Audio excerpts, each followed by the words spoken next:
Sure. Mr. Cantor? Present, Mr. Cantor? Yes. Oh, yes, present, sorry. Thank you. Mr. Witherspoon? Here. Miss Wells? Here. Mr. Mancini? Here. Mr. Rowena? Mr. Rowena is here. Here. And Mr. Schulman. Here. Okay, we have All right. We've got what may be a long agenda, so let's start it and see if we can move some of these smaller items fairly quickly. First, extension of time request and bond releases. The first is 280 Wilson Avenue, request for 1 year extension of time for a CAM approval to construct a new single-family residence. Who is here representing the property owner?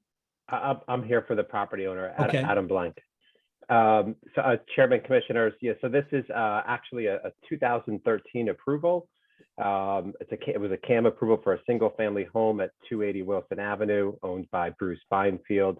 It's been extended a couple of times, and under the state statutes, this is its last extension. It's only allowed 10 years, so this is the last time that you'll see it. Otherwise, he'll have to build or reapply. The property, when it got its approval back in 2013, as you may recall, because it has been here a couple of times before, Bruce had intended to build the house to live there. I can just show you real quick where it is. So that's the Sono Ice House. This is a bit of a dated photo, but there's the Sono Ice House. This square lot is for the house with the access out to Wilson Avenue. And this is sort of what the proposed house, where it would sit on that lot. After he got the approval, on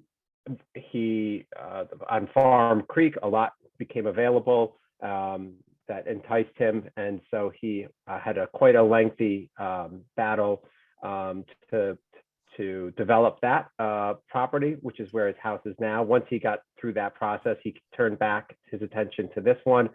He did pull a zoning permit last year after we got the extension granted. There were some comments that came back from DPW that he's been working through, but he's hoping to pull his building permit in the spring and get construction going on the project. I can give you as many additional details as you want on the project, but I know you do have a long agenda, so I'll stop there and answer questions or tell you more if you want to hear more. Are there any questions?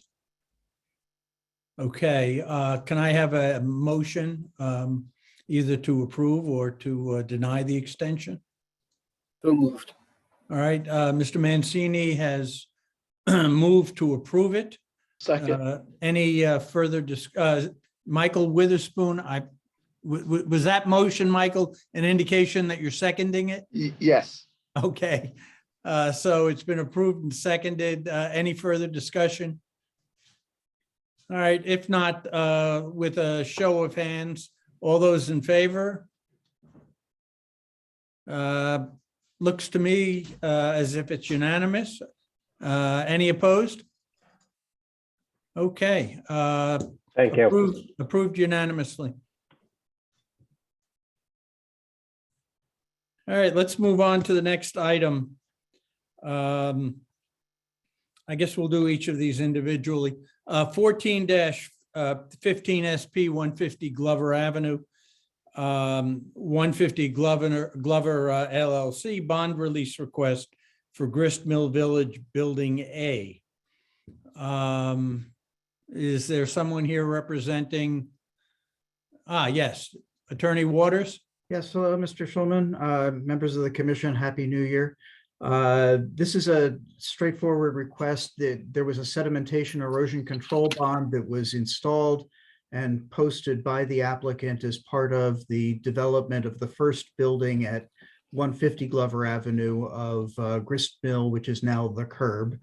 And the initial sedimentation erosion control bond was for $30,000. It was reduced to a maintenance bond of $4,500. And at this point, we're asking that it be released to us. It's been more than a year. Frankly, this is the most sensitive of the 3 lots because of its proximity to the watercourse and wetlands, but the rest of it is pretty straightforward, and the property is well established at this point. So we're asking that it be released. Any comments from the staff on this? No, the CO's been issued, so at this point, we don't see a reason to hold on to it. Okay, is there a motion to approve return of the bond? So moved. Mr. Witherspoon moves. Is there a second? Second. Mr. Rowena and I think Ms. Wells both seconded. Any further comments? If not, all those in favor, raise your hand, please. Okay, again, I believe that's approved unanimously. Moving on to 166 Glover Avenue, erosion sedimentation control. Attorney Waters. Yes, Mr. Schulman, this is actually very similar to what you just acted upon. This is the sedimentation and erosion control bond that was posted for the second building at the curb, for building B, which is at 200 Glover Avenue. Again, the property has been completely developed. The CO has been issued, and everything is complete on that. So we'd ask that that be released. Okay, again, comments from staff. Same as the last time. Okay. Is there a motion to approve? Mr. Mancini has made a motion. Is there a second? Mr. Witherspoon seconds. Any questions or comments? If not, with a show of hands, all those in favor? Okay, again, approved unanimously. And finally, 1515 SB 166 Glover bond release request for performance bond for Gristmill Village Building B. Yes, Mr. Schulman, again, David Waters. This is typical that at the time that we wanted to get our initial certificate of occupancy for the building so that we could begin occupying, there were still some minor items that needed to be replaced or completed. And as a result, our engineer and the city worked together, created a dollar amount to secure the completion and correction of anything that needed to be done. All of that has been in fact completed, and as noted previously, the CO has now been issued. So again, there's no need for the bond to ensure performance of these things, and we would ask that it be released. Can I ask for all of these buildings, how are you doing in terms of occupancy? The buildings A and B are completed, and they're at, I believe it's 96% occupancy. Building C, we are very close to getting to the point of COs. Obviously, the construction is still going on, but we're looking forward to getting that one open. And we certainly have high demand. We've been doing pre-leasing, and it's been working very well. Oh, congratulations. Okay, can I have a motion to, I'll ask Brian. Comments on this one? Nope. Same as the 2 original. Okay. Can I have a motion to approve release of the bond? Mr. Mancini has moved. Is there a second? Second. Okay, Mr. Witherspoon seconds. Any comments from the commission members? Seeing none, let's final raise of the hands. All those in favor? And once again, unanimous. Thank you very Attorney much. Waters. All right, thank you very much, and Happy New Year. Send you. Okay, next item is 2021-40 CAM 8 Farm Creek LLC, 8 Farm Creek Road, demolition of existing and construction of new family residence. I'd like to make a comment before we ask the owner's representative to speak. And that is in the materials we were given regarding this application. You may remember we were required, and the staff did send a letter to Connecticut DEEP asking for comment on this project. And I just wanted to read a portion of one of the sentences on their response. It says, "We recommend no significant increases in square footage over pre-existing size." And it says, "See the CHA fact sheet attached for more information." They outlined a concern that the proposed building is larger than the one it's replacing, number one, and that number two, some of the attendant structure is closer to Farm Creek Road than it was with the previous building. Given those concerns, and I know I'm only one of 6, and it only takes 4 to approve, on the basis of this, I feel I'm not going to have any choice but to vote not to approve this project, which is unusual, frankly, for a tear down new house, most of which occur in Rowayton.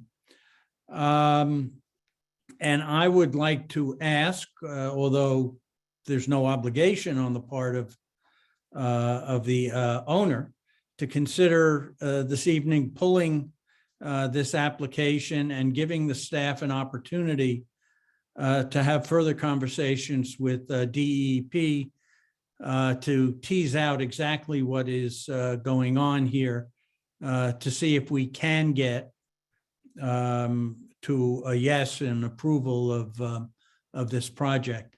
I think we could push it back for a meeting or two into perhaps late January, very early February, and satisfy both the owner as well as the commission and staff regarding this.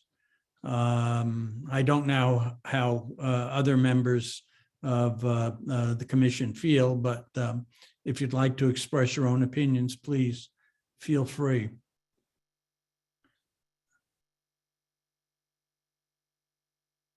I think that was a wise recommendation, and I join you in it. I agree. Second that. Okay. I apologize. Who is representing the owner? Me, I'm the owner and the architect. I'm one of the 3 owners of 8 Farm Creek LLC. Well, I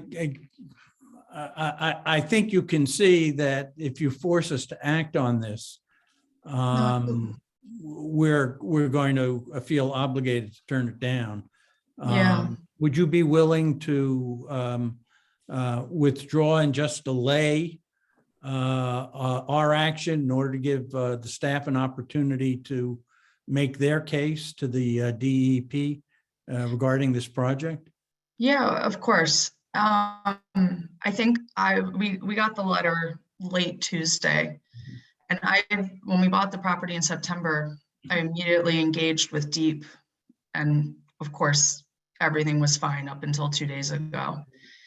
So I'm a little blindsided by this, and I just want to make sure that everyone, myself included, has all the information and the total widespread view of what's going on. So yeah, that's fine. I think I was blindsided because it seemed exceptional in the sense that nothing we're proposing is kind of outside of the bandwidth of what tends to happen in Rowayton, and specifically in this part of Farm Creek. But I would never argue with everyone taking more time to get their ground and their bearing. Yeah. Okay. May I ask, was it exceptional? Were you guys surprised by the letter? I know I was surprised. As I said, on a routine basis, we look at the plans, and as long as you've met the FEMA standards, typically we just approve these.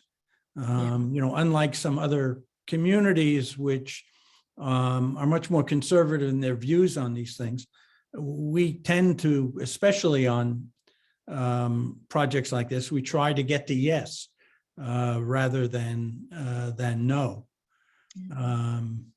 So let me ask Steve, you're still with us. When could we reschedule this?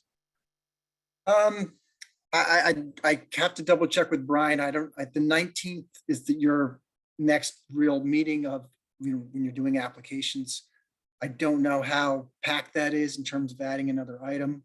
Well, that one I would think is going to be difficult. Ms. Eberly, this commission goes away early next week.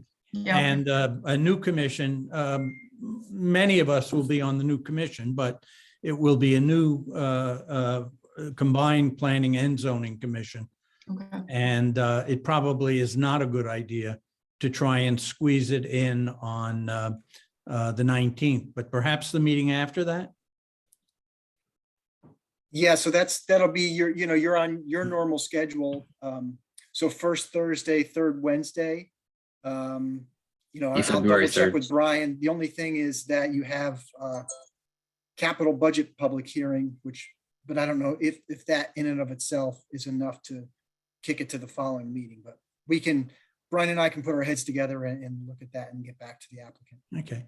I mean, if in working with DEEP, we can turn this into the usual simple and straightforward projects that we're used to, this wouldn't be much of a time consumer. So I guess it will depend in part on what the staff hears from DEP on this matter. All right, Steve, do we need to take formal action? No, I think you just, by concurrence, just move it to the next available agenda. Okay, well, I think, excuse me, if we don't have to vote on that, it's pretty clear that we're all in agreement on that. So that's what we'll do. Thank you. Okay. Thank you for joining us this evening. Okay. Next item, public hearing, 2021-32 SP, the Guru Teg Bahadur G Foundation, Inc., 283 Richards Avenue, construction of a two-story Sikh religious center. This is a continuation of public hearing that we opened on December 8th. If you were at that meeting, you will recall that we indicated that unless significant new information was to be presented by Attorney Suchi, that we would not permit those who spoke at the December meeting to speak at this meeting, and that this meeting is intended to hear from those people who didn't have an opportunity to speak on December 8th. So for the benefit of those folks, let me go over briefly what has happened and the way we will conduct the rest of this public hearing. Typically, the applicant or the applicant's representative will make a presentation in some detail regarding the project. Now that has already happened, and we are not going to go through that again. Throughout that process, the commission members are welcome to ask any questions they have. That typically is followed by comments from the public. We do not typically place restrictions on how long you can talk, but you only have one opportunity to speak.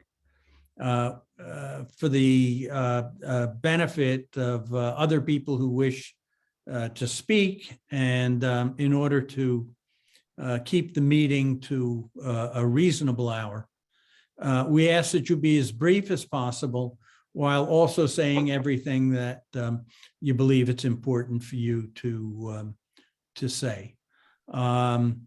If the person speaking before you has made exactly the same points that you're going to make, rather than hearing that all over again, which is not particularly helpful to us or to the cause you're espousing, whether that's in favor of the project or opposition to the project. We ask that you be, again, as brief as you can be.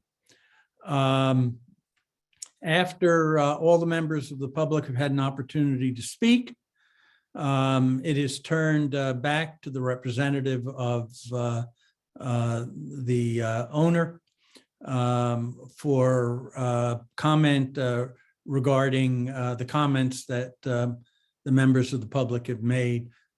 During this process, the commission members are once again free to ask any questions that they have regarding the project. Question, there was some detailed questioning at the last hearing, or the last part of the hearing, regarding occupancy at the temple. And as a result, we've asked Mr. Broderick, the fire marshal, to speak regarding that issue. We'd like to do it now before we open it up to the public as a courtesy both to him and so that those who are going to speak after him will have the benefit of his comments as they consider their own comments.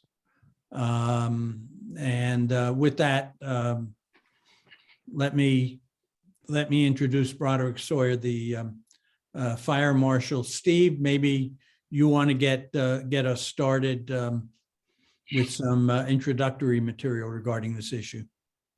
Sure, there was quite a bit of conversation, I think, from the very beginning of the application regarding the occupancy of how that's calculated in terms of when we were talking about the worship area in general on the upper floor of the proposed building, and how that translates to the number of people within that space, as well as the effect on the parking load, which I think is the main focus of this commission.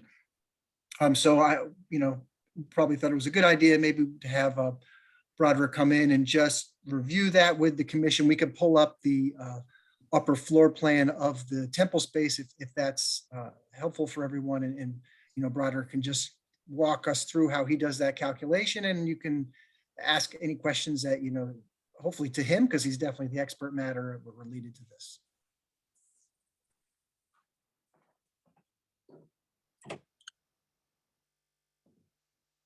Point of order, Mr. Chairman, if you may. Yes, please. I'm wondering what the necessity is of Fire Marshal Sawyer at this point. He's reviewed the plans, he attended a SEAC meeting and issued a sign off with all the information that was provided, not only to to you, the zoning staff, and to all other agencies. So I'm just curious as to why this is necessary at this point, since he has done a thorough review and issued a sign off in connection with this project. The zoning commissioners themselves had raised questions regarding this issue, and so we want to try and put it to bed as we're considering what action to take on the application. Okay, that's fine. Thank you. Okay. Hello, everybody.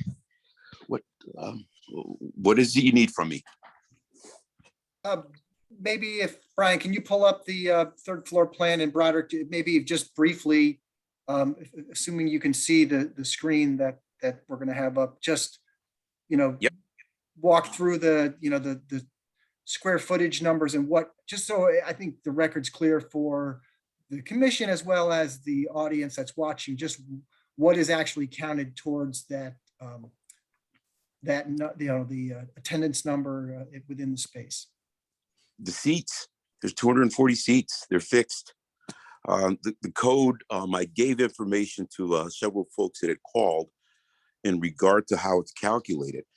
And the calculations, from what I see, are spot on. I mean, they're showing me 240 seats for that floor. And it's code compliant. And maybe if you could just spend a quick minute on what, from the floor plan that's on the screen, what counts towards that space and what doesn't count towards space when Okay. you're doing your. The outer rooms, okay, they're showing, I believe it's 4,725 square feet for the total space. You have to take out the outer areas. I believe, I can't really see that well, but you add those up, you subtract them from 4,725, and you end up with 3,611, I believe, off the top of my head, and 3,611 divided by 15 net comes to 240.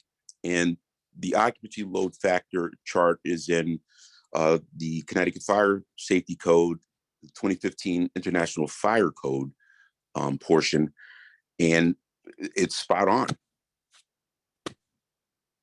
If you take the 4,725 square feet totally, that comes out to, I believe it was 315. I would say that additionally, you've got these other rooms. I'm not sure, I'm going to try to expand this. I'm not sure what they're doing in these rooms as of yet. But I do believe the 240 seats, it's correct. And that's how we came to the calculation. And this calculation was submitted by their architect. So that's really all I have to say. It's just calculation that we do.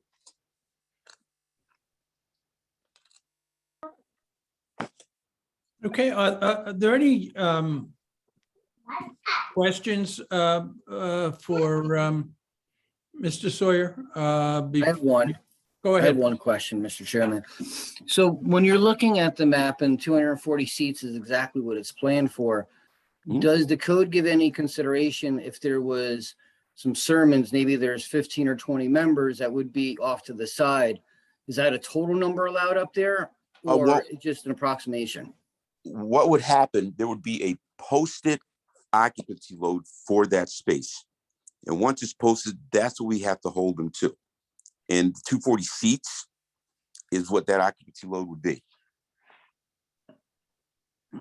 So I guess my question was, could you have 240 seats plus additional people standing, or no, it would be 240 people total? No, it should be 240 people, but that's something that we can't police. Okay, thank you. You're welcome.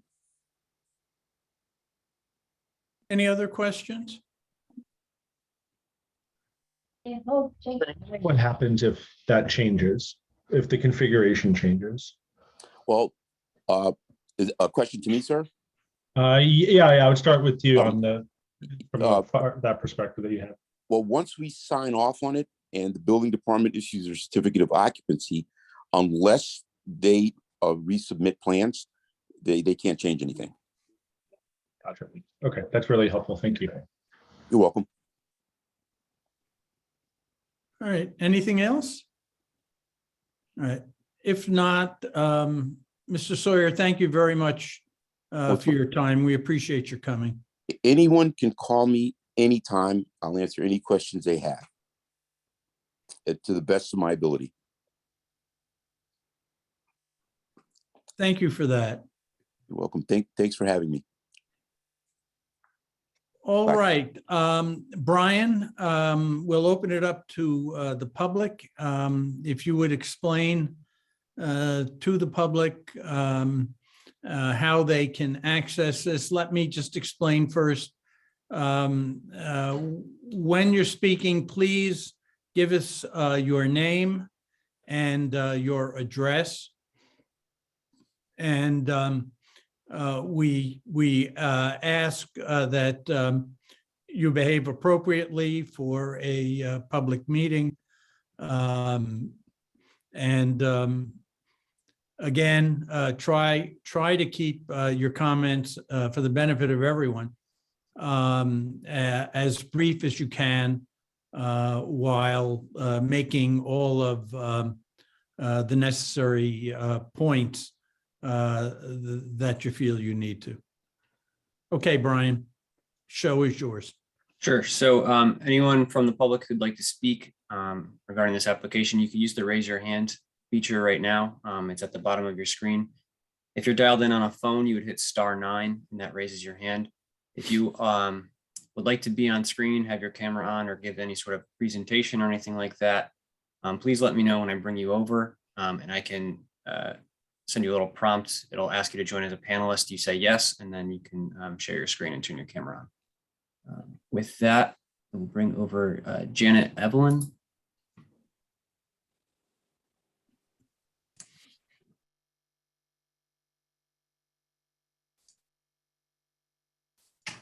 Yes, can you hear me? Yes, we can. Great. Okay, audio. All right, I didn't see how to share my screen, but I can do it if you give me 1 Okay. second.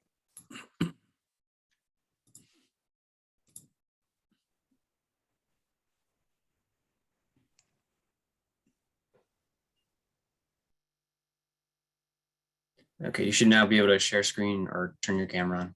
Okay, one moment. Let me go back here. Okay.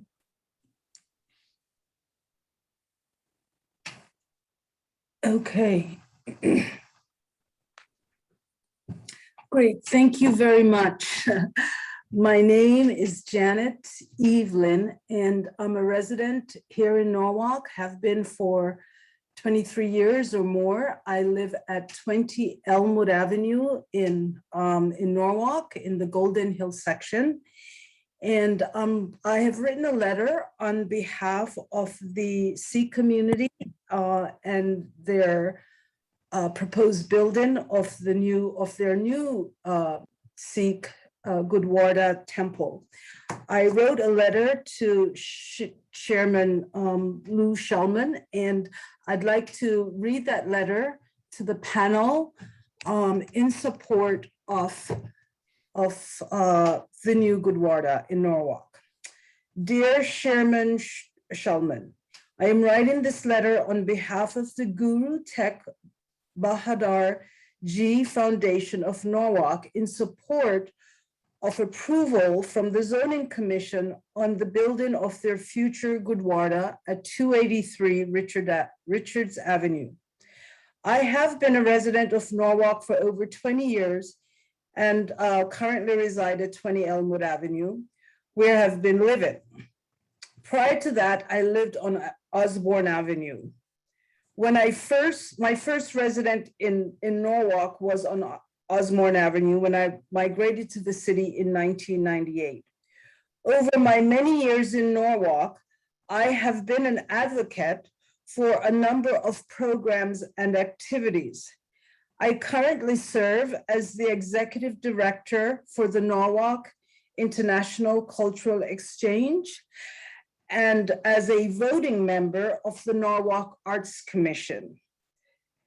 And as the folk and traditional impact arts coordinator under the auspices of a program headed by the Connecticut Historical Society, the Connecticut Office of the Arts, and the Cultural Alliance of Fairfield County.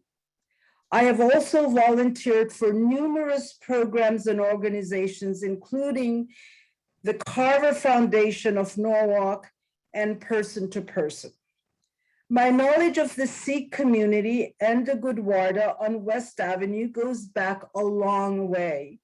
They have been integral in the development of the annual NICE Festival that we stage in collaboration with the City of Norwalk Department of Recreation and Parks. In addition to their volunteer efforts on behalf of the NICE organization, I have known them and their entire community to be very active in Norwalk's community and social building efforts, to include working with the Cornerstone Community Church, Person to Person, the Carver Foundation, and numerous others. As a community of people, I cannot recommend this group of people highly enough. These are the types of people that our city should be proud of because of their character, principles, values, and morals. They are dedicated, responsible community stalwarts. The rendition of the future Gurdwara is beautiful. I personally think the building, if built to the likeness of the rendition, would be stunning and lend itself as a markedly architectural structure to the Norwalk landscape. In addition, it would complement the diverse cultural aspects of Norwalk, of which we are all so proud, and to which the Sikhs upholds and supports across our many varied groups. I strongly support the building of the future Gurdwara and see it as being as one of our valued cultural centers for many, many generations to come. Thank you for taking the time to allow me to speak on this matter. And surely I do hope that we'll have the opportunity to see this building, this temple built in Norwalk. Thank you. Okay, next. Just one comment, Brian, before we move on. I want everyone who's listening to know that the staff has shared with us all of the letters that have been received, and there have been a large number of letters, and so that if that is the information you want to present, you certainly can do that, but understand that we have, in all likelihood, already have read those letters ourselves. Okay, with that, Brian, back to you. Sure. Next is Ranjit Samra. Yes, Brian, thank you. Could you put my video on, please? Sure, give me 1 second.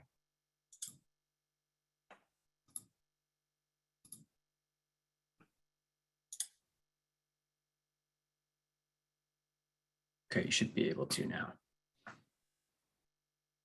Okay. Can everybody see me? Yes, we can. Great, thank you.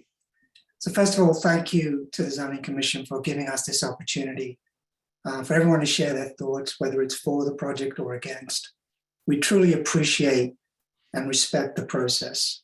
My name is Ranjit Samra. My wife and I have lived in Stamford, Connecticut for the last 25 years with our 4 daughters and our parents. As a member of the Guru Tegh Bahadur Ji Gurdwara on West Avenue in Norwalk, my comments will be in support of our application. My fellow Sikhs have already shared our faith's core beliefs that in God's eyes, everyone is equal, human race is one. And we believe strongly in equality, whether that's caste, gender, race, or any other aspect like religion. And we are grounded in selfless service, as you've heard from many of the comments.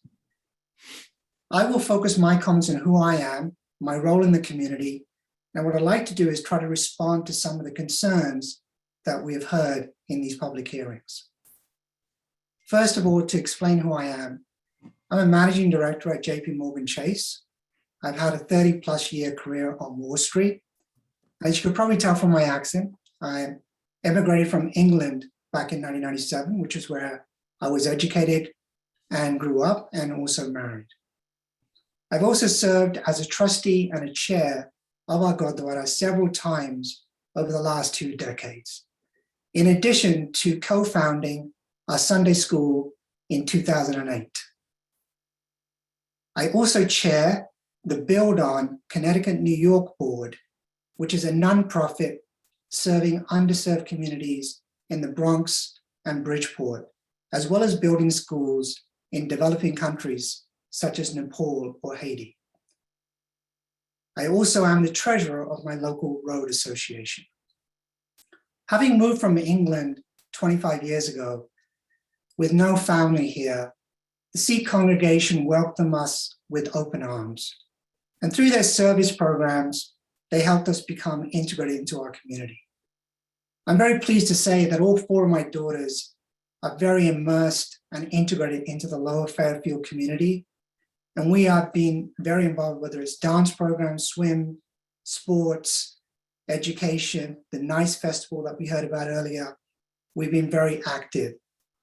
My daughters went to the Sunday school, which my wife and I have also been volunteer teachers. And through that school, they received a very good grounding in who they are, our role in the community, and we have been active in community service as well. My family and I have helped co-lead the Stamford and the Norwalk Hospital Cancer Walks every year, which we have been conducting for the last decade. We've been walking as a team, Sikhs of Connecticut. This is just an example of the kind of things that we have been doing. Let's take a moment now to kind of respond to some of the concerns. And I just wanted to give my honest perspective on some of these concerns. What I have heard is, first of all, the size of the building and how we will intend to use the space. Second concern I've heard is, what will the traffic patterns be? And what is the timing of our services? The third concern I've heard is, what is the potential growth of our congregation? And then the fourth concern I've heard is, how do we plan to address special events or high holy days? So let me take each of them. From the size of the building, our current building, which is a converted bank on West Avenue, is not fit for purpose. We use that main floor as a worship hall, as well as a dining hall. It's a multi-purpose space. It really does not allow us to preserve the sanctity of what we would consider a worship hall. We would want that space to be dedicated and single use only. So the way we have designed the new building is to ensure that we have dedicated space for the single purpose of what that function is. And it would allow us to be much more comfortable in our environment and ensure that we have the sanctity of worship services without the hustle and bustle of people trying to come and go and not disturb the peace. So this really is more about how we can design a place of worship that is akin to what other denominations have, and wanting to make sure that the building is fit for purpose for our needs, but not necessarily anything more than that. Traffic patterns. As my fellow Sikhs have shared, we have two main services. One is on Friday evening from 7:30 p.m. to about 9 p.m. And the second is on Sundays, on Sunday morning through early afternoon. I think we can agree that those time windows are relatively low from a traffic pattern perspective. Our congregation is very fluid. They come and go at different times of the service. Just to give you an example of that, you could have parents come at 10 a.m., drop their kids off at the Sunday school, and then pick them up at noon, but don't necessarily come in and attend the service at all. You could have other parents attending the service while their kids are at school, but they choose to leave at noon because they need to meet an external activity for their kids, whether it's soccer practice or whatever that might be. And then other members may want to come during a period when it's quieter, where they want to have a little bit more peace and meditation. That's their choice. But what we're really trying to do is think about the facilitation of the space and allowing our people to come and go as they please. As you all know, we have daily services. For those daily services, there's more of a routine that we do with our holy book. And typically it is no more than the head priest and possibly 1 to 2 more people that might be in attendance, but it's typically not a service that people go to. Potential growth. I think we can all agree that the Sikh community is not a large population, whether it's in this area, whether it's in the US, or for that matter, in the world. The Fairfield community has not really grown much from a population perspective. I think you can look at the population numbers and the census numbers. Our congregation has been more or less in line with that. Our congregation size has not really grown in the last 2 decades. In fact, if we look at the student enrollment for the school, it's been steadily declining. Because we are a local Gurdwara and our community is small, it is not uncommon for families to attend the service from neighboring towns, such as myself, from Stamford, Greenwich, or Bridgeport, Trumbull. But what we have observed over time, as communities become more mature and more established in these other towns, they end up eventually building their own Gurdwara. And we've seen that with Southington, Hamden, Windsor, Yonkers, as well as Oakland in New Jersey. All of these Gurdwaras have come up over the last couple of decades. And what has happened is those families then start to focus on their local community, and that's where their Gurdwara is. This Gurdwara is not intended to become a headquarters or a massive magnet for Sikh congregation. What we want to do is focus on quality of life and local community service. That's what we want to focus on. Special event parking. As a good neighbor, this is our obligation. We would plan accordingly. And typically there's no more than 1 to 2 holy days that where we would expect a higher congregation level. And in those situations, if we do not have public parking available, we would organize that through the local school or the churches. And if they're not agreeable, we will work with public parking and provide a shuttle service to ensure that our congregation members can come. We understand the role that we have in the community and what it means to become a good neighbor. In conclusion, I believe our proposed Gurdwara meets all the required standards and requirements. We're very blessed to have a terrific professional team that has been working with us and partnering with us and guiding us on what we need to do to ensure that we are in compliance. I believe we have done that. Once again, I hope the Zoning Commission approves our application for this special permit, and I thank you very much for your time. Thank you. Okay, next we have Curtis Truman. It's actually Truman Curtis. Ah. Do you want to bring me on there, or do you just want me to go with the? If you want to be on, I can bring you on. It's up to you. Please. Okay, give me 1 second.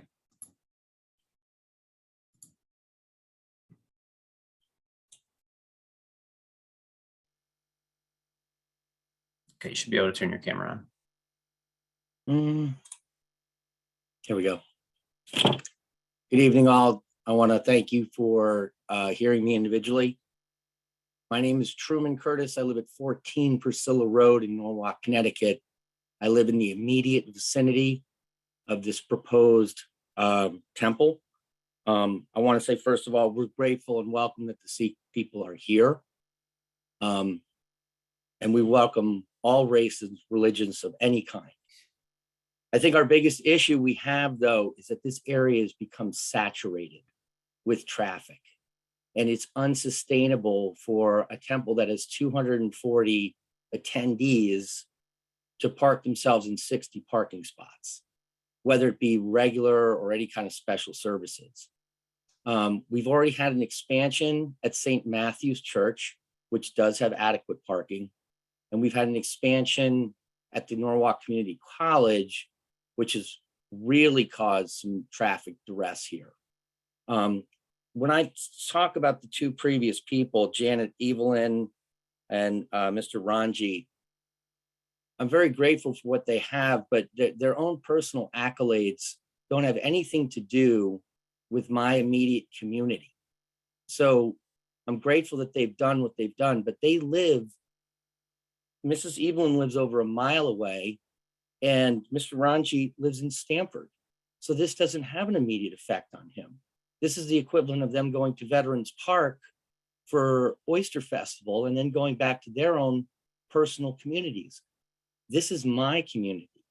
And the traffic has gotten to be so unbelievable here that with Fox Run Elementary across the street, the synagogue right next door, which whenever they have any kind of special community services, there's off-street parking is all the way down Richards Avenue on both sides. They have a police officer out there. We have an expanding cemetery that used to be a field across the street from Priscilla Road, which is now full of gravestones. Those people are all worshiping there personally. So as much as I would like to see this project happen here and welcome it, the size of the property and the area that it's going into, it's just not sustainable. I mean, it really, there's so many other places in Norwalk where this would benefit the community and that they would have access to this. You know, going out Richards Avenue to try and get to the Merritt Parkway, either north or south, in the mornings, if you did a traffic, test there, you're just going to see it's backed up. I want to stay focused here because the one thing that really stuck with me more than anything while watching this is the fire marshal himself saying, and I quote, "We can't police this." Okay. So once this thing is in place, okay, we can't make apologies to the rest of my community where I walk every day. This is my home. This is my nice, peaceful neighborhood. And if all of a sudden I'm stuck in traffic every day because they put up stop signs on Scribner Avenue and there's something overflowing, this is my standard of living here. This is why I moved to West Norwalk. It was a sleepy little area with a tiny college. And it's already expanded to the point where it's just not sustainable anymore. We have Home Depot came in. I've been here for 22 years. The Lowe's has moved in, Home Depot's moved in. People are gravitating to this area. But the people that want this aren't living here. The people on those letters don't live in this immediate vicinity. They live in Westport, they live in Stamford, they live in Bridgeport. This is my personal community. This is where I live. And this is going to greatly affect me. And I would want them to come to Norwalk, but I would want them to find a place that has at least 100 parking spots. If you do the math, 60 parking spots for 240 spaces is 3 people per car. And you could stand on the end of Scribner and Richards Avenue all day long and count cars, and how many of them have 3 people in it? So if they can figure out a way to modify the parking, maybe that would be sustainable. But in reality, this is just, it's an overburdened space. And I want to welcome this community. I welcome all races, all religions, all creeds, all backgrounds here. but you're right across the street from an elementary school, and where there was no off-street parking in front of the college, there now is parking spaces.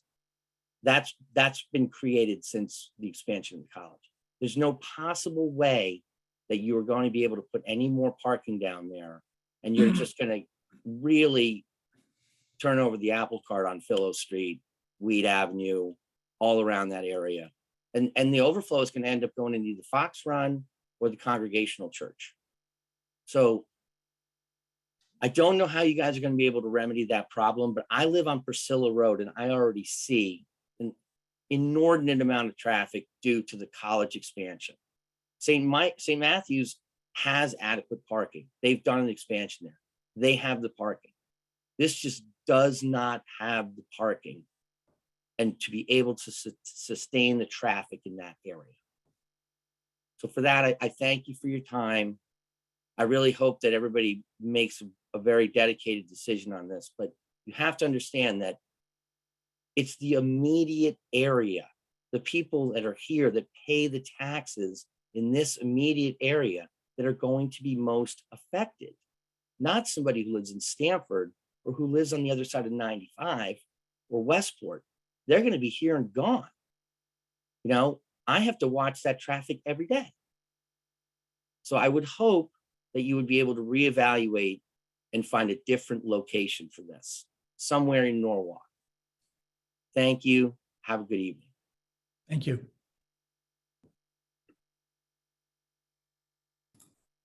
Roger, you have your hand up. Did you want to say something or?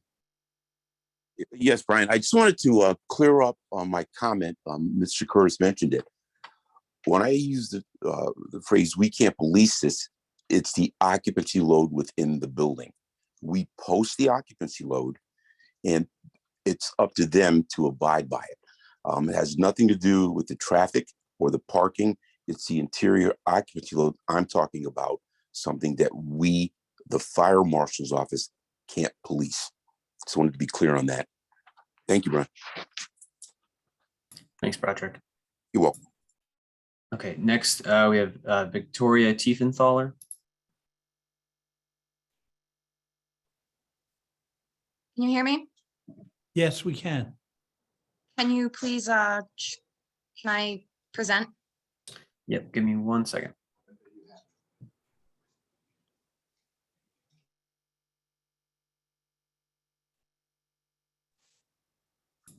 Okay, you should be able to now. Thank you. Can you see my screen? No. Okay, 1 second.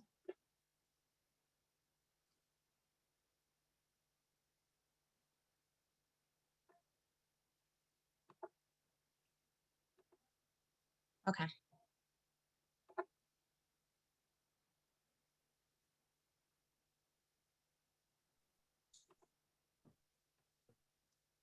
So my name is Victoria Teefenthaler. I live at 287 Richards Avenue. First, I would like to thank the commission for allowing me to speak today. I would also like to add that I've listened to the speeches of the Sikh community here in Norwalk and completely understand their wishes for a new facility for themselves and their children. However, I don't believe this lot is large enough to accommodate the proposed use and would not only prove harmful to nearby residents, but ultimately prove insufficient and a bad return on investment for the Sikh community themselves. On this note, the applicant submitted a proposal for landscaping, and while I wholeheartedly approve of planting native species, I cannot help but worry about the loss of tree canopy and screening for nearby residents on Richards Avenue and Bet Marlia. The rendering of the proposed facility, which was submitted by the applicant, is misleading as the building is totally out of scale. The 18,000 square foot proposed structure appears similar in scale to the 2,400 square foot building next door on the left. Additionally, it shows dense foliage to the ground for many trees, including elms and pin oaks, which are unusual for these species. For reference, the big oak trees at the front of Fox Run School are pin oaks. This rendering also shows trees that are 40 plus years old. Not within the next 40 years will it remotely look like this. I would ask that the commission require planting evergreen species in the front and the back of the lot to provide year-round screening instead of oaks and elms. While rhododendrons have year-round foliage, As someone who has worked at 3 different plant nurseries and has a biology degree from UConn, I disagree with the landscapes architect's assertion that rhododendrons can provide significant screening to neighbors. Viburnums also only keep their leaves about 8 months of the year and will not provide adequate screening.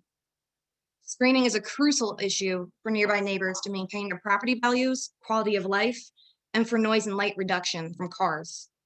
The height and slope of the landscape in back of the property makes this an incredibly important issue for the residents of Bet Marlia, who will be faced with a 9-foot tall concrete retaining wall capped by a chain link fence and a 40-foot tall building facade capped with a 10-foot dome.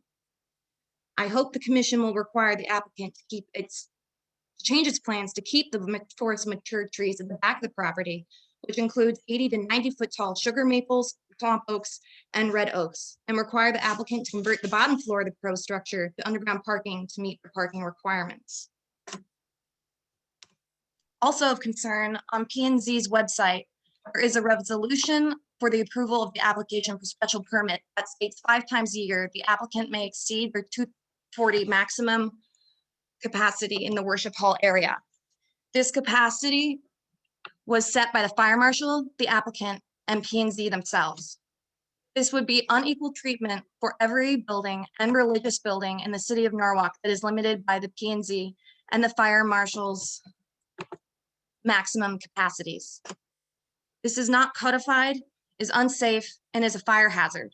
Please stand by your own laws and do not approve this resolution.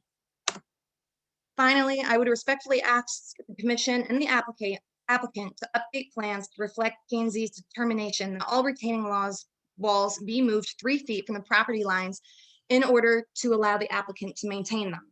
The western wall has been moved, but the southern and northern walls are still standing on the property lines in the most recent plan submitted to P&Z. In conclusion, I oppose this project, but do hope that the Sikh community can find a lot more suitable and appropriate to their plans. I ask the commission to please deny this project, as it is not in harmony with the neighborhood, is detrimental to neighbors, our property values, quality of life, and does not have adequate screening for neighbors. Thank you. Thank you.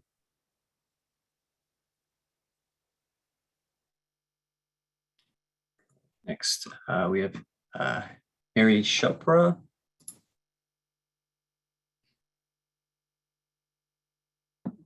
Yes, you can put me on video. Okay. Thank you, Brian. You're welcome.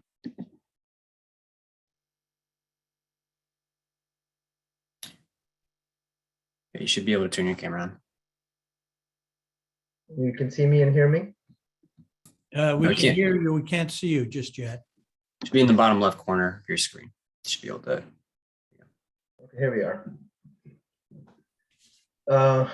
Thank you, everybody, for giving me a few seconds of your time and just sharing a perspective here.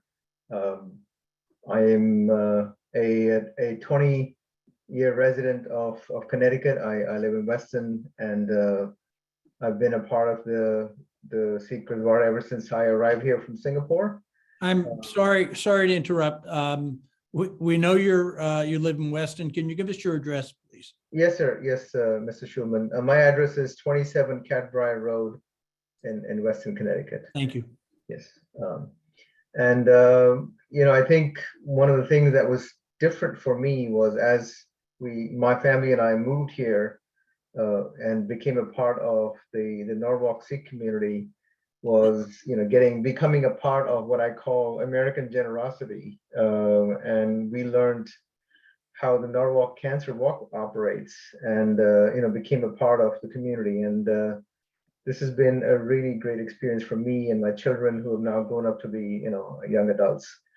I think Ranjit from our community very eloquently talked about the points here. So I don't want to belabor those, but I do want to just make sure that everybody understands that we're only talking about, from a traffic perspective, we're only talking about a Sunday midday conversation. And it's not like where, and I think Ranjit probably said it more eloquently than I can.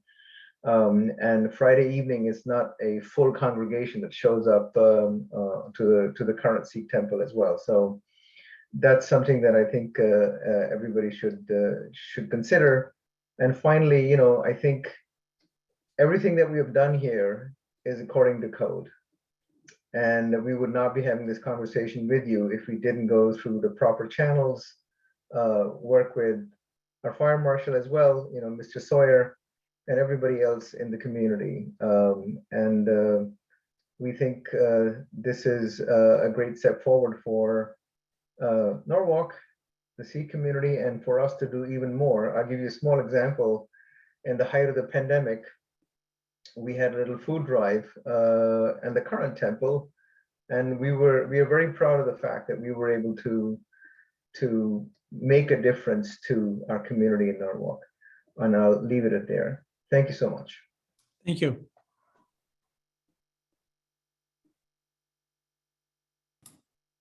Okay.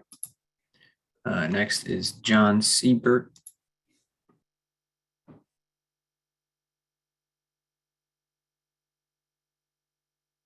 Hello. Hi, my name is John Seibert. I live at 10 Hunters Lane and a homeowner in Norwalk, Connecticut. I have no objection to the use of the building, absolutely none.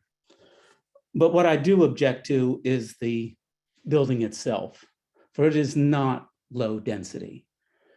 The code reads purpose and intent. It is the purpose of this zone to provide areas for single-family dwellings and other compatible uses on large lots.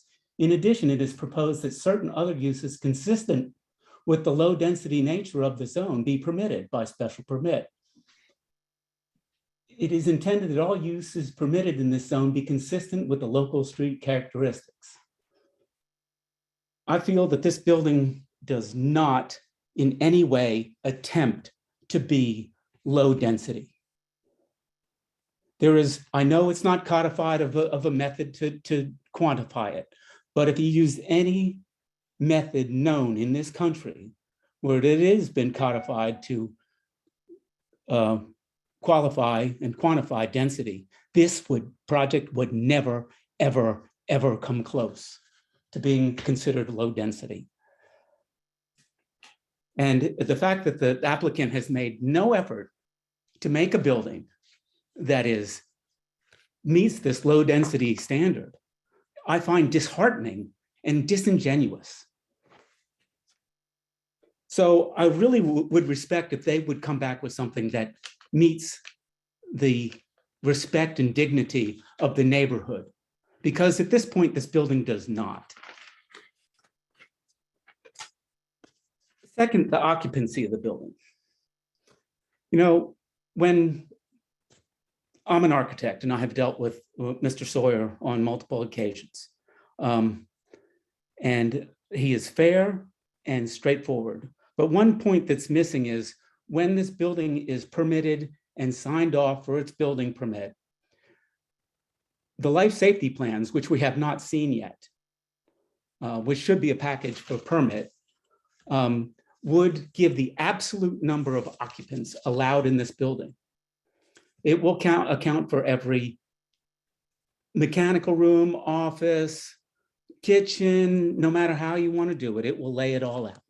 And there will be, and once it is permitted, that is the legal occupancy of this building.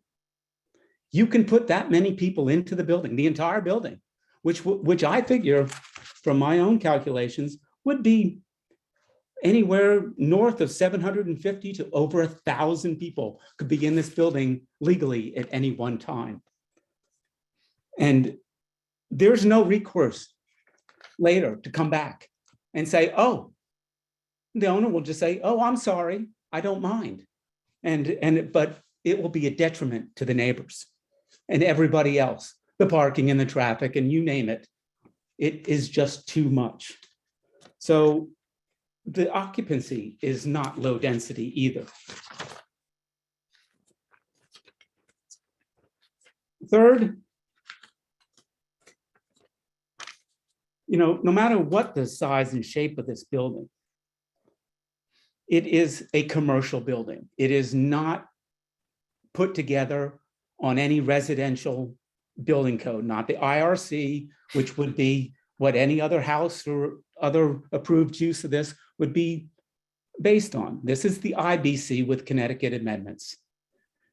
And as further stated in the 118.310, it talks, it wants to, the AAA zoning is about having a septic tank and a well and open land to deal with stormwater so that it is a natural environment.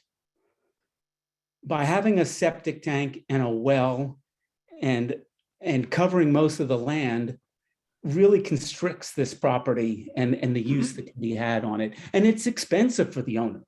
The owner will have to put in a stormwater detention system and retaining walls and a septic system and a grease trap because they're putting in a commercial kitchen. And they'll have to have it, and because it's type 5 construction, which is combustible construction, it will be sprinklered. And there is not enough water to come out of that well to support the sprinkler system. So they'll have to have a large tank, 15,000 gallons probably. That's a lot of water to stand and to pay for, to hang out in the ground, which will then require to have pumps to pump it to the sprinkler system. And then that pump will need an emergency generator to make sure that it goes off and works until the fire department can get there so that it doesn't become a hazard to the properties next door. It is the amount that this building is too much for this property. If this is the building they want, this is the wrong property. If this is the property they want to build on, then this is the wrong building. And that is my point, that there's nothing here offering to the community, to the city of Norwalk, to the neighbors that helps with this to become part of the neighborhood that they want to be in. It really comes down to the fact that this applicant, to me, wants to secure the maximum building without respect or dignity towards the neighborhood, and a neighborhood that they would want to become a part of. There's been no attempt to act within the spirit or intent of the zoning code by the proposed structure. And it is not consistent with the low density, and it is not consistent with the street characteristics. It is a big white box. If you look at the Congregational Church, it is a small building, sculptural, that's laid out in a field. If you look at the temple, the Jewish temple down the street, it is designed to disappear into the woods of what it is by materials and its shapes and forms. There has been real intent and to try to work with being in this neighborhood. This building does not. And I just find it really disingenuous of the applicant that there has never been one iota of compromise to this building. So I just, if this is what the town is going to do, then maybe this isn't the town for a lot of us to be in, because I think it will destroy the character of why I like to live here and why I bought a home here and why I want to continue to stay here. Thank you. Thank you. And next is Sloane Schickler. Hi, can you put me on the screen, please? Sure. Thank you.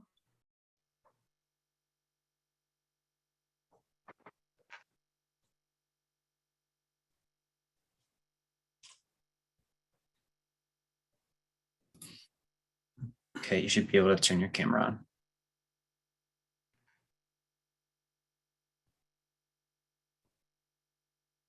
Thank you.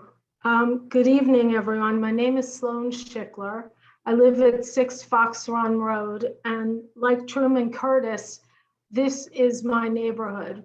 We live right by the intersection of Philo, and this proposal will definitely affect our lives. As a member of a religious minority, I am happy to live in this diverse neighborhood. The harmony and beauty of this part of West Norwalk is that it is welcoming to all religions. In fact, there is a Catholic Church, St. Matthew's, a United Church of Christ, United Congregational Church, Norwalk, and a synagogue, Temple Shalom, all in close proximity to the applicant's proposed building site. I hereby urge the commission to preserve the harmony of this neighborhood in keeping with the building zoning regulations of the city of Norwalk and to deny the application of the applicant. Contrary to the attorney for the applicant's assertions that the commission must grant the special permit if the proposal complies with the calculations set forth in the code. Section 118, 1450C of the regulations provides that a special permit may be granted after determination by the commission that the proposed use or structure is in harmony with the general intent and purpose of the regulations. Thus, granting of the special permit is permissive and not mandatory. The regulations provide 13 separate criteria that the commission shall consider, including density and use of buildings, adverse impact from noise, odor, fumes, and artificial light, adequacy of yards and open space, screening and buffering, impact on neighborhood properties, and existing land use in the area. In terms of density and use, the 3 nearby houses of worship are in harmony with the AAA low density zoning in that the floor area ratio, or FAR, of the buildings is minimal due to the amount of land on which they sit.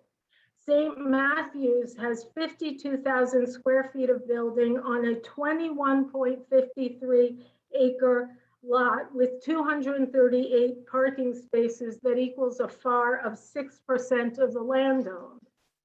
United Church of Christ has a 5,600 square foot building with 58 parking spots on 2.62 acres that equals a FAR of 5% of the land owned.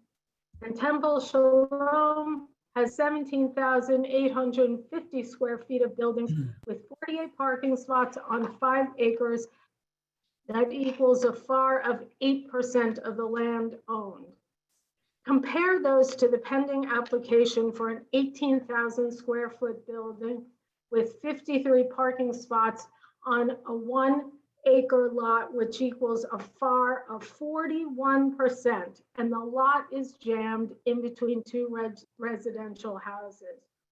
This clearly demonstrates the proposed structure is grossly inconsistent with the harmony of the neighborhood.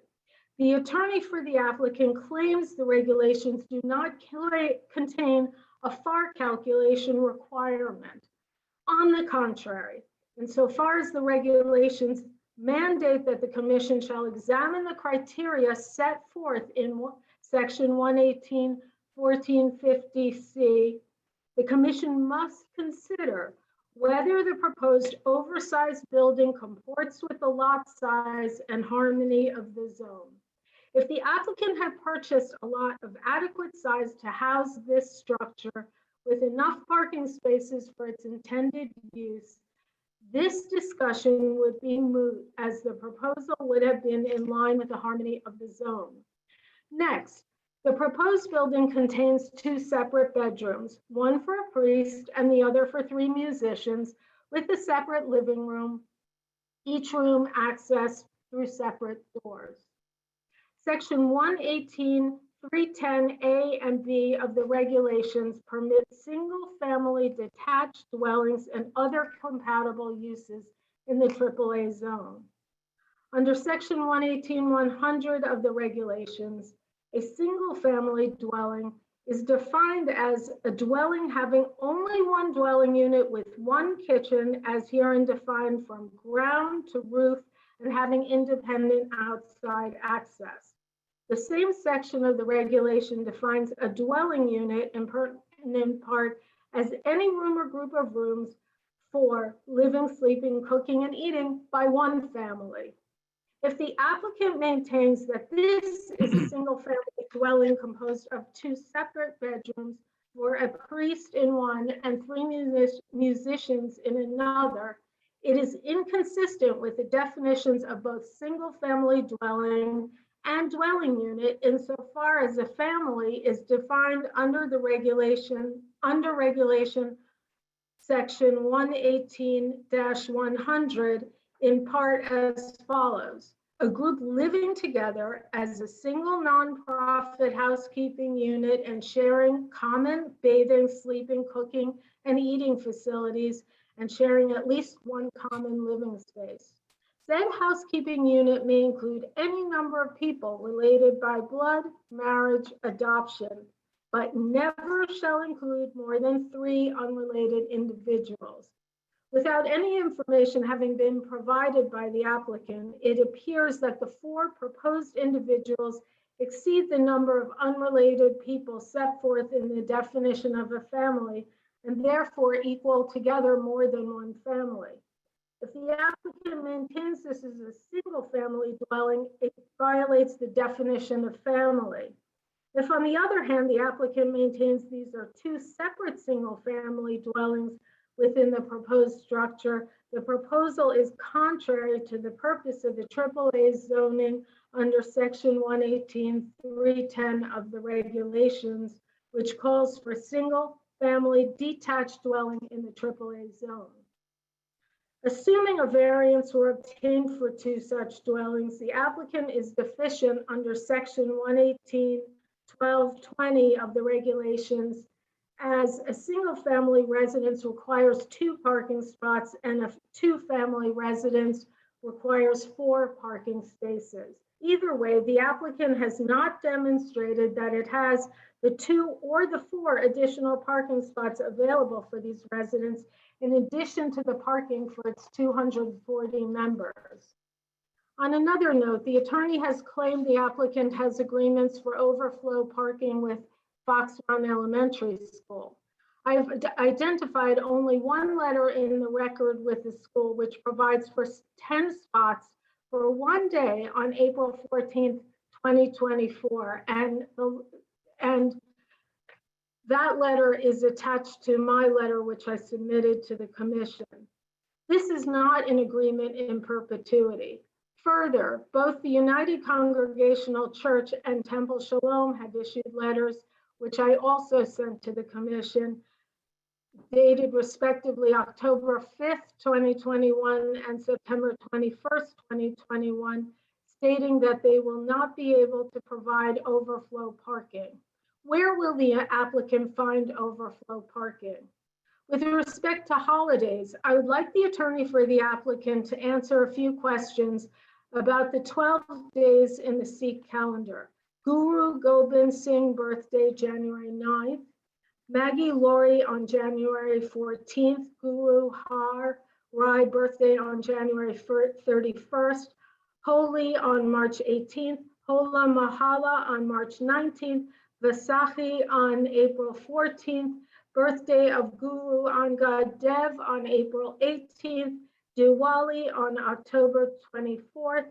Guru Nanak birthday on November 4th, and martyrdom of Guru Tegh Bahadur Sahib on November 24th.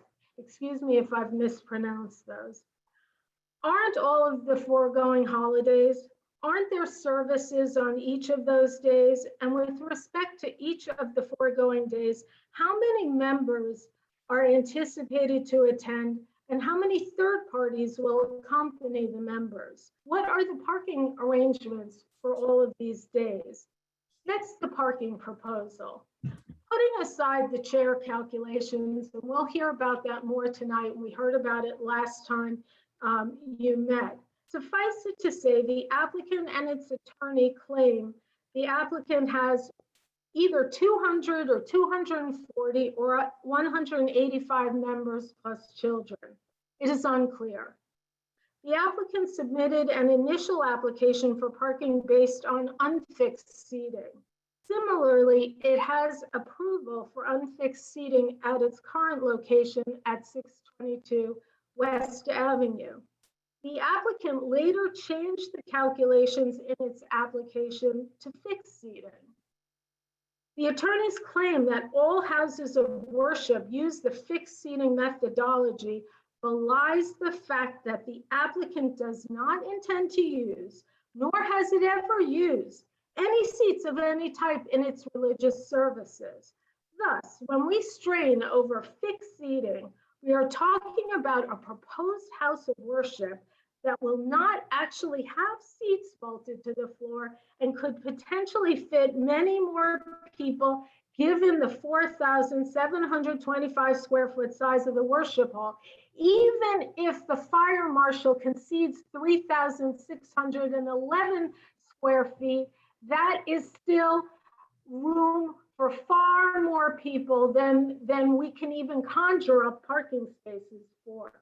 When you consider the proposed inadequate parking plans, remember that the applicant has not provided for future growth, that the attorney and the members and elders of the community claim the applicant seeks to build a reverend space with no intent to grow the community defies logic, as they propose a building more than 3 times the size of the current location. Who would make a capital investment the size of the proposal without planning for the future? It is simply incredible. The attorney insists that the ebb and flow in the parking lot during the Sunday service will mean turnover of spaces, allegedly justifying less parking spots, while at the same time they are running a religious school and preparing a meal open to the public in this quiet, low density AAA neighborhood. This could mean 85 plus cars flowing through the lot in an hour or so in the morning. 85 or so, that's all we can conjure up because we don't really actually know how many cars that's going to be. And that's just on a Sunday, not a holiday. Who will supervise the traffic jam in the parking lot? And how will those gas fumes not affect the harmony of this neighborhood? Let's remember that this is an asphalt parking lot jammed between 2 existing residential homes. The size of the applicant's 18,000 square foot proposed house of worship on a 1 acre lot is grossly inconsistent with the other houses of worship nearby and the AAA residential zone. Jammed between homes, it will be open 24/7. Virtually the entire outdoor area will be an asphalt parking lot without open space for use. The natural trees will be torn down, exposing neighboring houses. There will be parking fumes, food smells from the community kitchen, and artificial lighting for the parking. The application for a special permit to build this house of worship as conceived must be denied for the following reasons. The FAR is more than 5 times that of the neighboring houses of worship. It contains more dwellings than permitted in the AAA zone. There is insufficient parking that will cause an overflow of vehicles all over the neighborhood, and it will destroy the harmony of the neighborhood. Members of the commission, if you have not been on Richards Avenue recently, it behooves you to take a drive over there before you make this decision. To see it is to know that this proposal will destroy the harmony of the neighborhood. I hereby request that you deny the applicant's application for a special permit. And I want to thank all of you for giving me the time to speak tonight, both all of the members of the commission, the zoning board, and my fellow West Norwalkers who live right around the neighborhood where this proposed building will be built if you allow it. Thank you. Thank you. Hey, Brian, this is Mohinder here. I raised my hand. It doesn't turn out yellow. Please let me have some opportunity whenever you may allow me to speak that, please. It's not yellow. It's up to you, Mohinder, as the applicant, if you'd want to respond or however Liz wants to do it. You want me to do it now? I can do it now. Can I? No, I think it's not appropriate now. Yeah, it's fine, but I've raised my hand. That's fine. Whenever Brian wants me to do that, I'll do it. Thank you. I appreciate that. Thank you. Yeah. Okay, next we have Michael Killingsworth.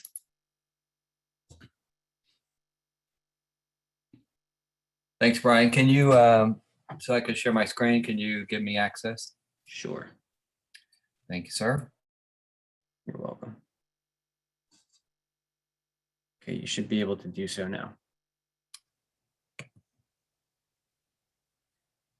Should be popping up. Yes, there. Can you see me okay? Yes, we can. Great. And let me just pop up my slides here. I guess you can see my screen okay? Not at the moment. We can only see you. Oh, well, that's not good.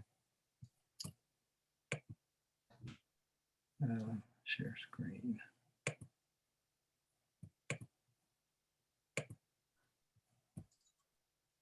Oh, it's not allowing me to share.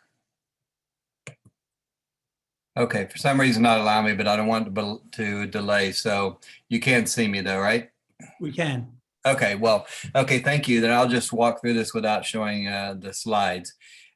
So thanks again. My name is Michael Killingsworth, and I live at 5 Ridge Farms Road in Norwalk, here in Norwalk.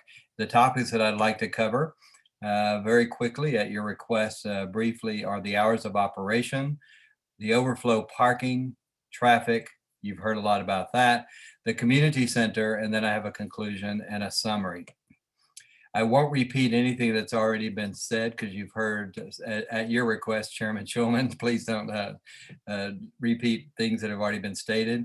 But in the regards to the hours of operation, there is no other house of worship in the AAA zone that's open 24 hours a day and 7 days a week. This is published on the website, so it's clear that these times do operate. And also there is no other house of worship in the AAA zone that has services that begin at 5 a.m. and end in the late evening, 7 days a week. The importance of this is that it's not in harmony of the neighborhood that you have heard my friends and neighbors comment on, and that makes this structure different from the other houses of worship that have more limited operations, smaller structures, and far more acreage. With this amount of services that are offered, this increases the traffic, it increases the volume of noise, and all the other aspects of our community that would be affected. In regards to parking, you've heard a lot about this, so I won't repeat what I was going to share tonight, but I won't repeat some that has already been shared. But all the other houses of worship in the AAA zone, they provide parking either on site or they have an overflow parking agreement in place. You already heard about Fox Run School and also that the United Congregational Church and Temple Shalom submitted letters denying overflow parking. We all know that there is no on-street parking, nor is there public transportation available at the proposed location. The TMP, known as the Transportation, Mobility, and Parking, for those that don't know the acronym, recommends formal long-term agreements be completed and submitted to Planning and Zoning for review to ensure that an overflow plan is in place for the perpetuity of the development. The TMP adds that the correspondence that has been provided does not appear to accurately address the frequency and the quantity of parking needs.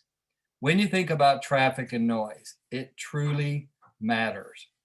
You think about a practical fact of 100 cars entering and 15 leaving in just 1 hour results with insufficient timing of parking space turnover weekly, which is on Sundays, and it's worse on holidays and special occasions. And if you consider 85 cars to fit in 53 spaces, this is all based on trip generation alone that has been published. It results in increased fumes, traffic, unnecessary noise, and disruption to our neighborhood. The traffic study is quite interesting because the traffic study for this project, it's highly compromised and misleading because it was conducted in the middle of a pandemic.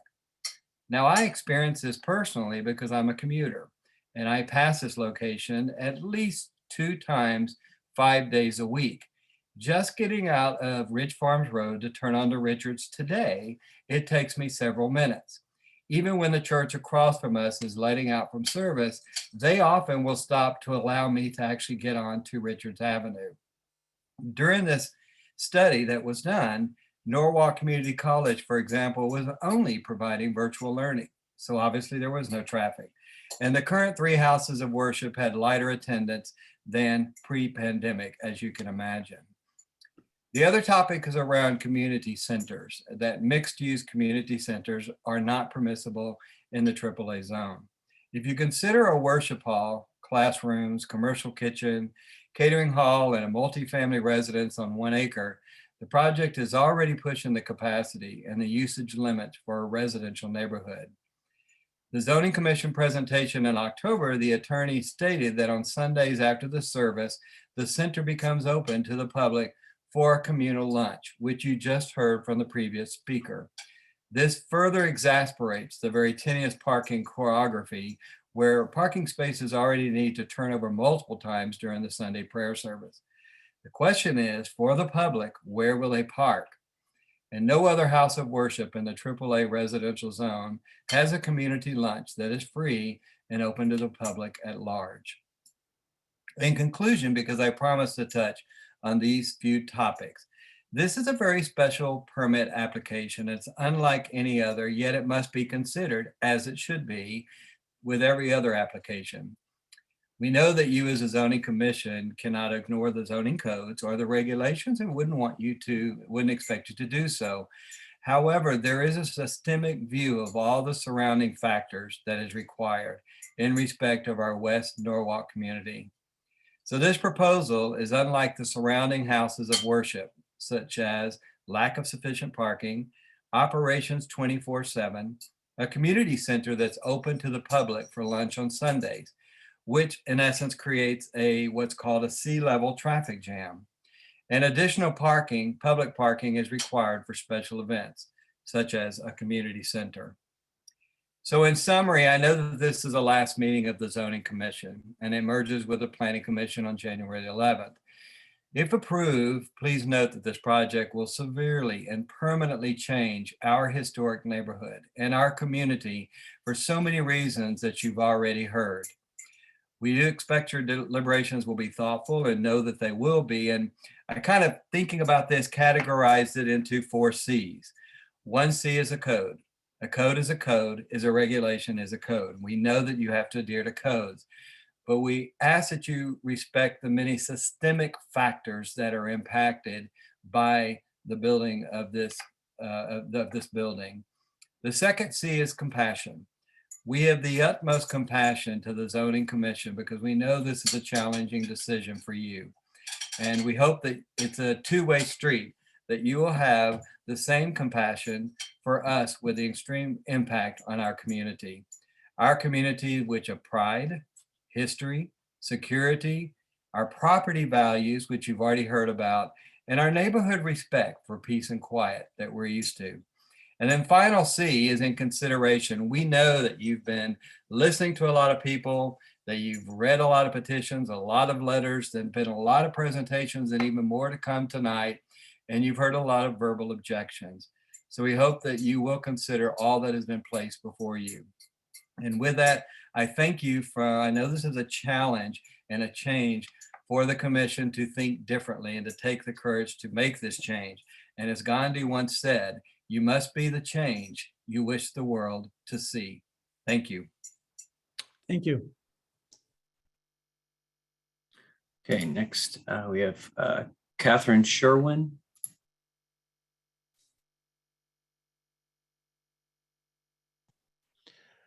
Hi, my name's Randall Weeks. I'm Catherine's husband. I just happened to steal her computer. So anyway, she's going to make a statement after I will, if that's okay with the group. I think if you're not going to just repeat what the other has said and it's relatively brief, that's fine. Yeah, no, I'm not going to repeat. I live at 279 Richards Avenue, which is directly next door to the proposed property. I've lived here for over 35 years, and I couldn't agree with Mr. Curtis more that those of us that had the boots on the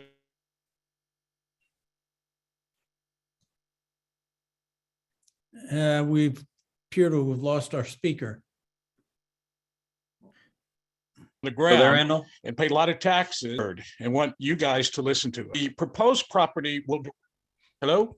Can you hear me? We have you now, but we lost you for about 30 seconds. Okay, well, my wife doesn't listen to me either, so that's okay. Can you hear me now? Yes, we can. Okay. I'll go back. I live at 279 Richards Avenue, which will directly abut the proposed property. I lived here for over 35 years, raised my kids here, paid a lot of taxes, and been pretty good citizens for the town, and we love the neighborhood and our neighbors. And so the property will directly abut my property. And with respect to the proposed structure, I have the following reservations. I'm just going to hit the treetops here, Mr. Schulman. You know, Vicky showed you some pictures of how views could be misconstrued and taken out of context and proportion and this sort of stuff.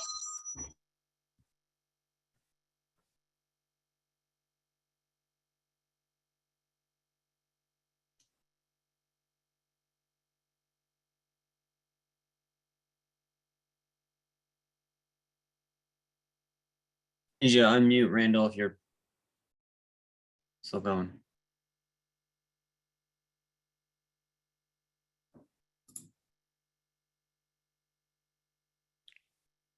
Is there anything we can do here, Brian, to help the speaker? Okay, There am you I go. okay? Yep. Okay. So anyway, I don't know when you lost me, but some of the pictures presented about the proposed property and the density of the property and the size of the property are kind of miscalculated in terms of size. In one particular view, it shows my house being roughly the same size as the house of worship. If you go back and do the scaling, the house of worship is probably 5 or 6 times as large as mine. And as Victoria pointed out, in terms of the picture showing trees in the front of the property and this little kind of cottage in the back, that's not the way it's going to be. That the actual church itself is going to be viewed by the street, 60 feet wide, 100 feet deep, and approximately 28 feet high, with golden domes 13 feet higher. So it's going to be noticeable not only from the street, but it's going to be staggering with respect to views from my property. I've worked with an independent appraiser who has experience with a decrease in property values should a quote unquote unusual or atypical development come into the neighborhood. He noted that the proposed building is larger than the usual typical dwellings in the immediate area and out of character for the style of nearby dwellings.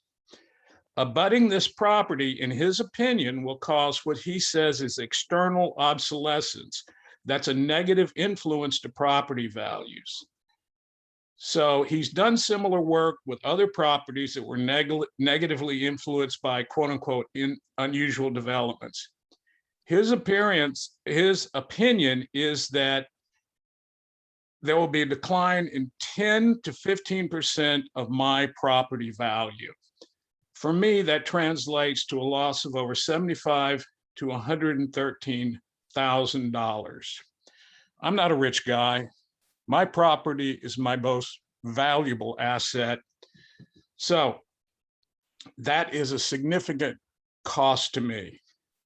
As I indicated in my letter to the commission previously, if this building is allowed to proceed as is, potentially it's going to be a lose-lose situation and will cause permanent damage and irreparable damage to the neighborhood and property values. And Also, the church will not be able to grow. The church bought a piece of land that's not big enough for what it wants to do. And the good news is that with respect to the zoning board, you guys have a right to protect me as a citizen of Norwalk and my property values in terms of evaluating the overall pictures. I mean, I can understand loopholes and all this other sort of stuff, but I've been a good citizen of Norwalk. So that's what I'd like to say, and thank you for your time. Thank you.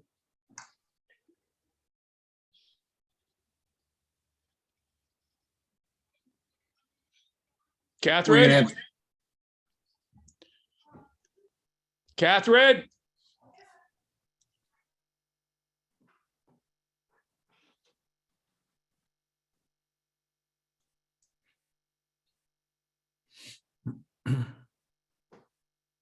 Okay, Hello, you are muted.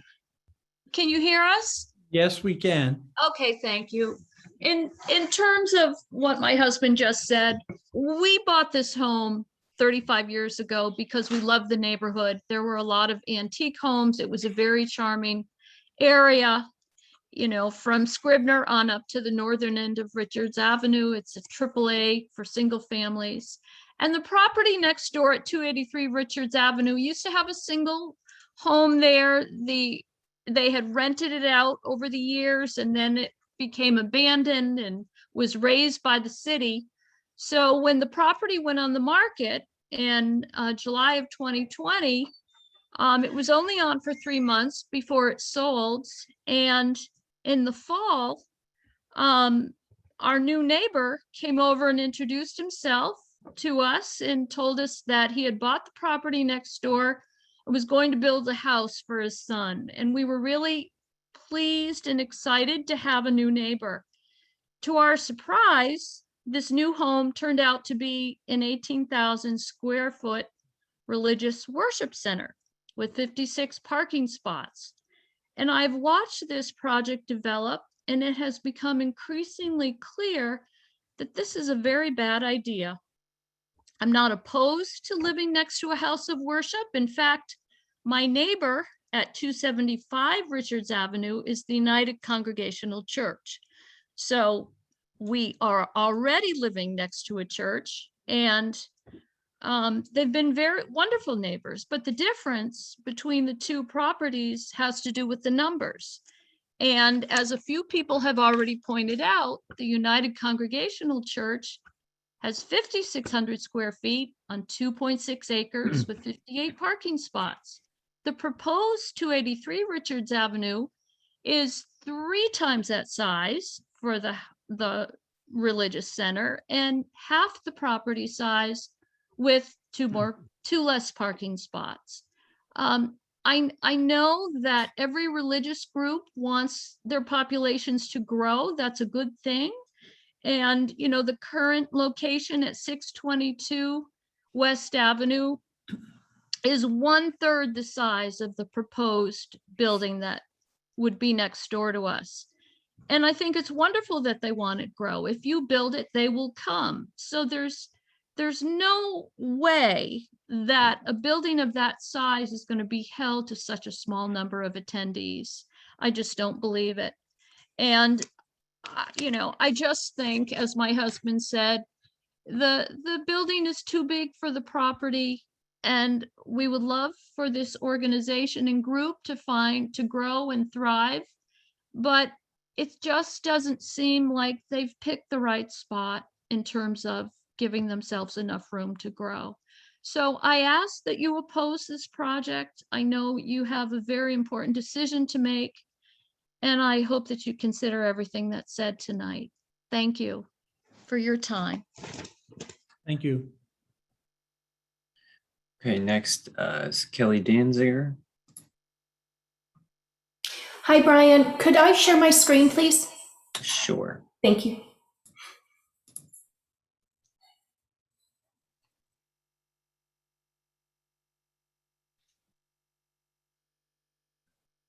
Okay, you should be able to now, Kelly. Okay, thank you. Thank you everyone for your time this evening. And please excuse me, I'm battling COVID. So if I struggle a little bit, please accept my apologies.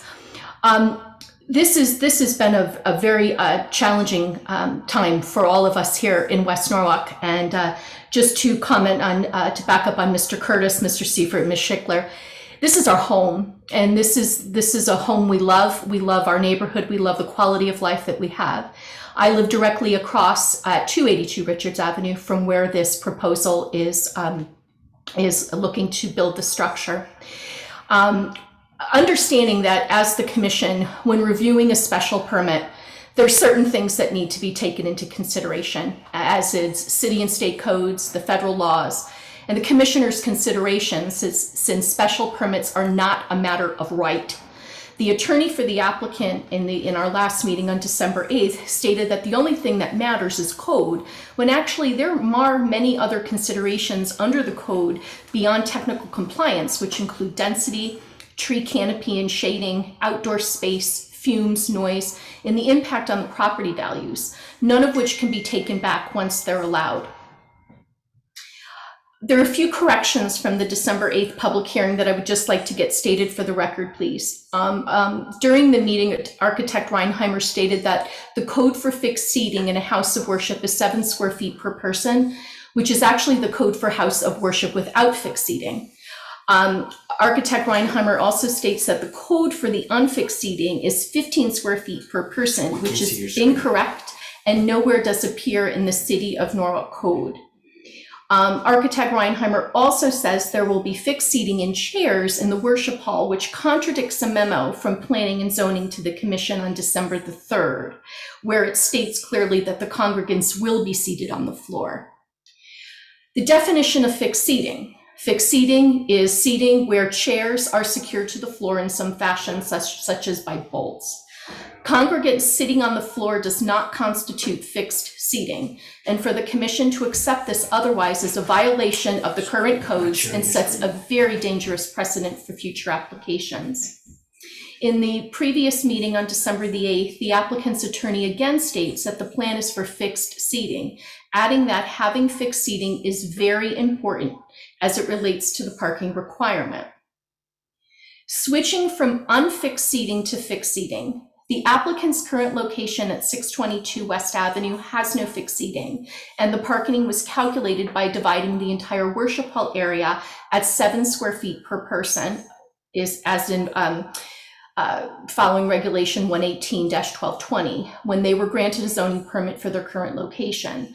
When the special permit application for 283 Richards Avenue was submitted, it was there no fixed seating was going to be in the worship hall. However, after planning— Kelly, yes. Were you intending to share screen? It's not showing up. Oh, yes, I was trying to share my screen. It should be at the bottom. You should be able to click share screen and then click your presentation. Okay, now I'm not sure how to go back, Brian, to do that. Let me hang on 1 second, I'm sorry. Would that be start video? No, it should be the green up arrow. It says share screen at the bottom. Yeah, I don't have that here. I'm not seeing that here.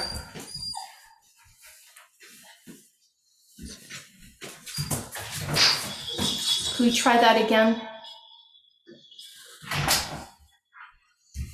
Yeah, it should show up for you because I have you in as a panelist, so you should be able to share. Hit more. Okay, hang on 1 second. Share screen. Okay, there we go. Thank you.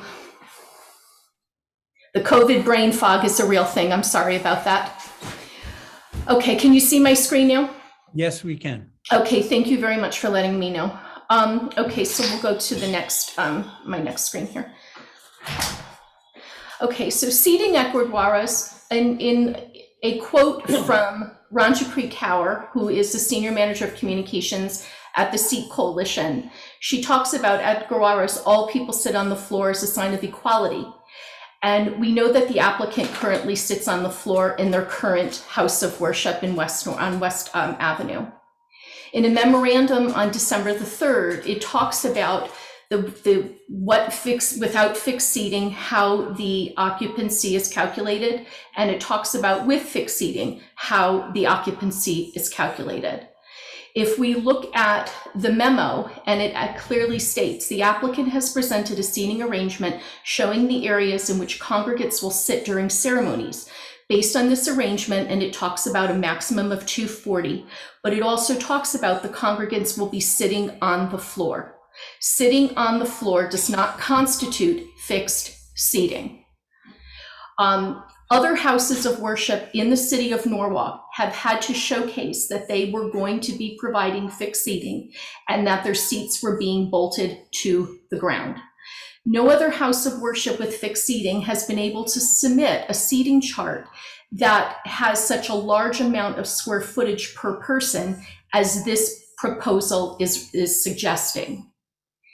I know in the other meeting, the applicant's attorney had referenced a few other houses of worship and how they were not challenged, but that's not the case. If we look at Northeast Community Church and we look when they applied for a tenant fix-up of an existing building, and they had a worship hall area of 1,287 square feet, and they gained approval for a certain amount of fixed seats, which required then 25 parking spaces.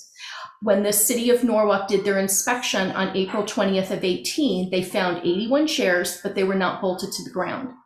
The city then required those chairs to have to be bolted to the ground, and they went back in May, and they were able to see that the chairs were bolted to the ground. So here's a photograph of the April when they went to inspect, and it says not bolted down.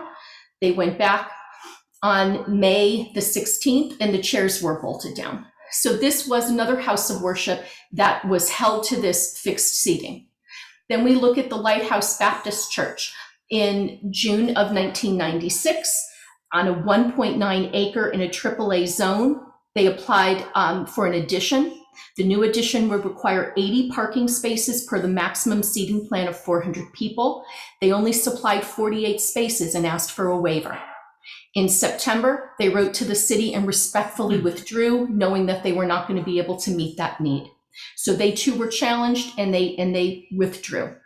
The Kingdom Hall of Jehovah's Witnesses on Newtown Avenue had a 2.3 acres in an A zone. They applied to demolish the current church and build a new one at 8,270 square feet.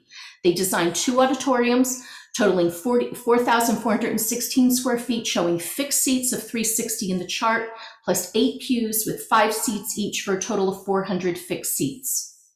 The square foot per person is 11.5 square feet based on the 2 worship halls. Yet with the building so small and on so much land, the city felt comfortable with this. Also, the 2 worship halls make up more than 50% of the entire building. With fixed seats, the code required 80 parking spaces, yet they provided 102 or 27% more parking than required. This is just a quick chart that basically goes through churches within Norwalk, their address, the size of the worship hall, the number of seats, the square footage per person, and the required parking and the parking provided. If we go down to the bottom 4 here, we can take a look at what the applicant is looking to propose right now.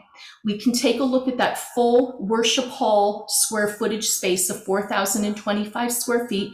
And I understand listening before, we keep hearing that once you take out the areas for the prayer area and closets and storage, you're down to about 3,600 square feet.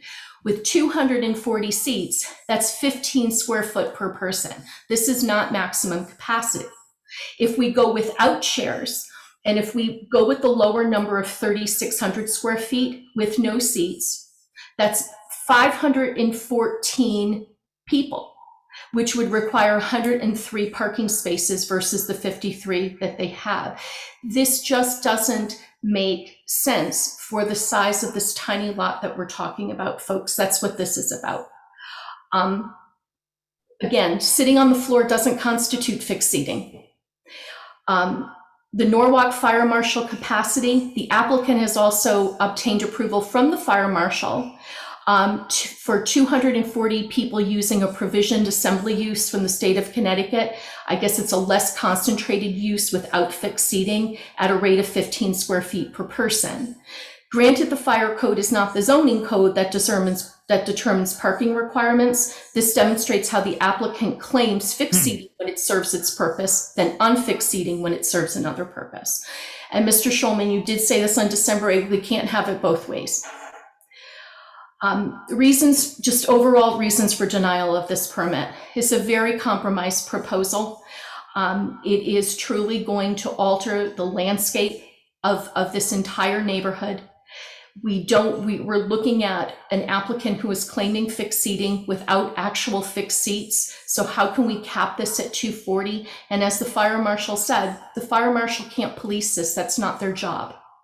But if the seating really is capped at 240, where will all of the additional patrons worship on special occasions and high holidays?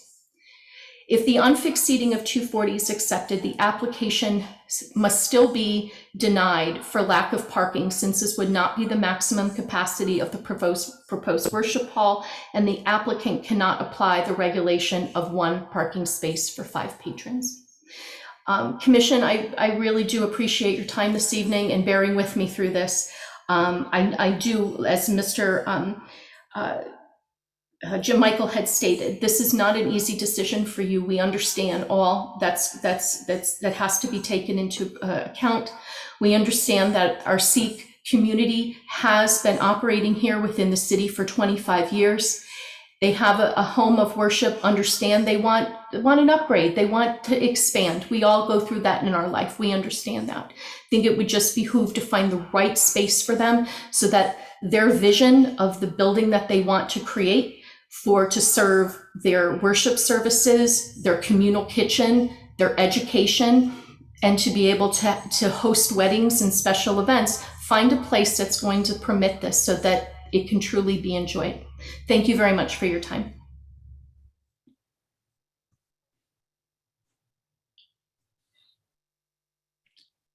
Okay, next is Brian, before you do that, we have been at this now for about 2 hours. I think we ought to take at least take a 10-minute break. It's 8:05. Let's get back together at 8:15. Give everyone a chance to recharge, take a bathroom break, whatever you need to do, and we'll get back together at 8:15.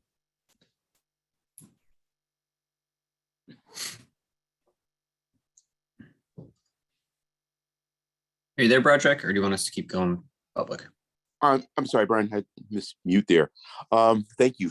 I wanted to follow up on what Ms. Danziger was saying about the fixed seating.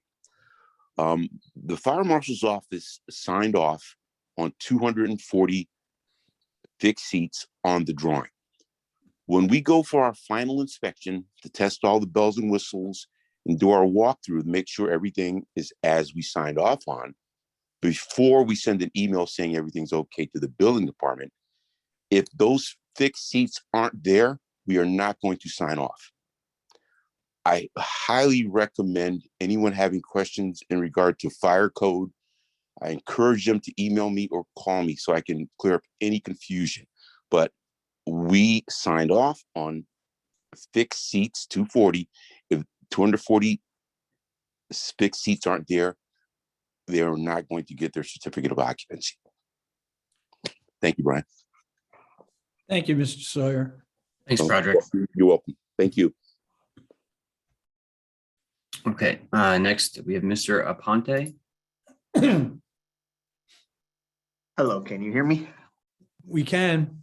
All right, good evening. I've been listening this whole time. This is actually the first time I attend one of these sessions in Norwalk, but I've been a resident of Norwalk for the last 10 years and the resident of West Norwalk for the last 3 years.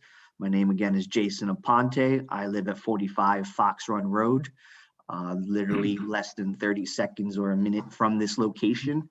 My children go to the Fox Run School. My concerns are similar to the other patrons in West Norwalk. The parking situation, the traffic situation, the density situation. There's certain contradicting documents that I've been reading online, similar to the overflow parking at Fox Run being for one day in 2024. I don't think that's permissible as a everyday situation to allow overflow parking there. I'm not sure who's going to police that parking. That parking alone now, when there's special events just at that school, are parking on the fields and the grounds and the buses, and during pickups and drop-offs. I'm sitting in line for about 20 minutes in the morning and in the evening. These are coinciding with some of their worship times that I've seen on their site in the morning and in the afternoons.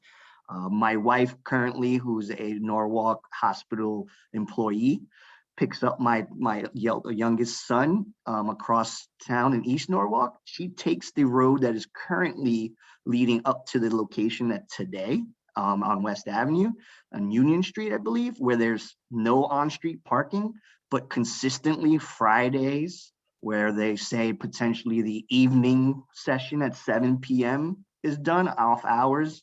She is hitting traffic or one lane roads there at 4 p.m. where both sides of the street are blocked. There's no on-street parking. No one is policing that, and they're consistently causing traffic in that area. So I can only assume who's going to police that in our area, going down Richards, when they're stating there's no on-street parking, but yet they utilize the on-street now. Their current location, even if you look up on Google Images, one of the images state the parking lot is full. So obviously, that one time that Google Images took was a holiday, I'm not sure. These are those types of things that as the person that's come to Norwalk, West Norwalk, for the pride and the area and even the property values. I moved across from South Norwalk to West Norwalk for this reason. So we are voicing the same opinions as others. I'm actually intrigued to have learned a lot more from this session, but I also have some things of concern where someone stated 2 bedrooms on the lower floor, 1 for the priest and 3 for the 3 musicians. On their drawing, it shows possibly a king-size bed, 2 people. So why are 3 people going to be fitting into 1 bedroom? If that is a proposed statement, then how many other people are going to be in this location that may not be acceptable? I also only see a worship hall being considered as the count. What's happening on the 2nd floor? How many people are going to be on that 2nd floor while worshiping is occurring at the community center? Some of the images show ping pong tables and children and others joining, which I'm all about. But you're not considering the extra people that might be in the basement or the 2nd floor from the drawings that I'm seeing that could potentially be there. So the parking spots, the location is definitely small. The overflow, as you've heard it all, I just wanted to at least have an opportunity to agree and as well as point out some contradictions that I've seen being a fresh, person to this conversation and not available from the last one. So I appreciate the time and effort, but I truly do oppose this. And appreciate that you would take that into consideration. Thank you. Okay, next we have Satjeet.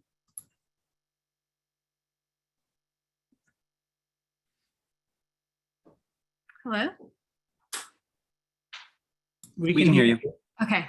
I don't have an option for video, so I'm just gonna go ahead and quickly speak. My name is Sajith Gaur. I'm a Norwalk resident. Just for privacy concerns on the record, I don't feel comfortable sharing my address, but I'm happy to share that in an email with Steve because I've exchanged emails.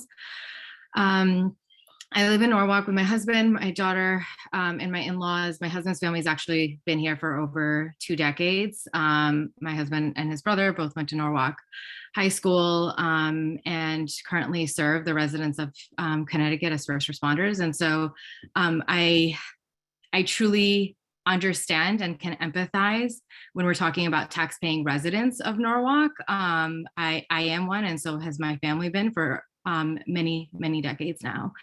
I also happen to serve as the executive director for the Sikh Coalition. And we're a national civil rights organization that works towards making sure Sikhs and other religious minorities can freely practice their faith without bias and discrimination.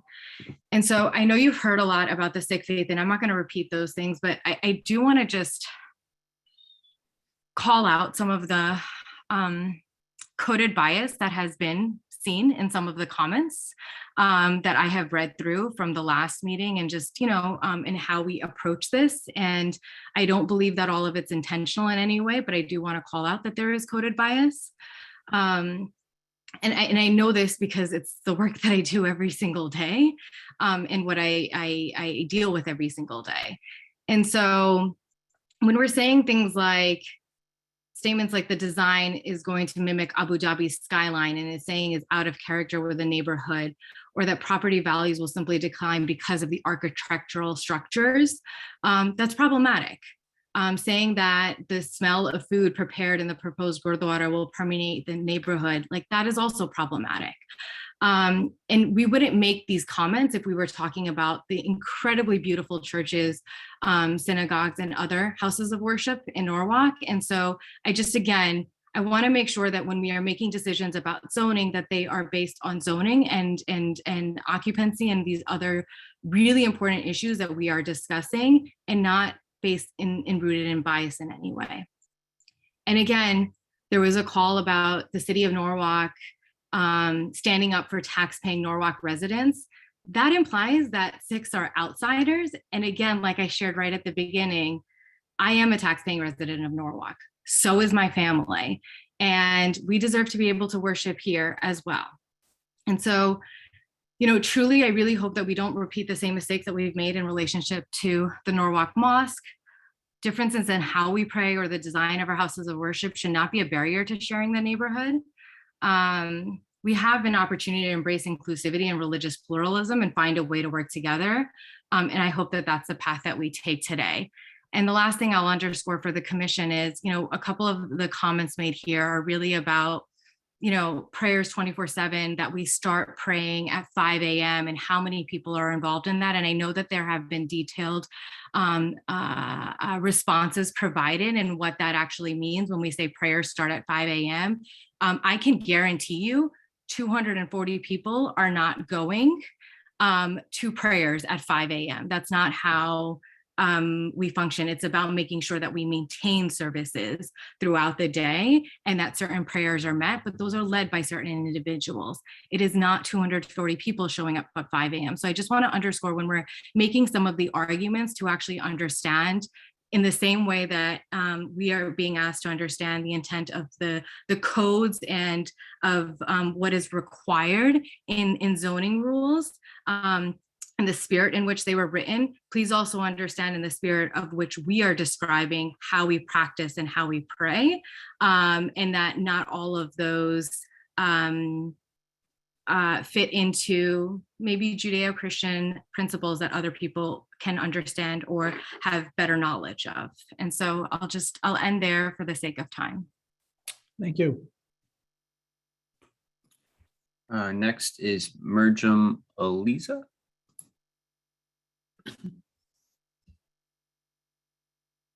You all hear me? Yes, we can. Thank you so much. I do appreciate it. I live at 14 Beck Marley Road. I've been here for about 7 years. My daughter, my wife, my two daughters and my wife live here. We're probably the most affected outside of Richards Avenue by this. It's not about the Sikh people. I think they're wonderful people. I think we all agree on that front. It's not personal. It's about the size. It's about the construction. It's about I do have a couple questions for folks, if you can answer them.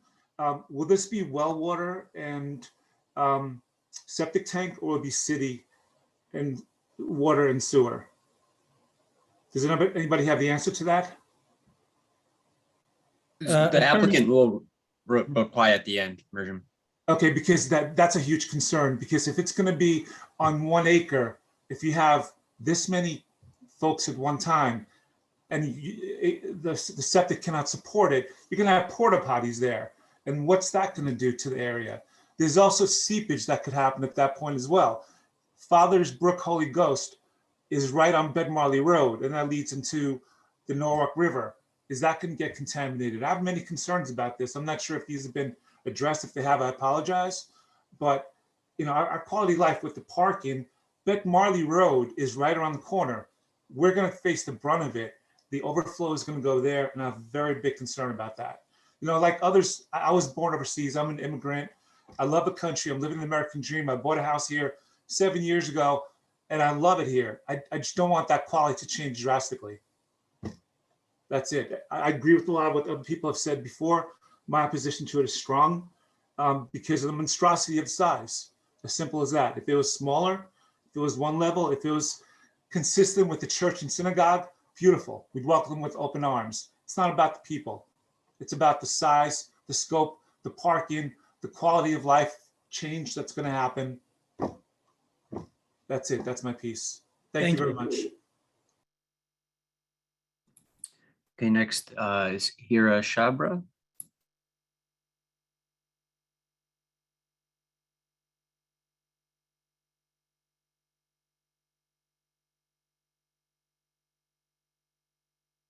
Here, you just have to unmute. Should be at the bottom of your screen.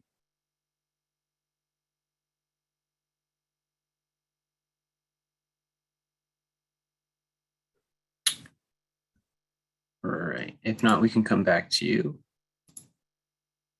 Next is William Wren. Hello, can you hear me? Yes, we can. You could put me on video if that's possible. Sure.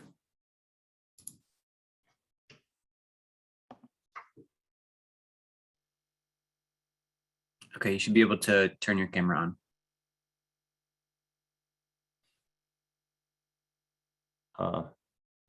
Wait a minute, I have to put on a different camera.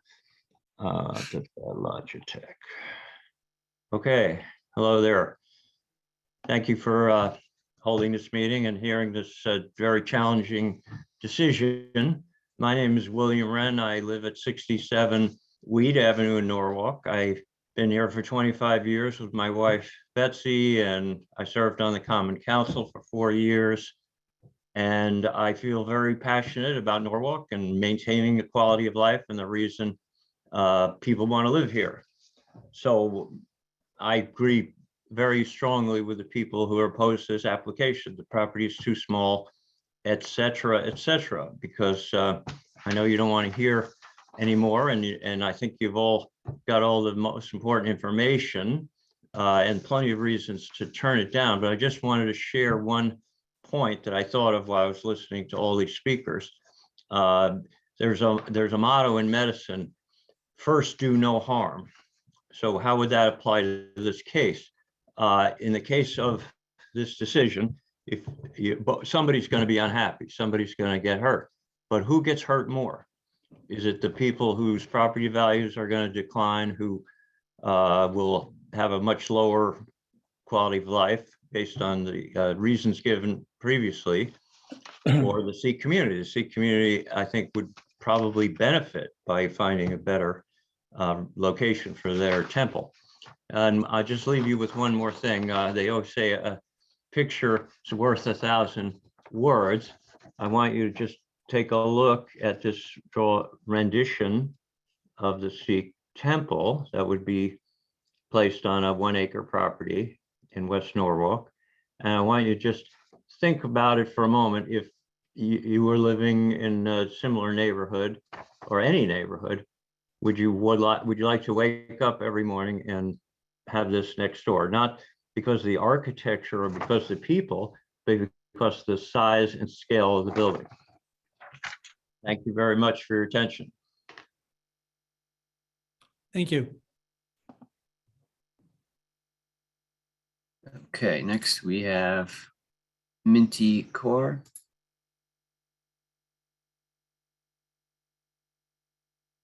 Hello, can you hear me? Yes, we can. Can you see me? Nope, I can do that if you want. Okay. Give me 1 second.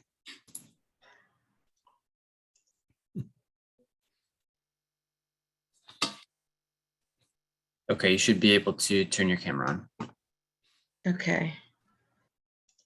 Good evening, Chairman and committee members. Happy New Year. My name is Minty Kaur and I live at 129 Greenwich Road, Bedford, New York. I'm part of the GTBF congregation for over 20 years. A few points I'd like to share. It has been echoed just in the past 30 seconds that property values may go down. These are some sentiments that were expressed in the time of the Fair Housing Act of 1968, where many community residents urged that it would lower property values, raise crime rates, and increase taxes. I fail to see how this does not alarm many people, if not all. I would like to share an incident with you all about 25 years ago, when my father wanted to put a skylight up in his house. A special permit at that time was required. He ended up going in front of the committee and the surrounding community about his proposal. However, the neighbors were not so welcoming, and they came out in masses to vote against it. They opposed the skylight project, stating that the noise pollution, the drastic change in landscape, the impact of property values, an increase in taxes would negatively affect the well-being of the community. It ended up being rejected by the community. I'm convinced till this day he suffers from trauma he faced from the neighbors. This to me has similar aspects. I know a building is not a skylight, but nevertheless, one point that was heavily discussed during the last meeting in December, and also today, was the surrounding trees on the property. I'm just thinking to myself, are these trees used as barriers to keep people in or keep people out? Are these trees supposed to hide and cover the Gurdwara? I think maybe it's all of the above. Certain things have been said about how the landscape will be impacted negatively. Any landscape does and will certainly evolve and grow as it should. This point has been drastically blown out of proportion. I am very uneasy feeling about the way our last meeting went. These allegations seem to go beyond the facts, and instead it seems to be driven by fear. But the fact is, we bought a piece of property, we abided by all, and I stress all the regulations and requirements, and we got everything approved necessary. We also brought in multiple engineers and other specialists who looked at the property, confirming that this land can easily undergo construction. So in the end, we followed all the guidelines and regulations to try to make this process as seamless as possible. I understand that many people are not used to seeing a Gurdwara, a house of worship. So the tendency to fear the unknown or unfamiliar is great. However, people shouldn't take this opportunity to lash out and be quick to shut it down. Many people have voiced their impassionate pleas and have written letters to the committee about why the Gurdwara should not be built. However, the committee should not be swayed by one side. You as a committee should objectively look at the facts and only the facts. The Gurdwara should be seen and held in the same reverence as a church, synagogue, mosque, temple. I am very sad today, as I sincerely thought Norwalk would be a community that embraces diversity, equality, inclusion. I hope I'm not wrong. I want to end off by saying that anyone and everyone is welcome to come and see and learn who we are, what we do, and what we stand for. I thank you very much for your time. Thank you. Okay, next we have Dr. Sarbjeet Rayat.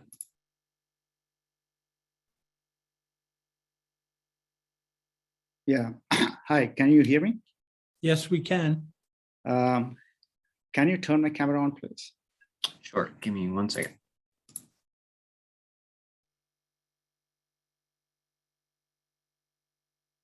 Okay, you should be able to turn your camera on. It should be in the bottom left corner of your screen.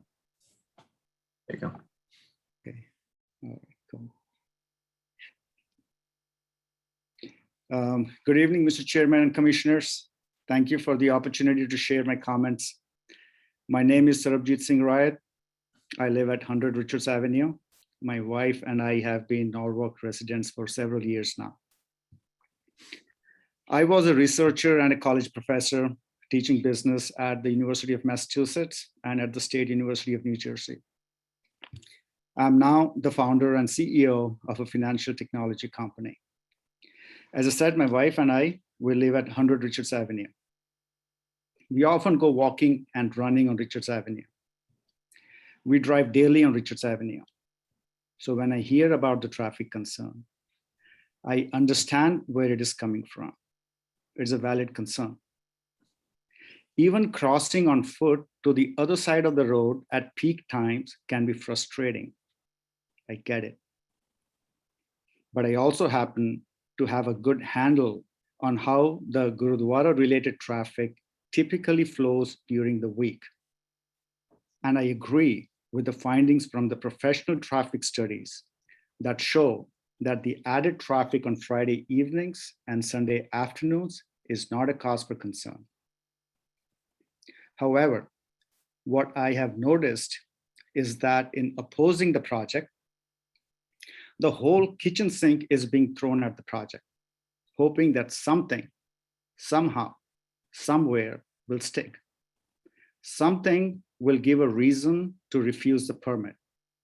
Too much traffic, too little parking, seating, max occupancy, too large a building size, too ugly a building, light pollution, sound pollution, FAR is too high, not enough screening, not enough green space, storm water drainage, not enough well water, retaining wall, destruction of trees, residence for the priests and musicians, impact on property values, high density building, not right for the AAA residential zone, outdated zoning laws, no need for us to have that building there, but expand our existing place.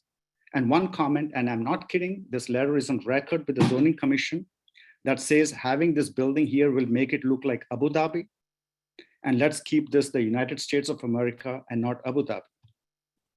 The whole kitchen sink, hoping that something will stick somehow and somewhere. I can understand why some may not like the idea of having a Gurdwara there. Many have said that their opposition is not about race or religion.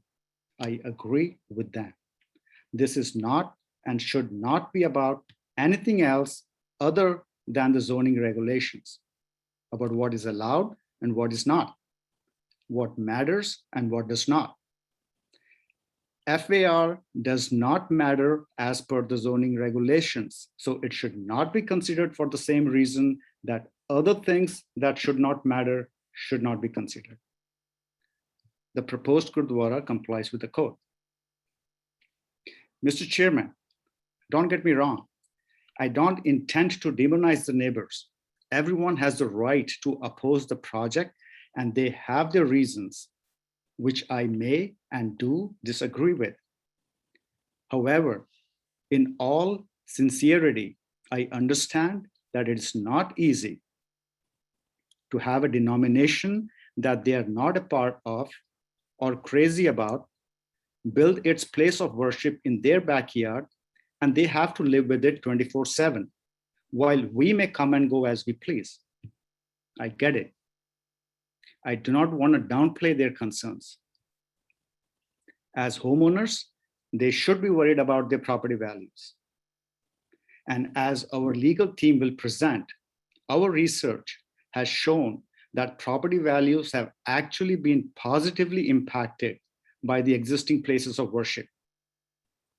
And there's something called the law of diminishing effects, whereby this fourth place of worship in that neighborhood is likely to have little, if not any impact in either direction. Mr. Chairman and commissioners, I can share with you that wanting to be good neighbors and working together is an active conversation within the Sikh community. It's important for us.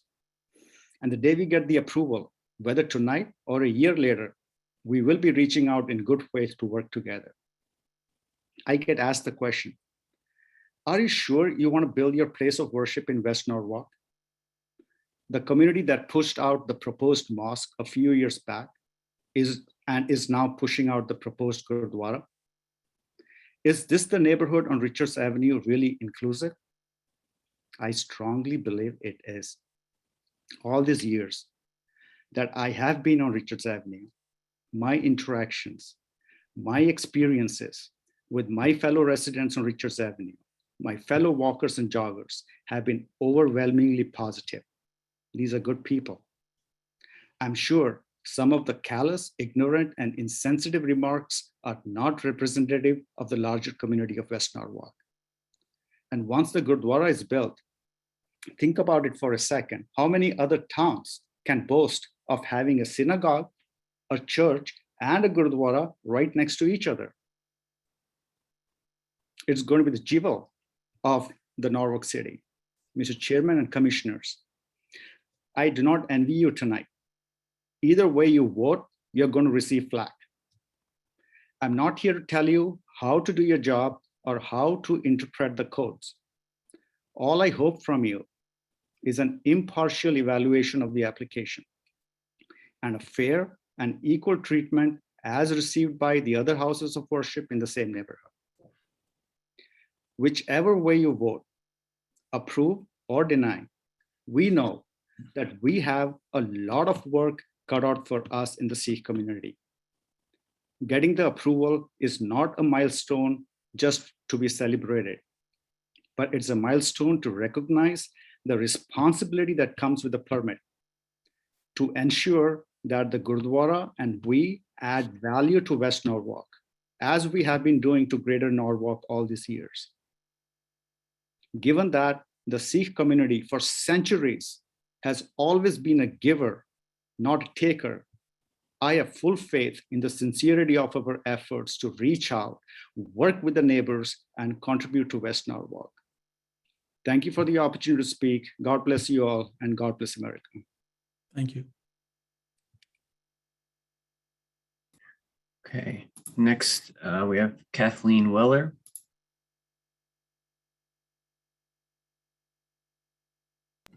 Can you hear me now? Yes, we can. Excellent. All right. Thank you very much for taking the time to do all this. I know it's been a very long meeting. I'm at 26 Redcoat Road in West Norwalk. We have lived here for well over 40 years. We chose Norwalk for the character of the city, and we chose our neighborhood for the charming place that it is and the strong zoning laws. This meeting and this decision should be about the needs and the interests of all the Norwalk residents, but especially the people who are in the immediate neighborhood. I'd like to concentrate on the building itself, on the land on which it's proposed to be constructed, and not on the religious aspects.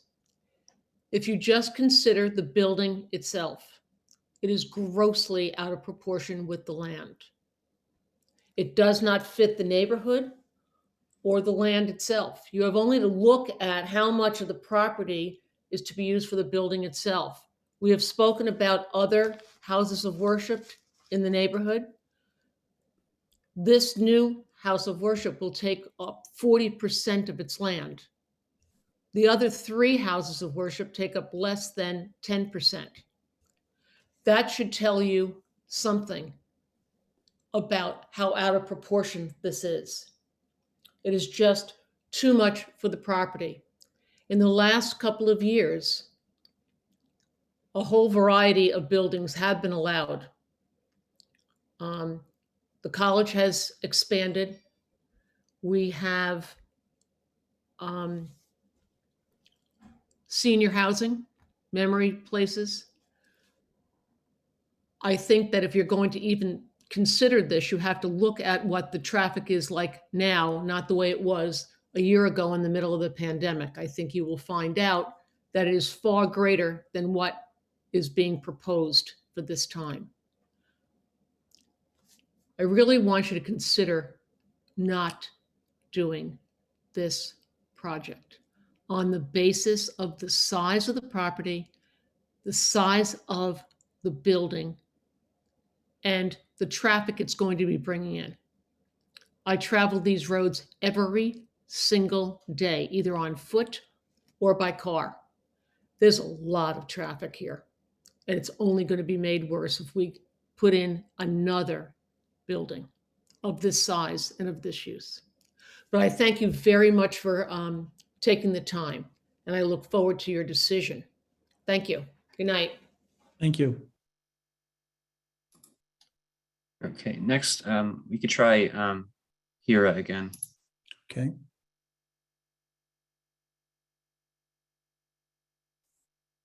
Here, if you're looking to speak, you should be able to unmute yourself. It'll be at the bottom of your screen.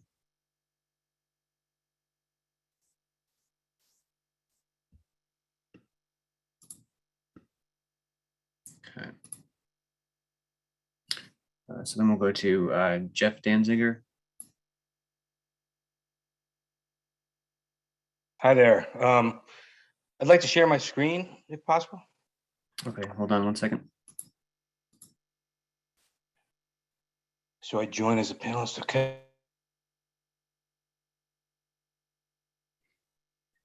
You should be able to share your screen now.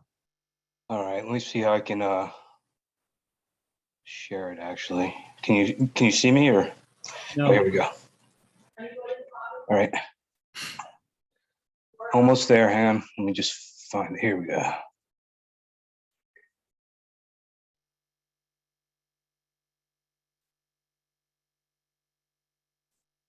Okay.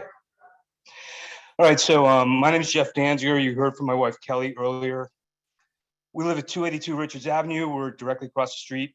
I've lived here 25 years, so longtime resident. On this slide deck, I'm going to breeze through a couple quick items. I know a number of them have been addressed already, but I just want to comment on a couple items. Actually, I should probably I can do this as a slideshow and from current slide. All right, that's bigger for you guys. I guess you can see it all.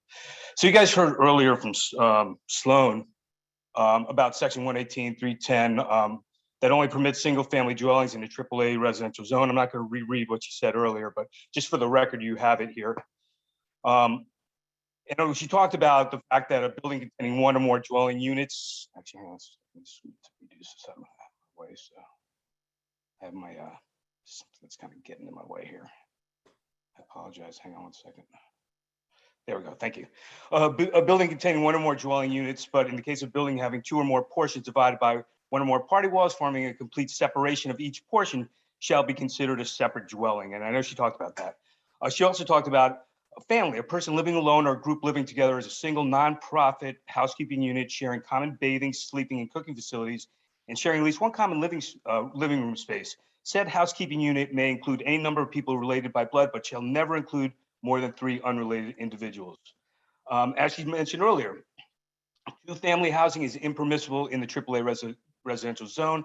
The applicant states in their application that they'll have a priest and 3 musicians living in their Gurdwara. I wanted to mention this because I know there's some other topics, some other people have mentioned about how many people, and I just want to illustrate kind of what we have here just for the record. Pama Gulata, the president of GTBJ, certified in a letter to the health department dated October 26th that 4 people live at the current Gurdwara and 4 will live at the proposed Gurdwara. As you see here, 2 bedrooms, 1 resident priest and 3 musicians on premises, same in existing and proposed Gurdwara. And then the kitchen and bathrooms are used by priests during the week and then by congregants on the weekends. I wanted for the record also to show the illustration here that was in the drawings that were presented. So this illustrates what we're talking about, that in fact, if they're not family members, you're going to have up to 4 people, 2 different bedrooms. It would be considered multi dwelling. So, and I also wanted to bring up another previous situation. It was a previous church in application, just sort of as an illustration. The Parkway Assembly of God on 260 New Canaan Avenue. In December 1985, the Parkway Assembly of God filed a special permit to build an addition to the church in a AA and AAA residential zones that the property saddled on 2.9 acres of land, so about 3 times the size. They showed a growth plan from the current 200 to 275 parishioners on Sunday to 450 to 500 parishioners, and a growth plan for religious education from 125 students and 20 faculty teachers to 200 to 300 students and 35 faculty teachers. So essentially doubling in size over time. They showed a seating plan of 813 congregants in the worship hall and designed 2 parking lots totaling 175 parking spaces, even though the code only required 163, with this significant congregation growth. So in other words, if you build it, they will come. And I think many of us feel that's the situation here. They also requested to combine the parsonage with another one and create multifamily dwellings for the priests and their families. So this particular application was denied because of the following conditions, all of which are still within the authority of the Zoning Commission to consider as grounds for denial. density and bulk of buildings is excessive and would have an adverse impact on the AA and AAA residential zone. Obviously, that applies here. Increased traffic would adversely impact the neighborhood. We've continued to talk about it. The proposed increase would greatly increase noise in the neighborhood. Think about, even if there's, I know one of the other people mentioned there's not going to be 240 people at 5 a.m. Well, there might be a handful of people slamming their doors and getting in and out of their cars, and lights and all that noise that creates it. So think about the neighbors that are directly there at all hours. So it doesn't have to be 240 people to be making a lot of noise when you have a commercial site in a AAA residential zone. And then lastly, multifamily dwellings are not allowed in the AA and AAA residential zones. So this is basically one more reason for denial of this special permit. As has been addressed in today's hearing, along with the previous hearing, there are clearly many uses for this enormous 18,000 square foot building on just a single acre of land in a AAA residential zone, including a 2-family dwelling and 4 unrelated individuals and residents, which is not permitted in the AAA residential zone. I do want to add a couple things that were not mentioned tonight. They probably were mentioned a little bit on the previous hearing. And one is weddings. We haven't even talked about weddings tonight. You build a big, beautiful place like that, inevitably, there's going to be weddings all the time. And I think the attorney that represents them had said that, oh, well, we're not going to go through extraordinary efforts to promote weddings. Well, guess what? You're not going to have to. Because if you have the most biggest, beautiful, temple, they're naturally going to go there. So we haven't even talked about that in addition to holidays. So every weekend or every other weekend, all of a sudden we're going to have a massive, a big wedding party across the street, and for however many hours that is. So that's another issue. And then another issue I want to bring up was the proximity to the corner. It's only a few feet from the corner of Philo and Richards. So every time people are backed up and 85 or 100 cars are going in and out of that space, and all of a sudden they're juggling traffic, it's not only going to backed up to the end of the road, but it's going to be backed up now to the stop sign and all the way, to Fox Run Elementary School and all the way on the other side. So I think, it's clearly obvious that this is way too big a building for that space. It has huge ramifications for all of us, and we're super, super concerned. This would be a beautiful building to have in the right spot, and we wish that they find the right spot, but not on 1 acre and AAA residential zoning in this spot where we're already reaching capacity. So that's what I wanted to say. Thank you for the time. Understand, all that you guys are, having to deal with and consider. And we really appreciate your consideration. Thank you. Okay, next is Maureen Grandin. Hi, everybody. Could I please have my video turned on and share my screen? Sure. Oh, showing his pan.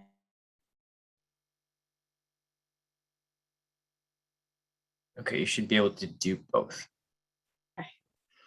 Hi, everyone. Thank you so much to the committee and to everybody who's participating tonight. I know that I'm sure this is not the most ideal way to spend your Thursday. My name is Maureen Kelly, or actually my name is Maureen Grandin now. I just purchased, my husband and I just purchased the abutting property to 283 Richards Avenue. We just purchased 286 Richards Avenue about 2 weeks ago. And we, joined the community of Norwalk for a number of reasons. My family has been in Norwalk since 1952. I grew up in the Washington, D.C. area, but part of the reason that my husband and I wanted to buy in Norwalk was due in part significantly to the diversity and the, the community that was there. So, we are extremely excited to be here. However, in the last 2 weeks, we have, I've done a little bit of research to find out about the situation and the special application at 283 Richards Avenue. And I found myself a little bit discouraged and disheartened. So I wanted to just share my screen quickly. I put together a couple of slides to show here. So I'm here today in opposition of this, granted, beautiful building that's being proposed. I did a little bit of research on my own, and I know that in the last public hearing, RULIPA was discussed. RULIPA Maureen, is it's not showing your screen if you're Oh. sharing. I'm in presentation mode. Share screen, screen 2. All right. There you How go. about now? We're good? Yeah. Great. Awesome.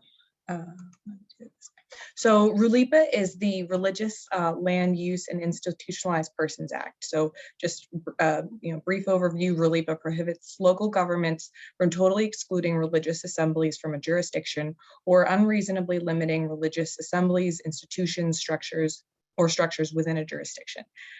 Frankly, I am of the opinion that RULIPA does not apply in this situation. So I have a quick 30-second video to share. It's from the Norwalk patch. In the video, you will see Annie Cower, who was then a religious instructor at the DTBJ. She's also the creative director and former CEO of the Sikh Research Institute. She's an active board member of the Interfaith Council of Southern Connecticut. As you'll see, the applicant already owns and worships reverently in our jurisdiction of Norwalk, and by all accounts, they have been successful, growing from 95 people when they acquired the building in 1997, and enjoying broad community encouragement and support. In the video, which you'll see in a second, she states that the GTBJ acquired a former bank building, which has become their home and is a reverent house of worship.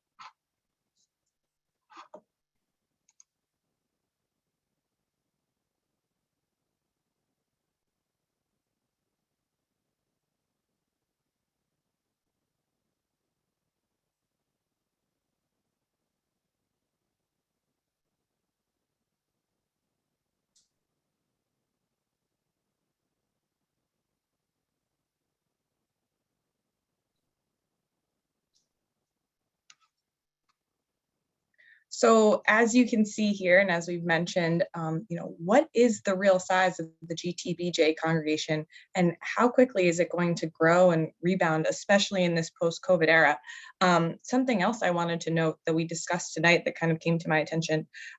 Someone previously noted that a lot of these people, for example, who come to the GTBJ from other communities, they have said, oh, they come there and then they end up, starting their own gurdwaras in their own communities. However, that most certainly does not seem to be the case, especially considering when you hear these people say, I've been a member of the Gurdwara for decades and decades. That completely contradicts what has been said. So as you just heard in the video, the regular congregation by 2011 had already grown to 250 to 300 families. So we're not talking about individual congregants, that's families. And on days like Baisakhi, 500 to 600 families. The special permit filing for the project at 283 Richards states only 200 congregants. That seems, that does not seem to comport by this video testimony. So, just in closing, there are a few reasons for the denial of the special permit as far as I'm concerned. Given that the applicant already owns a reverent house of worship in the city, if the special permit isn't granted, there can't be a claim of discrimination by my assessment. Obviously, I'm not an expert, but as neighbors, we're against this project due to the supersized structure, the inadequate parking, the AAA residential zone, everything that people have already said. This is just not in keeping with harmony of the neighborhood, and this is poor practice, for the greater good of the community. The proposed superstructure is unlike the other houses of worship in the neighborhood that are on much larger parcels of land with ample mature trees, open space, and plenty of parking to meet their demand. Approving this deficient application simply because of the threat of a lawsuit against the city is a violation of our rights under the Norwalk zoning regulations. And I would really, really just urge and beg the congregation, the commission to, provide a great compromise that works for this, fabulous Sikh community and for our neighborhood as well as the city of Norwalk. So thank you very much for your time. I really appreciate it. And that's all. Thank you. Thank you.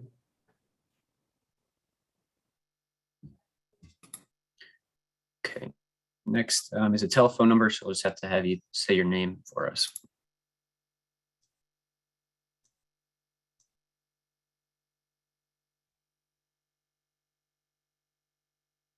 Hello, this is George. Can you hear me? My name is George Don Bakley, and I live at 8 Jennifer Road, Norwalk. And I've been living here 30 years. And for 30 years, I've been using West Norwalk Road to get to Philo Street to pass Richards Avenue. That road is skinny. Any traffic study would show you it's a one-lane road in both directions. There's no shoulder. There's dozens of hidden driveways.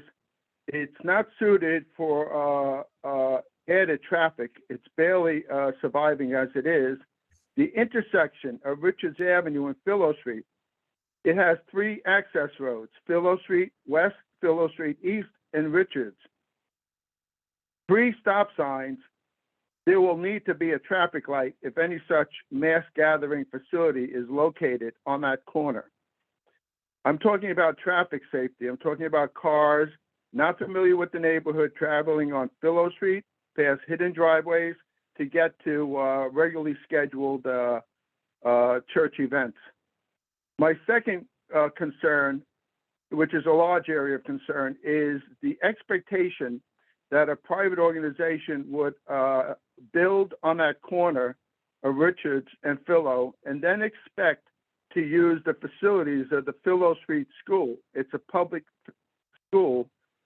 I'm talking about the facilities like the building, the parking lot, and the grounds. For example, a soccer game sponsored by the private organization on public grounds for the public school. I don't think I would agree to that. Third is, I'm concerned about the siting of the location. The location, the size of it. There's other locations in Norwalk that can welcome the Sikh community to a much larger space where they can build a church, have adequate parking, and have perhaps additional land to expand. I can give you an example of another location in Norwalk, not far from their current location. Let's look at Main Avenue on Norwalk, only a half a mile from the Merritt Parkway and a half a mile from Super 7. That location on Main Avenue, I'm talking about the addresses of 272, 280, 286, 296. That's a large area, and it could definitely accommodate a 3 or 4 story structure. Only recently, 2 or 3 years ago, a big box store was going to move into Main Avenue. A traffic study showed the zoning commission that that land was not going to be suitable for much added traffic on Route 7 on Main Avenue. But Main Avenue is 2 lanes in each direction, and it's minutes from the Merritt Parkway, and it's minutes from Super 7. That would be more accessible. It will have public transportation. That's just one area in Norwalk that could accommodate such a structure and such a community. So it's these 3 main areas. The traffic study should be reviewed, because no traffic study would show that that road from West Norwalk Road to Richards Avenue or Philo Street, that is not suitable for attracting additional traffic, especially at all hours of the day. And then my concern about the expectation that public facilities at Philo Street School would be available. It should not be available. I don't believe any public school facilities should be available for private organizations to take advantage of taxpayer investments. And then number 3, I think the zoning commission could propose back to the applicant other areas, other locations in Norwalk where the zoning commission can help them develop a plan that could meet the approval of the residents of Norwalk and as well as the community behind the application. My final comment is I think the residents of Philo Street, all of them, that would be affected from the added traffic should be they should be notified of this plan, and they should have the opportunity to comment. And second, final note is I think the West Norwalk Association at large should be briefed, perhaps of this plan, perhaps through a newsletter, a special newsletter, so that they can be alerted that the character of their neighborhood could change. The traffic, the character, the ceiling height, which I'm very concerned about. Should we be changing ceiling heights all across West Norwalk? No, I don't think so. So these 3 main areas, that's what I most concerned with. That's these areas I have objection to. Thank you. Thank you. Okay, next is Will Harris.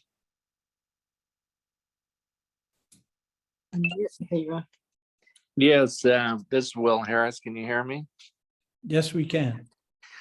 Yes, I'm a West Norwalk resident. I've lived here for the last 15 years. Can we have your address, please? It's 24 Weed Avenue. Thank you. And for those who don't know, Weed Avenue is around the corner from the Richards Avenue that we're speaking about. And I object to the project. It's simply too large of a building for the space that's being proposed. And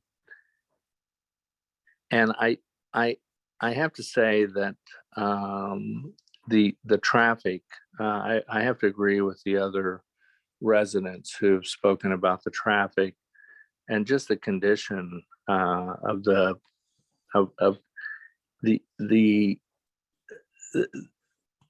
we basically just don't have the resources to support this size of facility at that location. And so I just want to, after living here for 15 years, I can tell you that it's just not the right area for this size of facility on such a small piece of property. So I'd like to propose my objection. And I'm his wife, and I'm going to add to that. And I'm kind of offended by people thinking it's about us not being a welcoming community. I mean, that's the craziest thing in the world. What we're saying is, who buys a 1 acre property to jam anything in this? We just don't want, I don't care what, I don't want a retail facility. I don't want a religious facility. I don't want a monstrosity going up there that doesn't fit. I support anything that fits in this property, but a 1 acre property trying to fit this facility is crazy. And all we're saying is, we want to know why people who don't live in this community have any say in what's going on here. West Norwalk residents, it's affecting our property, it's affecting our lifestyle. It is, get over the fact that it's against the religious community. That's the craziest thing in the world. This thing should never have been purchased for this type of facility. Thank you. Ms. Harris, could you just say your first name for us so we have that? Stephanie Harris. Thank you. Next is David Davidson.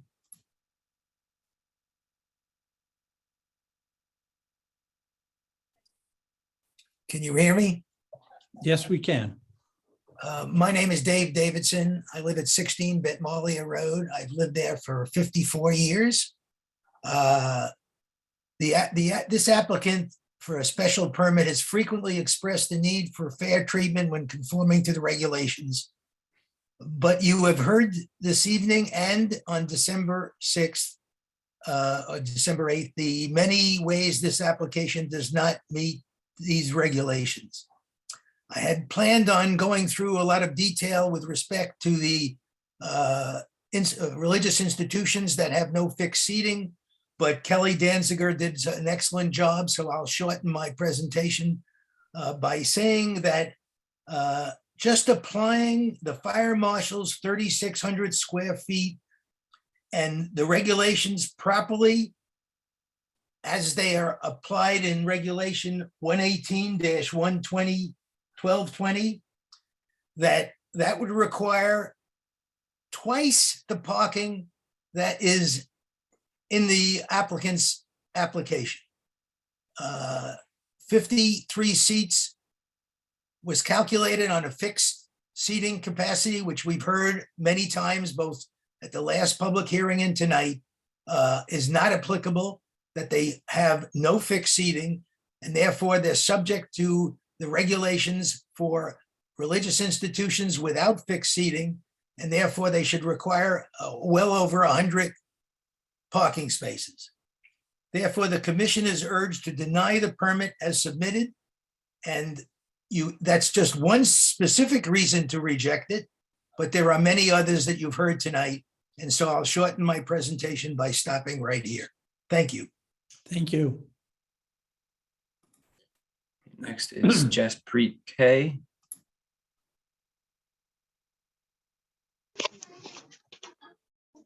Can you hear me? Yes, we can. Good evening, Mr. Shulman and members of the Zoning Commission.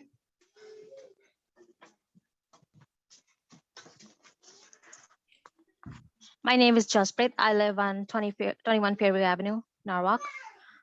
I have lived in Norwalk for over 20 years. I went to college, got married, and raising my child here. I had the opportunity to read the 75 plus letters that have been written. I was in shock and dismayed to see such aggression to house of worship. There were statements targeting the new proposed site as well as the current building, which was alarming. I want to talk about the proposed size and 2.5 stories of the new Gurdwara building. Our professional engineer team, working with the city departments, have certified that it is fully compliant with all codes and regulations. With that being said, the spreadsheet has shown and proven that same numbers of membership in 2010, which was 240, is the same today. Thus, after a decade or so, we have been stagnant, which is what we are seeing. Inherent in these numbers are the influx of the incoming and existing members. To those who are questioning why we need a bigger building, I want to inform them that by constructing this beautiful structure, we will be able to provide proper classroom to our children and the next generation.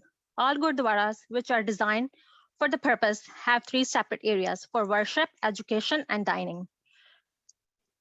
It has been stated in the past that Gurdwara is open 24/7, which has been turned into a big misunderstanding. Every day, the resident priest performs the ceremonious opening and closing of the Holy Scripture in the morning and the evening, respectively, and offer prayers, reading from the Holy Scripture. There is no congregation during these times. During the day, about 5 to 10 people may visit at random times for a few minutes, 2 to 10 minutes to offer individual prayers, to take a short reading from the Holy Scripture. The regular congregation are held on Friday evenings and Sunday mornings. Lastly, the special events such as weddings and funerals are the same as any American weddings, where only few people are invited to Gurdwara for the religious wedding ceremony, while majority of the invitees go to the banquet halls, and the funerals where it is very subdued and only close family and friends attend. In conclusion, thank you for your time, and I request you to approve our application for the special permit, as our architects and engineers have designed the building complying with all the city and state code and regulations. Thank you. Okay, next is Gregory Staples.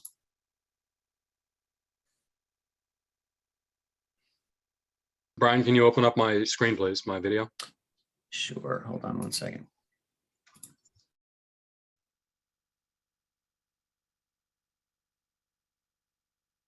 Okay, you should be able to turn your camera on. Beautiful, thank you very much. My name's Greg Staples. I live at 11 Ridge Farms Road. I've been able to listen to some of the open discussions on December 8th, as well as tonight. I'm very impressed. I find them to be very respectful, very orderly, and I'm impressed by the high quality of the conversations. I do observe that despite some attempts by a few to frame it as a case of religious intolerance, whether in code or not in code, I really don't think that there's any of that that's involved. I think it's really about a large group of impacted neighbors asking almost unanimously for denial of a very high density development in a semi-rural, low density neighborhood. The passion is understandable. You're hearing people that have lived here for 15, 20, 25, 30, 35 years, and they've invested a lot of their time and a lot of the value in their real estate, and are very concerned they're going to lose a lot through this. The proponents, I understand, are a group that very understandably is looking to upgrade their house of worship. But this is a group that's dispersed throughout Fairfield County, or in some cases, Westchester County. and won't bear the very real externalities, negative externalities of traffic, of noise, and lowered property values. The bearers of that will be the very immediate neighbors surrounding this proposed project. I feel sometimes that the immediate neighbors are disadvantaged by not having the organization to hire what I think is, quite frankly, a very sharp-elbowed attorney to defend our case as well. Although I'm also impressed by hearing such people as Ms. Schickler and Ms. Danziger, who have clearly done their homework and are doing this because they're very, very concerned. This is not a trivial or lightly founded concern that they have. I do also think that it's unfortunate that Norwalk perhaps doesn't have stronger protection for their neighborhood character, something that seems to be enjoyed by our neighboring communities to the north, to the east, and to the west, and sometimes disadvantages Norwalk. So it seems as if this project is perhaps being contested on more trivial issues like traffic and parking, but I think to some degree it's almost beside the point, and I'd illustrate with a potential example. Suppose, if you will, that this lot had an additional quarter acre of mature trees and grass, enough so that they indeed would, in turn, that quarter acre would be trees cut down, that grassland paved over to provide the additional parking spaces that the parking zoning requires. I would say that that would not be a positive for this project.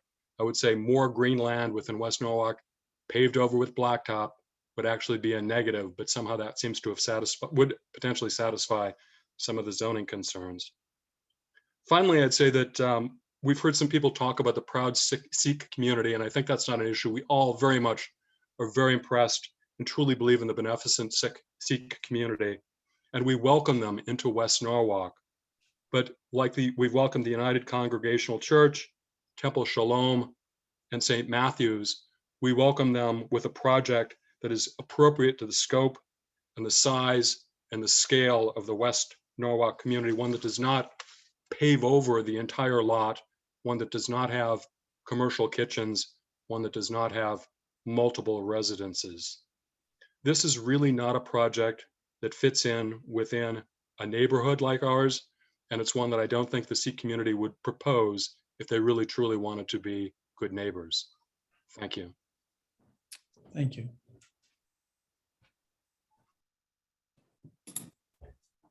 Okay. Next is Catherine Jones. Hi there, can you hear me? Yes, we can. Yes. Okay, thank you. I will be short, I just have 2 points. I live at 6 Bonnybrook Road, so down the street off Richards Avenue. I'm actually here with my husband and my daughter. We've been here 19 years. All the 3 of us here, I am against the proposal simply because of 2 reasons that have nothing to do with religion. I feel sad to hear some of the previous comments to think that it does have to do with religion. My main reasons are the size of the building versus the size of the land that is meant for the size of a house, not a commercial building. It's out of context with the neighborhood to have a commercial site immediately abutting houses with no tall trees. The density and the concrete without any grass is out of character with the entire West Norwalk area. I do also would like it noted, and I apologize, I don't know if this was said earlier in the meeting, that in reviewing all of the letters sent in for the building construction seems to be written from people outside of the West Norwalk neighborhood. The letters against the proposal were all generally from within West Norwalk, as I could see it. I don't think that the letters for the construction should carry the same weight as letters against when we are talking about changing the neighborhood. Therefore, I also worry about the additional cars traveling through the neighborhood from Stamford and other areas outside of West Norwalk. I walk on Richards Avenue every day and will feel that the street will be greatly impacted by more traffic. That's simply how I feel about it. Thank you. Thank you.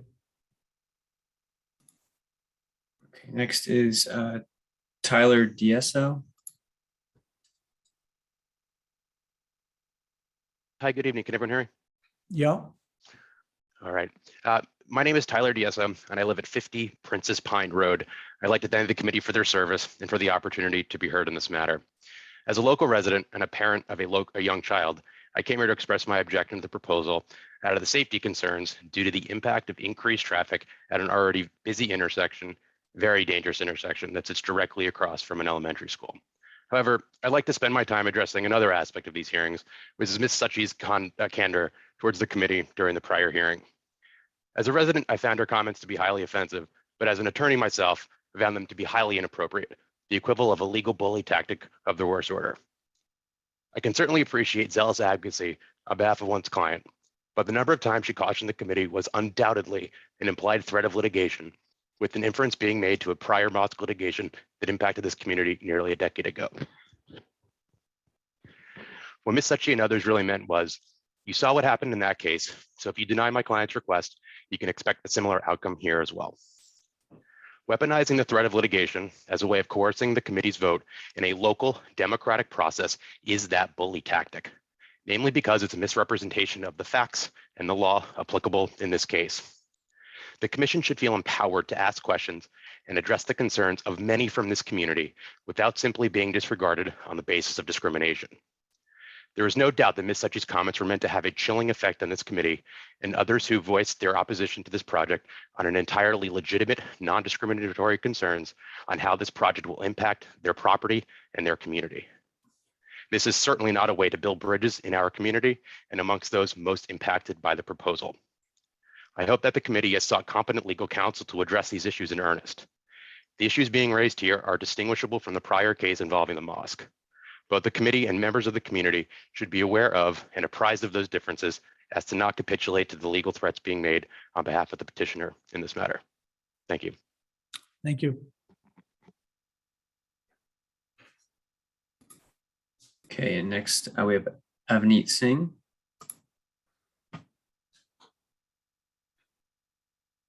Brian, can you hear me? Yep. I have a couple of slides. Okay, give me 1 second.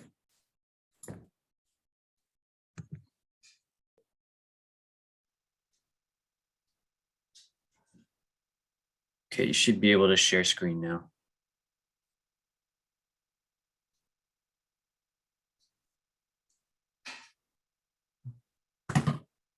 Can you see my slide? Yes, we can. Great, thank you.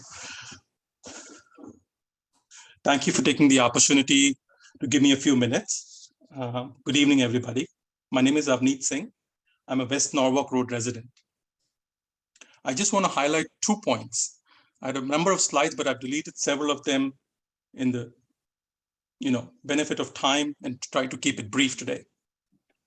My first point is that I would like to clarify on several comments that I've heard today about a 4-story monstrosity, a 3-story monstrosity, an 18,000 square feet structure. The fact of the matter is this is a 2-story application for a 12,000 square feet structure with a 6,000 square feet basement for a community kitchen. It's not a commercial kitchen, it's a community kitchen that serves not only members of the Sikh community on Sunday, but also organizations like Open Door Shelter and other homeless shelters.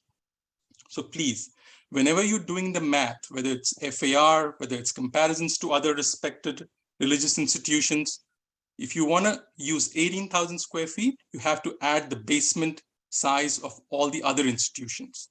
If you just want to take it above grade, it is 12,000 square feet to be compared with other above grade institutions. That's my one point. The second point I want to highlight is that driving across, I've seen a lot of signs and comments about how this particular structure is going to make Richards Avenue not residential. Well, here are the facts. If you look at Google Maps, Richard Avenue is not exclusively residential. It's 23 Richards is a Reynolds Farm Nursery Center. 38 Richards is American Cancer Society office building. 40 Richards is a 150,000 square feet multi-tenanted office building. 51 Richards is a retail store, Ashley Furnitures. 75 Richards is KFC restaurant. 110 Richards is a 100,000 square feet mechanical plastic corporation's office building. 123 Richards is Epoch Assisted Living. 188 we know is NCC. In fact, 252 Richards and 287 Richards right in our vicinity are business addresses. And of course, we all know about Fox Run and the 3 other respected institutions. Richards Avenue has all these on the street. Hence, in my humble opinion, to categorize this one institution coming up on Richards Avenue will make the entire nature of the Richards Avenue building non-residential is not fair. In any case, I'll just conclude. I sincerely hope that after all the discussions are done and all the points have been made, we can all come back together as good neighbors, leaving behind all the acrimony that has resulted in the past few months. We all need to be pillars of support to each other. I am supremely confident that the Sikh community will be gold standard model neighbors, and our goal would be always to win the hearts and minds of our neighbors through our service, love, and compassion. And that is why I support this motion. Thank you for listening. Thank you.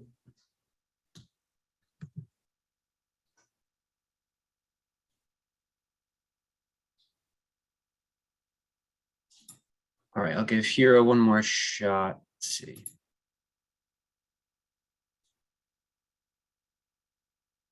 Here, if you're looking to speak, you just have to use the unmute button.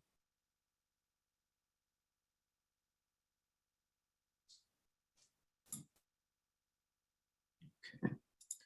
And then if anyone else is looking to speak, you could use the raise your hand tool now.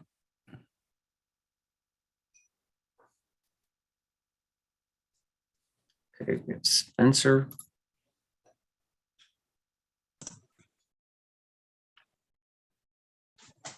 Hello, can you hear me? Yes, we can. Yes, I'm sorry, that's not my name. My name is Jose Intriago. That was my kid's name on the Sim login. My name is Jose Intriago. I'm a West Norwalk resident living 15 Fireside Court.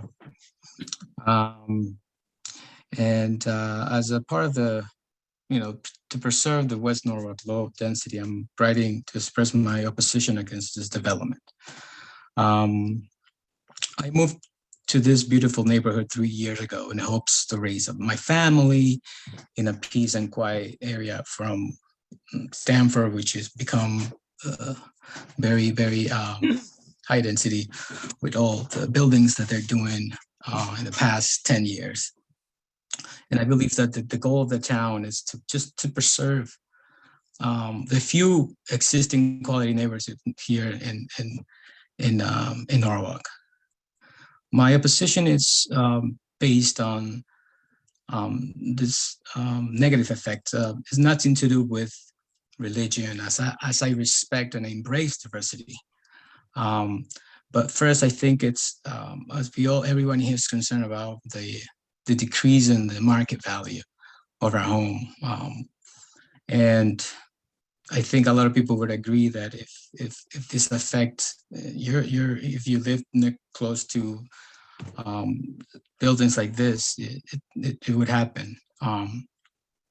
Also, there will be an increased traffic congestion, adding to the already dangerous situation of intersection of Phillip Street and Richards Avenue. And thirdly, I know that as if this temple is developed, drivers will come finding some sort of space to park, and the quiet Fireside Street, the beautiful quiet neighborhood that we're gonna see I'll see probably cars parked on the street. That would affect my kids, going outside and playing around. So again, I don't have anything against the religion. I respect and I do embrace the diversity in this community, in this world.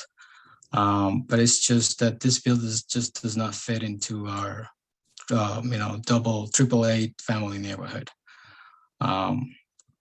Thank you for your consideration. Thank you. All right, and then last, I know Mohinder wanted to speak. Mohinder, if you want to unmute yourself. On here, okay. Can you hear me, Brian? Okay. Yes. Chairman Shulman, distinguished members of the Zoning Commission, and our neighbors. Good evening. My name is Mohinder Singh Khalsi. I'm from 519 and I have Flex Hill Road in Norwalk. By profession, I'm a licensed professional engineer. I work for one of the state agency in New York. Fortunately, I know why the codes and standards are established and how these codes are applied in real life. I'm here to support this project for the following reason. The first point I'd like to make is about the design optimization and the compliance with the code. I talk about optimization. The layout of the building is well thought out. It optimizes the full utilization of the lot, providing a 13,000 square foot of green space. Our professional team followed many recommendations and resolved many comments to secure sign-off from the various city agencies. Mr. Chairman, regardless of color of my turban, my background and experience in the field of engineering requires compliance with today's city code and regulations as written. The city agency advised us to follow design guidelines and applicable codes all along for the last year and a half. The plan achieves full compliance to all the codes as of today. There was some commentary made during the last time that the existing codes are inadequate. And if the city truly believed that today's codes are inadequate, or opinions, emotions are important, as we heard, then the city had every opportunity to codify opinions and amend the existing codes moving forwards. Second point I'd like to make is about the Sikh tradition that defines the architectural style of the building and our seating. The proposed design is consistent with the architectural style of the Sikh house of worship around the world. When it comes to seating and spaces, it is a 6th century old tradition for the Sikhs to pray while seated in the presence of Holy Scripture enshrined on a raised platform. The third point I'd like to make is the impact on property values that people talk about here. During last month's meeting, one of the neighbors offered inflated home market values and losses, but that information is not supported by the facts here. Research showed that abutting properties were sold at higher prices than the city appraised value. Example, 286 Richards Avenue was sold at 15% higher, and the second house in 6 Fireside Court was abutting to UCC was sold at 12% higher than the appraised value. Therefore, it is my humble opinion that the existing churches did not have any adverse impact on the market value. The proposed house of worship fits within the existing textures of the neighborhood that will have no impact on the market values of the abutting properties. The fourth point I would like to make is about the public comment here. The public has the right to express their views for or against, as we heard. Most of the opening comments boil down to parking, too little parking, traffic flow, the lot size, the building size, and the property value. Well, the research on the property value showed no adverse impact on the property value as a result of the house of worship in the neighborhood. The applicant has complied with today's code, including setbacks, parking, and the traffic flows. The applicant may seek assistance from the Norwalk PD to direct some traffic on special days, such as April 14, should the zoning commission think it is necessary. The fifth point I'd like to make is about the diversity, inclusiveness, and the rule of law. Some of the comments showed mistrust and lack of empathy for other denominations, which is most unfortunate since, as I am sure you will agree, that diversity, quality, and inclusiveness are important for a healthy environment in a vibrant city like Norwalk. Recently, at the municipality level, the city of Norwalk has already adopted to conduct itself in an equitable, diverse, and inclusive manner moving forward, as reported in the posting on June 7, 2021, Norwalk Speaks. At the state level, on June 1st, 2021, the state of Connecticut has already passed Senate Bill 1, which, among other things, declare racism as a public health crisis. At the federal level, laws such as our LUPA are already in place that promotes individuals, that protects individuals, house of worship, and other religious institutions from discrimination in such as zoning laws. All these codes and regulation guidelines and rules of laws are of no use if they're not applied in real life. The sixth point I'd like to make that is about the social impact of the Gurudwara. The house of worship is the center of the community life, not only for its spiritual growth, but also for its social interaction and anything that brings people together. Once constructed, it will be a wonderful addition to the neighborhood and the city. It will bring diversity and inclusion in the vicinity of other denominations who practice their faith here. We sincerely work with our good neighbors and other denominations. I hope that the neighbors embrace us with open arms for the welfare of all and the service to mankind. Finally, Mr. Schulman, I understand that the commission has the power to accept or deny and impose the conditions of approval. I hope that the zoning commission approves of our application for special permit that complies with all existing codes and regulation that you have in your books today. I also want to express my sincere gratitude to Mr. Schulman and all commissioners, our highly technical team, directors Clappens and his staff, and all city agencies for their assistance. God bless neighbors, God bless zoning commission, and God bless City of Norwalk. Thank you and Happy New Year's to all of you. Thank you. Thank you. Okay, and we have two last hands up that went up. We have Carl. Cafferly, yes, I'm here. Yeah, we can hear you, Carl. Hey, Brian, good evening. Commissioners, thank you very much for your time. Applicants, fellow Norwalkers, I'll keep this very brief. My underlying concern after listening to all this without delving into anything that's already been touched upon, is this safe?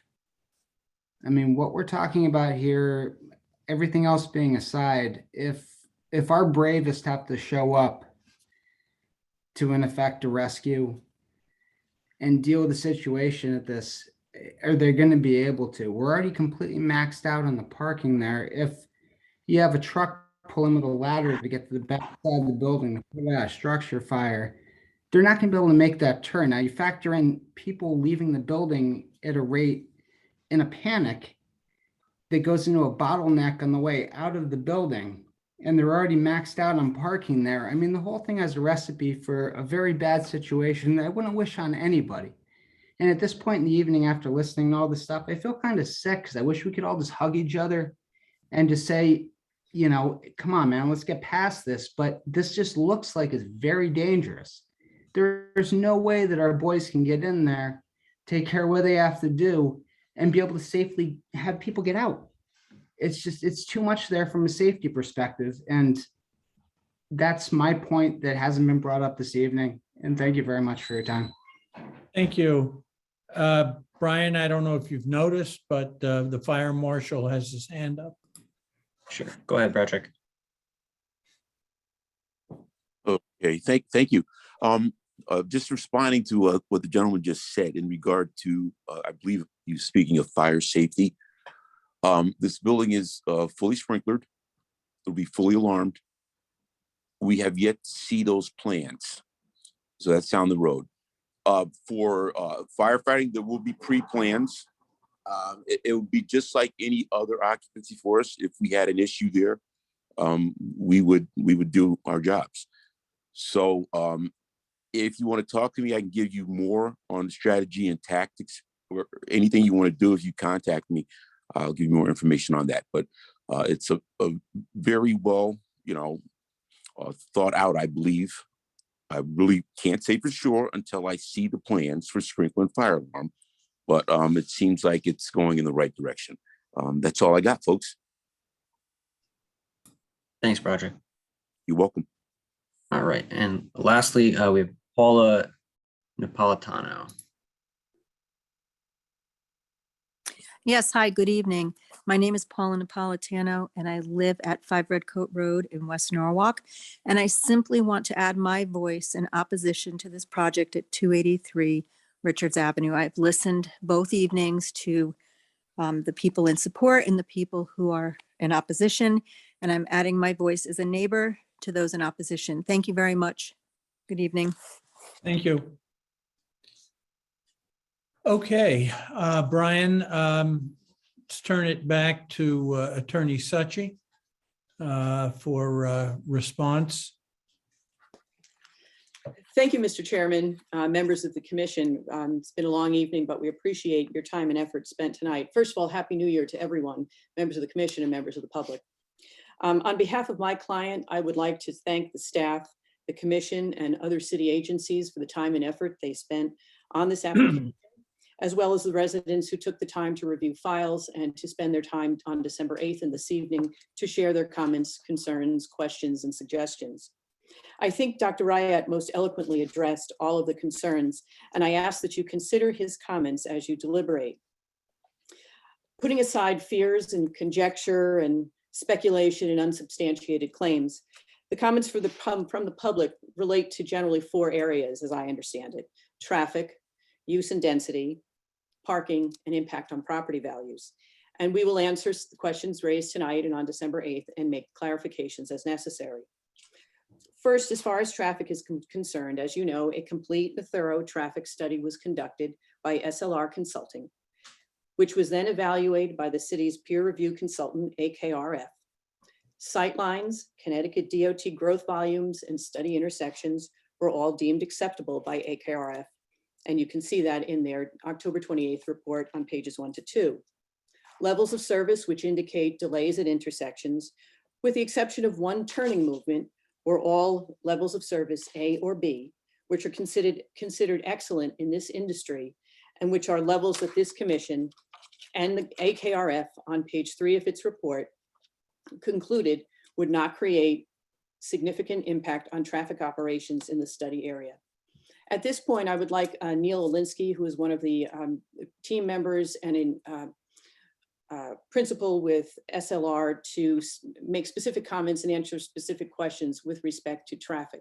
So if Neil could come on, I think he has a few comments and a few bits of information to share. Neil? Yes, thank you, Attorney Succhi, and everybody on the hearing tonight. To reiterate, Neil Olinsky with SLR Consulting. We worked on the traffic studies for this development. Just want to say and just remind everybody that this development is expected to add little to no traffic during the weekday commuter periods, as well as little to no traffic during the times that the elementary school arrives and dismisses. The proposed Gurdwara is, I would say, complementary in the sense that it will only add any notable traffic on Sundays during the middle of the day. Sundays are, generally speaking, a pretty low roadway traffic volume day all around.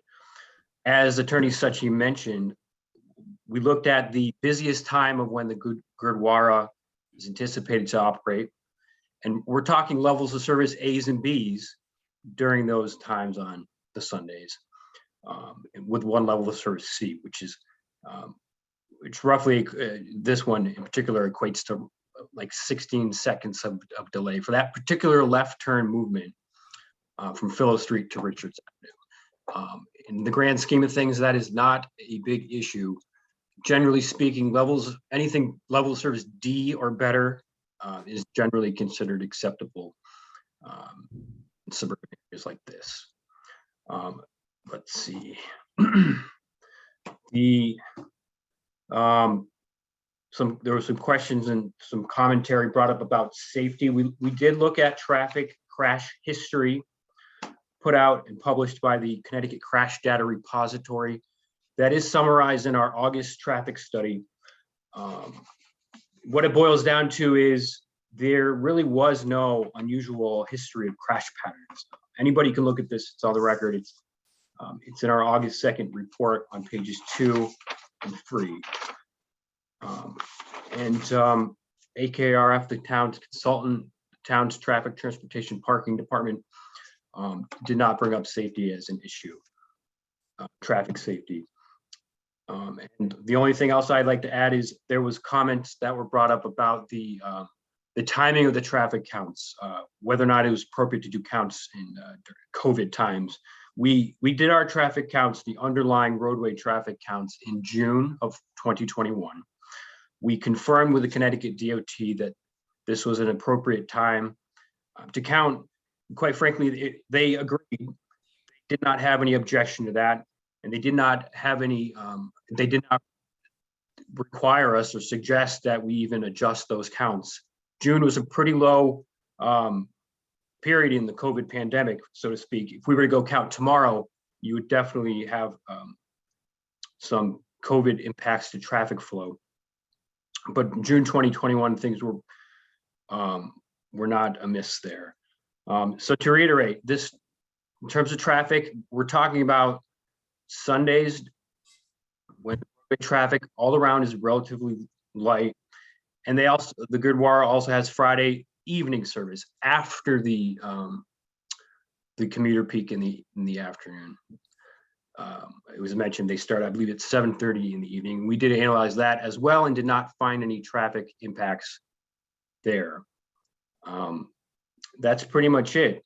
I'd be happy to answer any questions if anybody has any. Thank you. Commission members have any questions? Okay, then let's move on. Thank you, Mr. Schulman. The next topic that gained a lot of discussion and a lot of inquiry and concern by neighbors was the use and/or density of the property. Some have asked my client, asked why my client selected the property. Well, as you know, the congregation has been in Norwalk for 25 years and would like to remain here. It searched for properties where houses of worship are permitted and found this site, which, as you know, is located within 500 feet or so of 2 other houses of worship and about a half a mile from a third. One commenter just suggested this evening that it probably would be more appropriate for the Sikh community to locate their Gurdwara on Main Avenue, the former Alinco site. However, houses of worship are not permitted in the business number 2 zone. My client and its building committee confirmed with zoning staff that a house of worship was permitted in the AAA residence zone and at this location. I remind you that no zone text amendment or zone change application is required for this use because it is a use that's allowed by special permit.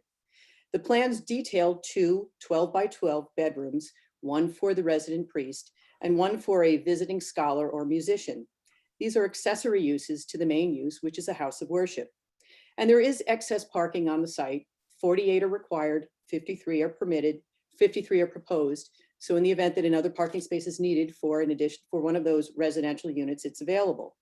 However, you as a commission can also impose a condition limiting the number of residents to 3, which would meet the definition of family, 3 unrelated people by blood, and that would not be an issue. Some questions have been raised about building height, number of stories, setbacks. These all meet or exceed the requirements that exist today. This proposal also exceeds the AAA zone residence requirements that are more stringent for non-residential uses in residential zones. And those are for setbacks, front setbacks, side and rear setbacks. No variance has been required or requested for any height or bulk standard for this house of worship. Some have talked about what the minimum size is and perhaps the lot is too small. Well, I submit to you that, again, the height and bulk standards for AAA residence zone require 1 acre in size, and this lot is 1 acre. No larger lot size is required for a non-residential use in the AAA residence zone. That only exists for non-residential uses in the B zone, B residence, C residence, and D residence zones. There is no architectural review or design standards. Had there been, perhaps this would be subject to that, but there aren't any and none can be applied. The review must be based on the application, the plans as submitted, and the testimony tonight, and certainly not on a 10-year-old video that was taken at the Gurdwara on 622 West Avenue in 2011. Some have talked about FAR, and we talked about this last month. FAR stands for floor area ratio. No such requirement exists in the AAA resident zone, so one cannot be applied to this proposal. This is not an overburdening of the space. It is a use that has been designed to meet the regulations, and it does so. Your zoning staff concluded in its October 6th memo on pages 1 and 3 that, quote, the proposed structure complies with all standards regarding bulk and height for the AAA resident zone, end quote. And also that, quote, the standards for yards and buffering are met, end quote. It also reiterated full compliance with the height and bulk standards in its memo to you today. Some question has been raised about weddings, funerals, and other religious celebrations. As was mentioned, weddings and funerals are religious celebrations that all denominations have, but they are private events. The entire congregation is not in attendance. And over the past several years, there have been anywhere between 0 and 2 weddings at the Gurdwara on West Avenue and a few funerals each year. I challenge anyone to claim that any other denomination has multiple weddings every weekend, multiple funerals every week. That just is not the case. My client does not intend or plan to rent out this facility as a catering hall, as some fear. This is a house of worship. It is not a revenue generating structure and will not be. Moreover, in the Sikh religion, they must refrain from alcohol, and it would not be permitted in the Gurdwara. And I suggest to you that this restriction would not likely be attractive to outside groups that would want to rent a hall for a private function. My client has suggested and will accept a condition that the Gurdwara not be used or rented to outside groups, individuals, or others as a catering facility, but only used by this congregation and its members. The fire marshal has set the occupancy and can, should there be a complaint and should they find a violation, they can close down a facility. Many of you will recall during the Christmas season, if you were to go to Stu Leonard's right before Christmas, the occupancy levels were met, and after that time, no further individuals were allowed in. A similar situation could exist at a house of worship. If they violate the occupancy levels, the fire department has certain obligations and certain abilities to close it down until occupancy is met. Parking. As I explained on December 8th, parking is calculated at a ratio of 1 parking space per 5 seats based upon maximum seating capacity. And those are the words in your definition and in your zoning code. This is a regulation that has existed for more than 35 years. Perhaps I was inartful last month on how I tried to convey this. But once again, the signed and sealed architectural plans depict the maximum seating capacity at 240 seats, which also takes into consideration space deducted for stairways, elevators, restrooms, ADA compliant walkways, and fire department requirements. If you'd like further information on this, or if you'd like to hear from Marcos Reinheimer, he is available, but I think we've discussed this and we hopefully have answered the question to your satisfaction. Excuse me for 1 minute. Thank you. My client has also confirmed that since the maximum seating capacity will be 240, it will also accept a condition mandating such, and the required parking is not only provided, but exceeded for that maximum 240 seating capacity. In none of the 15 or more zoning department files that I reviewed and that I shared with you, was there any further analysis required to confirm maximum seating capacity? The staff in the prior commissions who sat in your seats have always relied on plans submitted without further inquiry or question. The zoning staff in its October 6 memo on page 2 concluded that, quote, based on the zoning regulations, the 53 parking spaces provided on the site complies with our standards, end quote, as does its memo of today.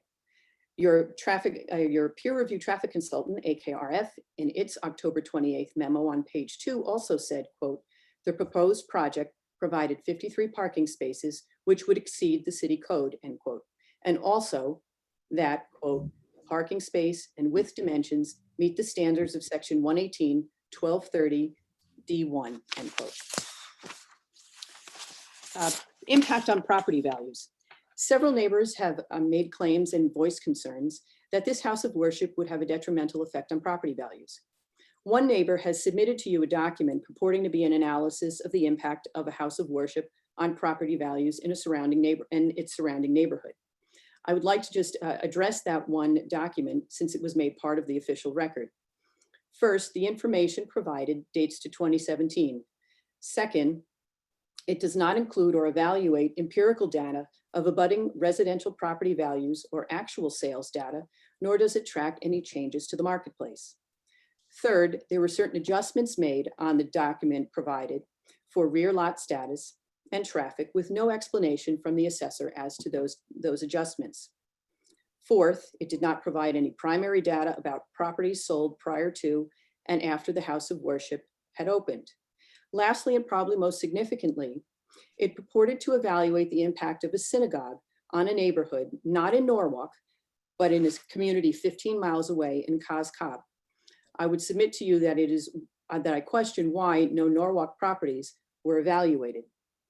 You already know that there are 3 houses of worship already on Richards Avenue, and our research has revealed that the market continues to demonstrate a level of acceptance of non-secular uses and has not proven to result in adverse market values or marketability by virtue of location near houses of worship. You can take judicial notice from the town clerk's records that within the last year, there have been approximately 18 sales of properties within a half mile of this subject property. The median property sale has been $700,000 with an average market time of 67 days. A quick look at some sales in 2021 revealed that took place less than 1 mile from the subject property, revealed that more than 68% of them sold for more than the asking price. And a quick look at sales in 2021 that were between a mile and less than 1.5 miles from the property, approximately 72% of them sold for more than the asking price. And these are all with houses of worship generally in the neighborhood. Additionally, you can take judicial notice of the assessor's records, which reveal that houses of worship are not detrimental to appraisals and sales prices. For example, 223 Scribner Avenue, which is directly across the street from St. Matthew's Church, where the construction is ongoing for a 17,000 square foot addition for a community room and gymnasium, the appraisal on the city's assessor's records revealed $479,300 in 2018, and that very year the property sold for $525,000. As you heard tonight from the new owner of 286 Richards Avenue, the appraisal on the city's website was $798,000, and that property just sold for $895,000. Based upon this information and other readily available information about the immediate neighborhood, there truly is no evidence to substantiate claims that proximity to houses of worship have negatively affected property values, and no basis to support the claim that this Gurdwara would do so as well.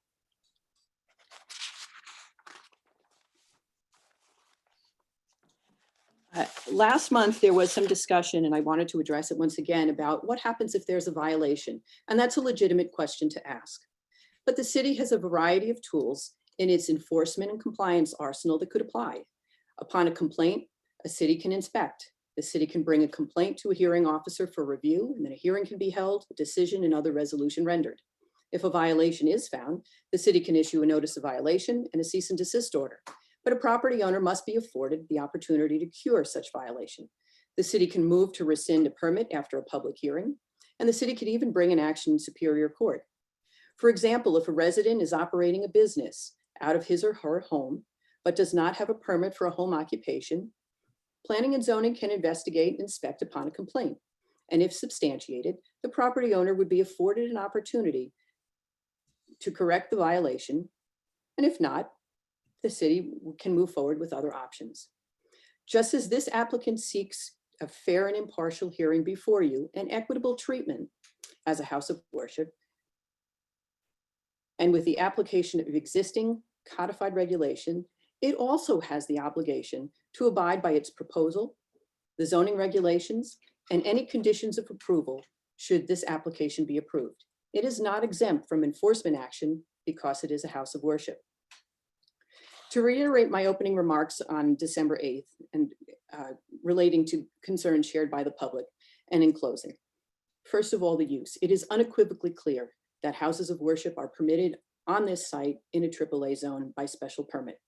No zone change, text amendment, or variance has been necessary for this house of worship. And as you are aware, 3 others exist in the immediate vicinity with no impact on property values. Floor area ratio, or FAR, there is no such requirement in the AAA residence zone. An application of a non-codified regulation or novel concept to this application would not be proper. Parking, we have already demonstrated that existing codified and accepted regulations apply, and they have been met in this instance. And compliance has been confirmed not only by your staff, but by your peer review consultant.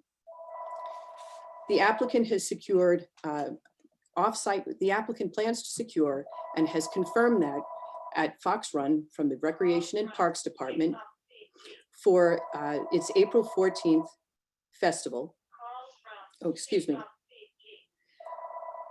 One moment, please.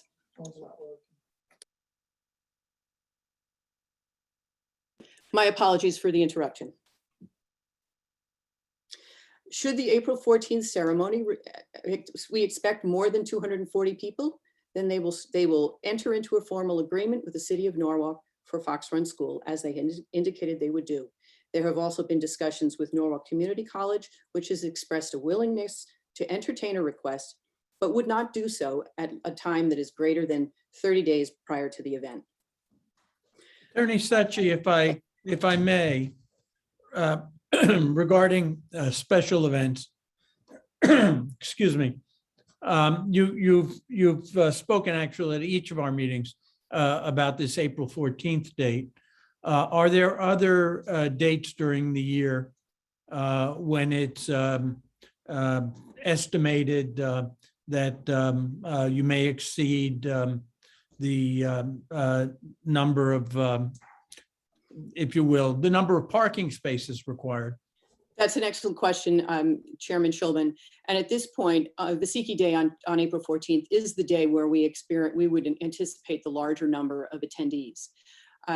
Should there be other dates that my client and its congregation anticipate a greater number, then of course they would be obligated to abide by the 240 maximum occupancy and secure off-site parking, whether that be at Fox Run or at Norwalk Community, or possibly even at St. Matthew's if it doesn't interfere with St. Matthew's services.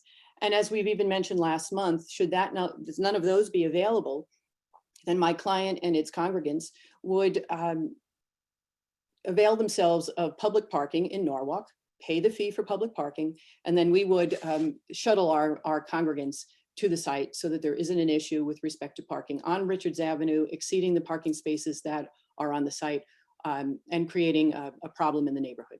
And those can be conditions of approval if you deem that appropriate, and those are conditions that we would gladly and willingly accept. Okay, thank you. You're welcome. One other comment that's come up this evening yet again is a desire on the part of others, whether it be neighbors or a different department, as to parking requirements or floor area ratio or more stringent coverage requirements that should be applicable to houses of worship. Of course, these are policy decisions that must be implemented in a lawful, non-discriminatory manner by promulgating and enacting regulations through your text amendment and public review process. And I say this because, and I quote, zoning regulations are in derogation of common law property rights. They must be strictly construed and not extended by implication. And that is what the Supreme Court held in a case called Graff v. ZBA of Killington, 277 Connecticut 645. Furthermore, and I quote, zoning regulations should not be extended by construction beyond the fair import of their language, and cannot be construed to include by implication that which is not clearly within their express terms, end quote. And that is what the court held in J&M Realty versus ZBA of the city of Norwalk, 161 Connecticut 229.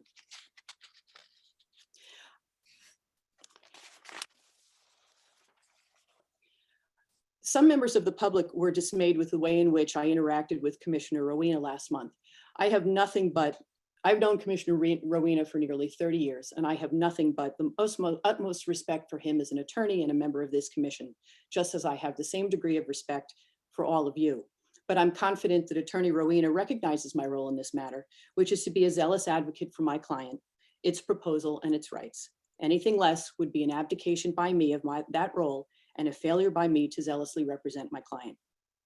In conclusion, we are confident that this application complies with the height and bulk requirements of section 118.310 and the standards of review set forth in section 118.1450 of the regulations.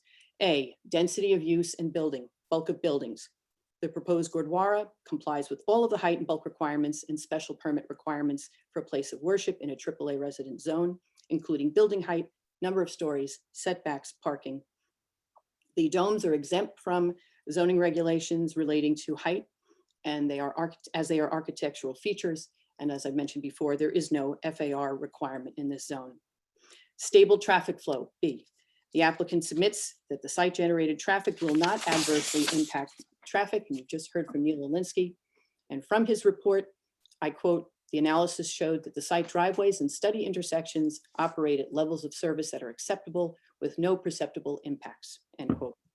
C, availability of mass transit facilities, various wheel bus routes travel in the vicinity of the property.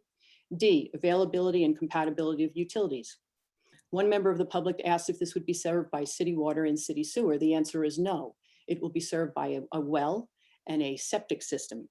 And the septic system has been designed by a licensed professional and was approved by not only the city's health department and public works, but the state health department. E, adverse impact from noise, odors, fume, and dust. This will have no greater impact on the community than any other house of worship in the neighborhood. Signs, number F, signs of a size and design that are in harmony with the neighborhood. A limited compliant identification sign, fully compliant with the zoning regulations, is set forth on our lighting plan. Adequacy of yards, open space, screening, and buffering. Yards and open space, screening, and buffering comply with the zoning regulations for this zone, as confirmed by your staff. There will be approximately 16 new trees proposed and more than 90 shrubs of various species. Impact on the neighborhood as composed to uses and structures permitted as a right. This proposed house of worship, its impact on the neighborhood will be similar to the impact of any other house of worship, such as St. Matthew's, Temple Shalom, or the Congregational Church, or Fox Run Elementary School, or Norwalk Community College. I, existing land uses in the area. The area, as you know, surrounding the property is generally developed with single-family residences, Fox Run Elementary School, Norwalk Community College, 2 cemeteries, and 3 other houses of worship. Proximity to community facilities. As you know, there are ball fields at Fox Run School. Norwalk Community College is less than a half-mile away, and there are retail and commercial uses within a driving distance and for some walking distance on Connecticut Avenue. Item K, compliance with the zoning code, with the plan of conservation and development. The proposed use complies fully with the advisory plan of conservation and development. Item L, conservation of wetlands, watercourses, and other ecologically viable lands.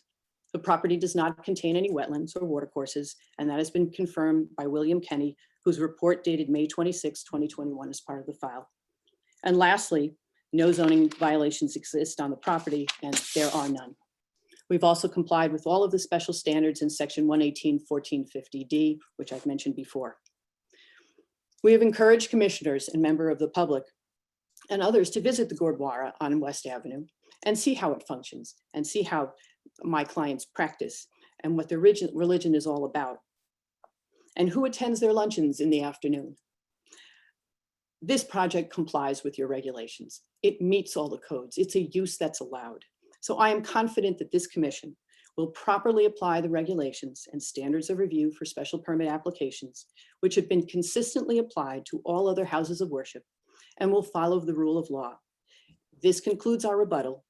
Thank you so much for your time and your attention. Questions from commissioners for Attorney Secchi or any of the experts she has with her this evening? I have one, probably two really more just weedy questions. One of the comments from the public was where the retaining walls were going to be and what was agreed to. And I don't remember what they needed to be versus what the latest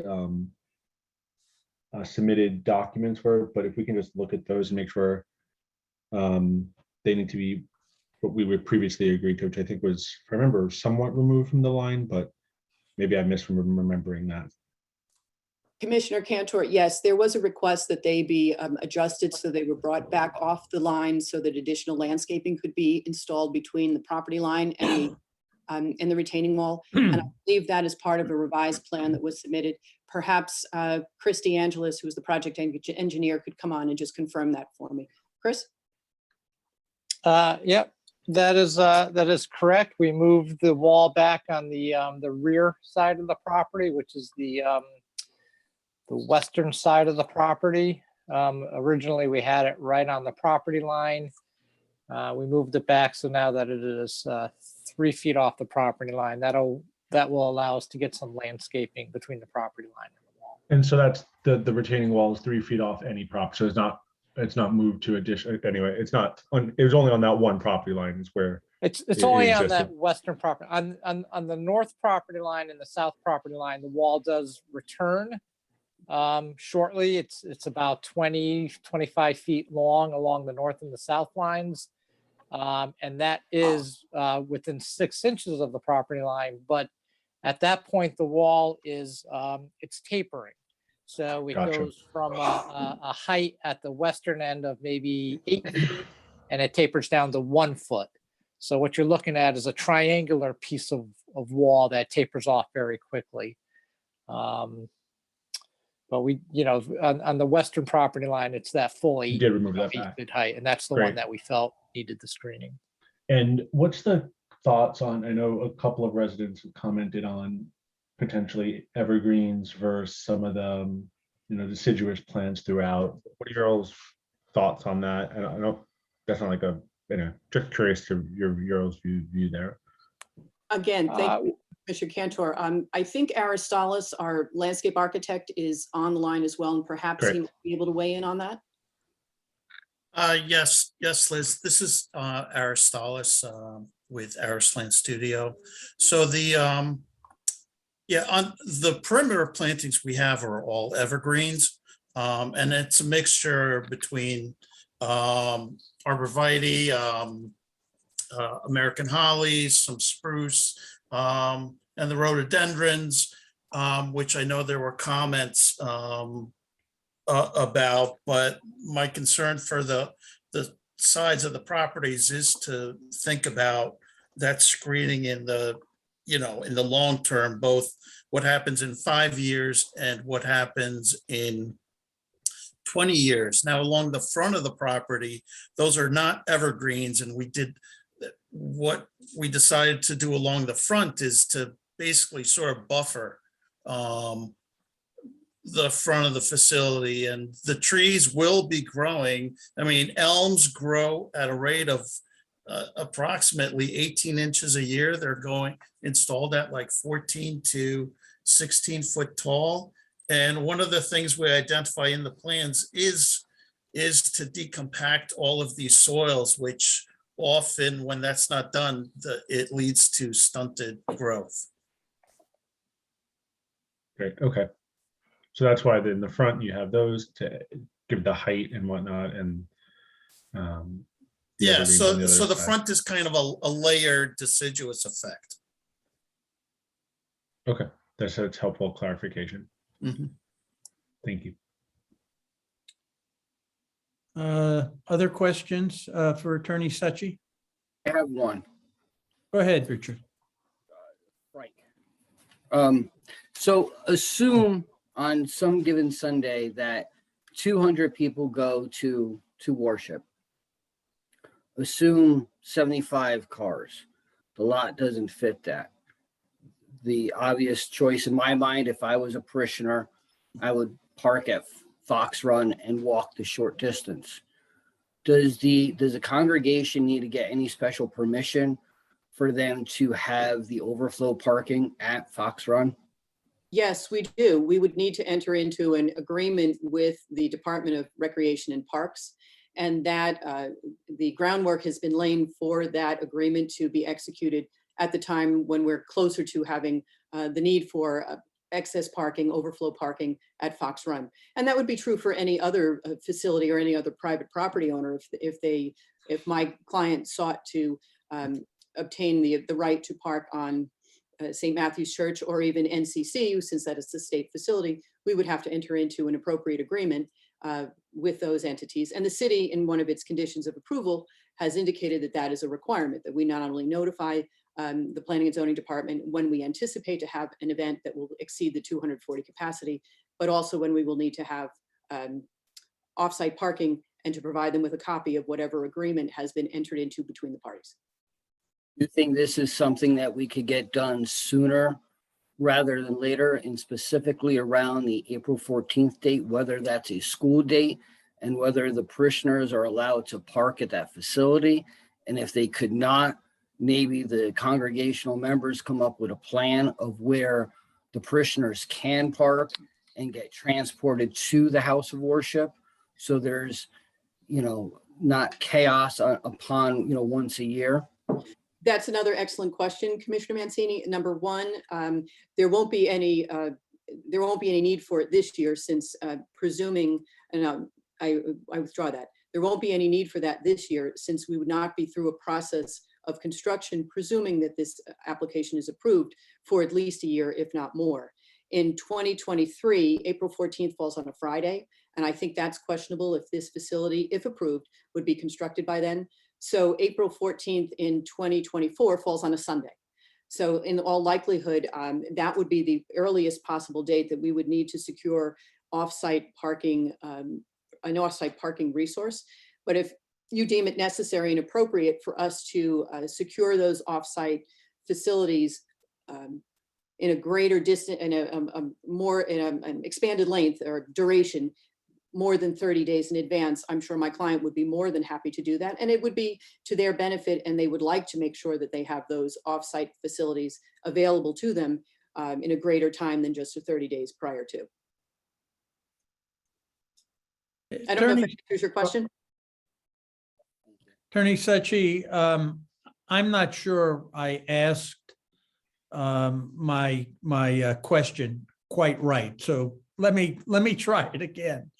Can you estimate how many special events, not religious holidays, do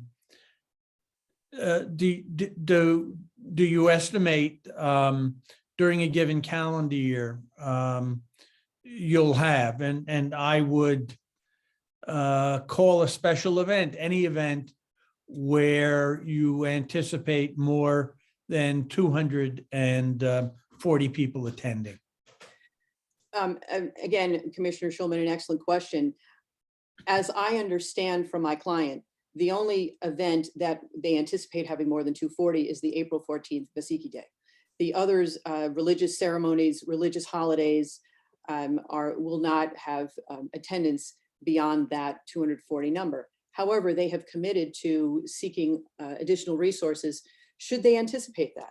But as of right now, I can say to you with certainty that April 14th is the day that they certainly know they will need the additional resource. Okay, thank you. Other questions from members of the commission? Yes, I have a quick question. Please go ahead, Richard. The April 14th date, you indicate that you would expect more than 240 people and therefore would need additional parking area. But where are the people going to go if the capacity of the churches or the temple is 240? I'm sorry, Commissioner, could you repeat the last part? I didn't understand what you were asking. Make sure I was asking, where are the people going to go if there's more than 240 and the capacity of the temple is 240? Where other people going to go? Some of the celebration on April 14th there will be some outside celebration, weather permitting. A lot of it will take place within the building, but there is some outside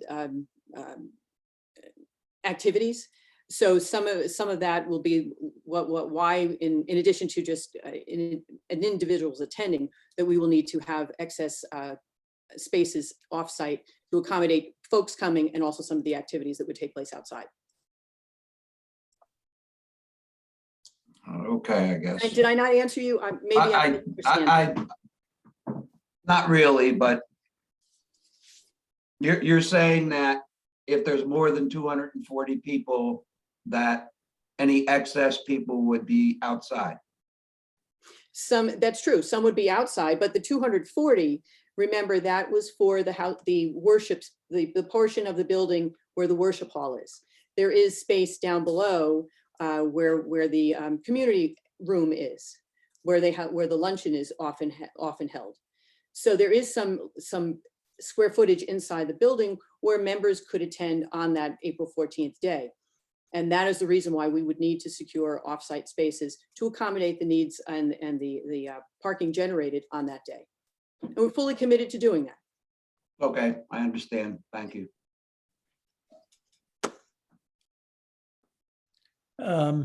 Anything else before we close the hearing?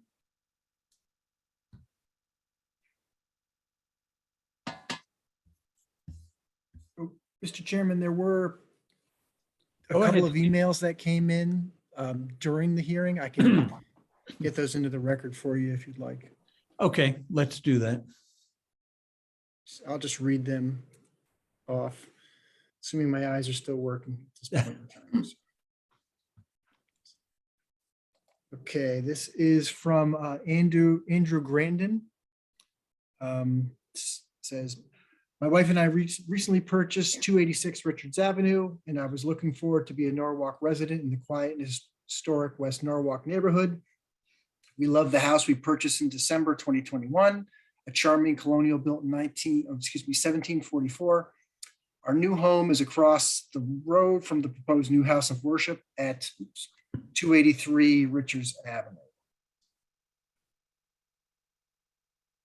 However, I'm very disappointed and frankly shocked that the proposed house of worship project has progressed this far.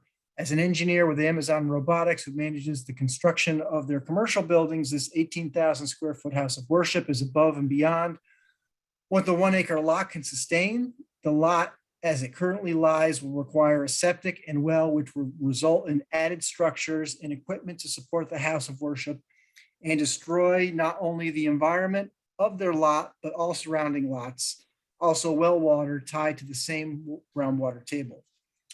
Paving the entire lot over with concrete and asphalt, as would be required for the structure, will result in stormwater runoff concerns for the neighbors below them on Bartmelia Road and on the Holy Ghost Father's Brook, which flows into the 5 Mile River.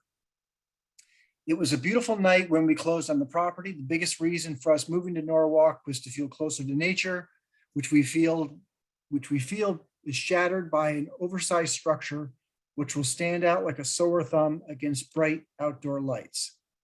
The members of the congregation speak of being good neighbors, but I have not seen any evidence of this in their approach to this application. First, lying to neighbors about their plans of the lot after initial purchase, saying it would be a house for his son, then changing his plan to build a gaudy building next to single-family homes that have stood proudly in a quiet residential neighborhood like mine for over 278 years. This shows the congregation knew originally that the 283 Richards Avenue lot alone would be too small for what he is trying to build. And this is why he had to lie to try to purchase adjacent properties at 287 and 279 Richards Ave. These owners, just like every other longstanding and proud Norwalk homeowner you heard from tonight, are opposed to the building. There wasn't a single homeowner tonight who spoke that is within 1 mile of 283 Richards Avenue who supports the building application, and the majority of those supporting the house of worship live well outside Norwalk or even Connecticut. I hope the commission find it in their hearts to see that the proposed structure does not fit in at 283 Richards Avenue and help to improve the religious group's current house of worship or some other place in Norwalk that better suits their needs and desires. I hope the commission will make this the time to stand at this lot and look around before making a decision. What is best for West Norwalk residents and Sikh worshipers is to find another location where residents and worshipers can cohabitate. Andrew Garden, West Norwalk. I think there was one more, if you just give me a second. Mr. Chairman, a point of order. Yes. I'd like to know why are comments being entered into the record now when the public comment section concluded and we conducted our rebuttal and closed? It was my oversight in not asking, excuse me, in not asking Mr. Kleppen to read these into the record earlier. I apologize for that. Did they arrive prior to the hearing being commenced? Because if they did, Yes. they're part of the record. Right, don't so need the to be commission on the hasn't record. seen them yet. All right, this is the last one. It's a shorter one. This is from Claire DSO. I am a resident of West Norwalk who frequently uses the crosswalks at the intersection of Phil Street and Richards Avenue. I noticed during the last few months, especially as school has resumed, a substantial increase in traffic at this intersection. The traffic makes it more competitive to cross the street with a baby stroller at the crosswalk. We have learned of the Sikh Temple Center application for a special permit at 283 Richards Avenue. I'm all for a new religious center, especially given the vibrancy that both the church and synagogue just down the street on Richards Avenue bring to the neighborhood. But I feel that the proposed size of the building and parking lot are simply too enormous for the scale of the lot and location near the intersection. Okay, no, a little longer than I thought. An increase in traffic with the 56 proposed parking spots in the center aims to attract 200 congregants now and triple that in the future. Where will everyone park? The streets does not have an ample parking. I worry about pedestrian traffic and the uptick in cars. The scale of the proposed structure and parking lot in relation to the total area of the lot, both the synagogue and church sit on more expansive properties with plenty of space for grass, trees, and plants. The parking lots do not overwhelm the scale of the property. To build so large a structure on 283 Richards Avenue with a large parking lot will entirely overwhelm the lot and require the removal of all the mature existing trees. The renderings for the structure are impressive and it would surely be beautiful, but I believe it just too large proportionally given the amount of space. Please consider these thoughts when weighing the application for special permit for 283 Richards Avenue. We risked turning a residential leafy part of Richards Philo intersection into an overflow parking lot, which would be difficult for pedestrians, other cars, and of course, school buses, snow plows, and emergency vehicles. I assume if Attorney Suchi can comment on those two emails. I mean, it's not anything out of what we haven't heard already. Attorney Suchi, do you wish to add anything regarding these letters? The only thing I would like to add is I object to the characterization that my client and its congregants have been anything other than truthful. Frankly, they have been more forthcoming and they have been more honest and truthful during the entire process and during the commission's hearing last month and tonight. And I think that's evidenced by the way in which they've answered your questions, provided information, and addressed concerns and fears and other concerns, questions, and fears that the neighbors have raised. So I do have to object to that. I think they've been more than forthcoming and more than honest and respectful to all of you as commissioners and to the process and to the staff. Thank you. Okay, unless there are other questions, I'm going to close the hearing. I don't see anyone nodding or otherwise indicating they have other questions. So let's close the hearing and move forward on this if we can in one direction or the other. And that is item 6, review and action on this public hearing that we've just closed. So I'd look to the commissioners for recommendation on how to move forward with this. Galen? You're muted. Have to get the little cursor over to the unmute. I propose that we approve this application.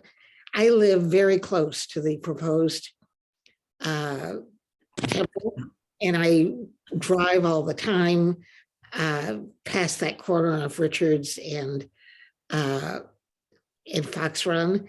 And I understand during rush hour that it's got lots and lots of traffic. It's very difficult, but the temple is only going to use that.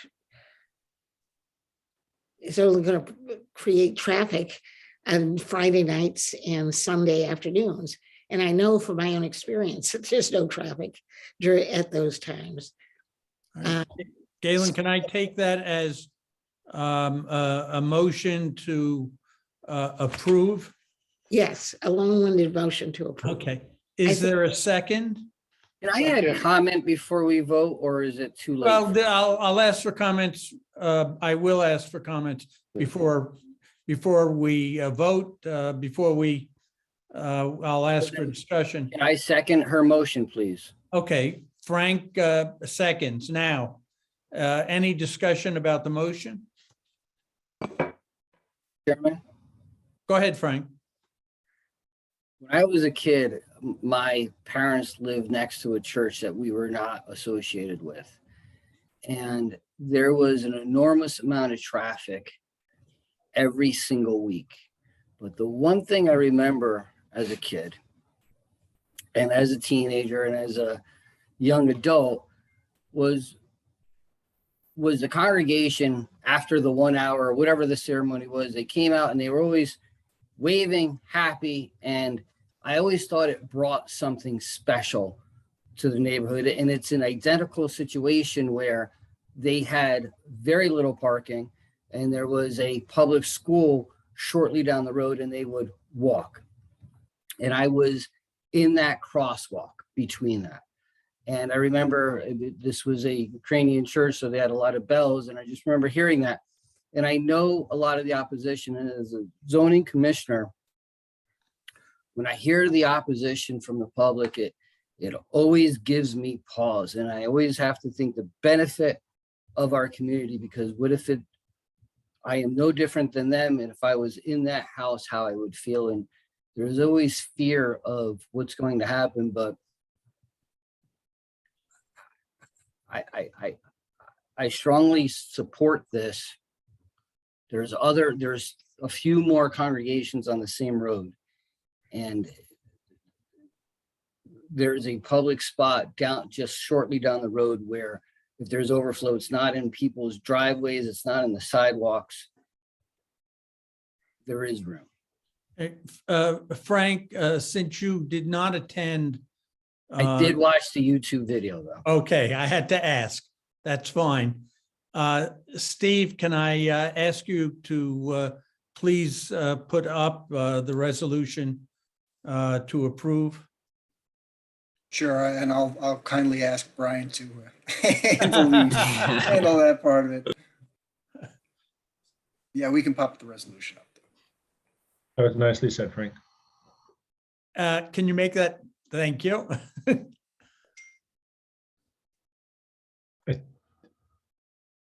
You go up to the beginning. So this is so you were sent 2 resolutions, one for an approval and for denial. So this is obviously the resolution to approve. Brian, can you go over just quickly, and we sent one out this afternoon, just what the modifications were from the one they saw prior, just so. Right. So I previously sent you one. There's 2 small changes that were made. One was in a whereas clause, which was this was previously said that the applicant's traffic engineer noted that they need 32 additional spaces, but that it's actually our peer reviewer who stated that. That was a minor change. And then one other change was taking the TMP conditions out. Obviously, this was peer reviewed by our traffic engineer, so we felt that that was sufficient for the traffic portion. Brian, can you go down to the very last sentence? Because you've got an error there, and let's correct it before we forget about it. Be it further resolved that the effective of this act, just put in the word date. Okay. Thank you. I guess I'd like to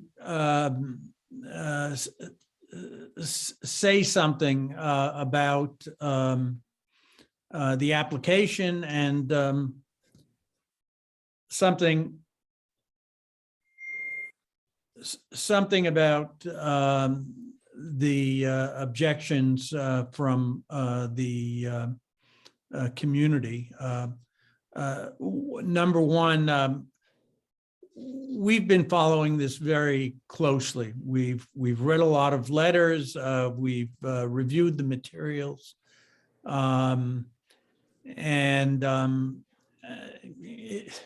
if you look at it really carefully, this is actually fairly simple and straightforward, and maybe with the exception of the 240 people and the parking issues that may be associated with having more than 240 people.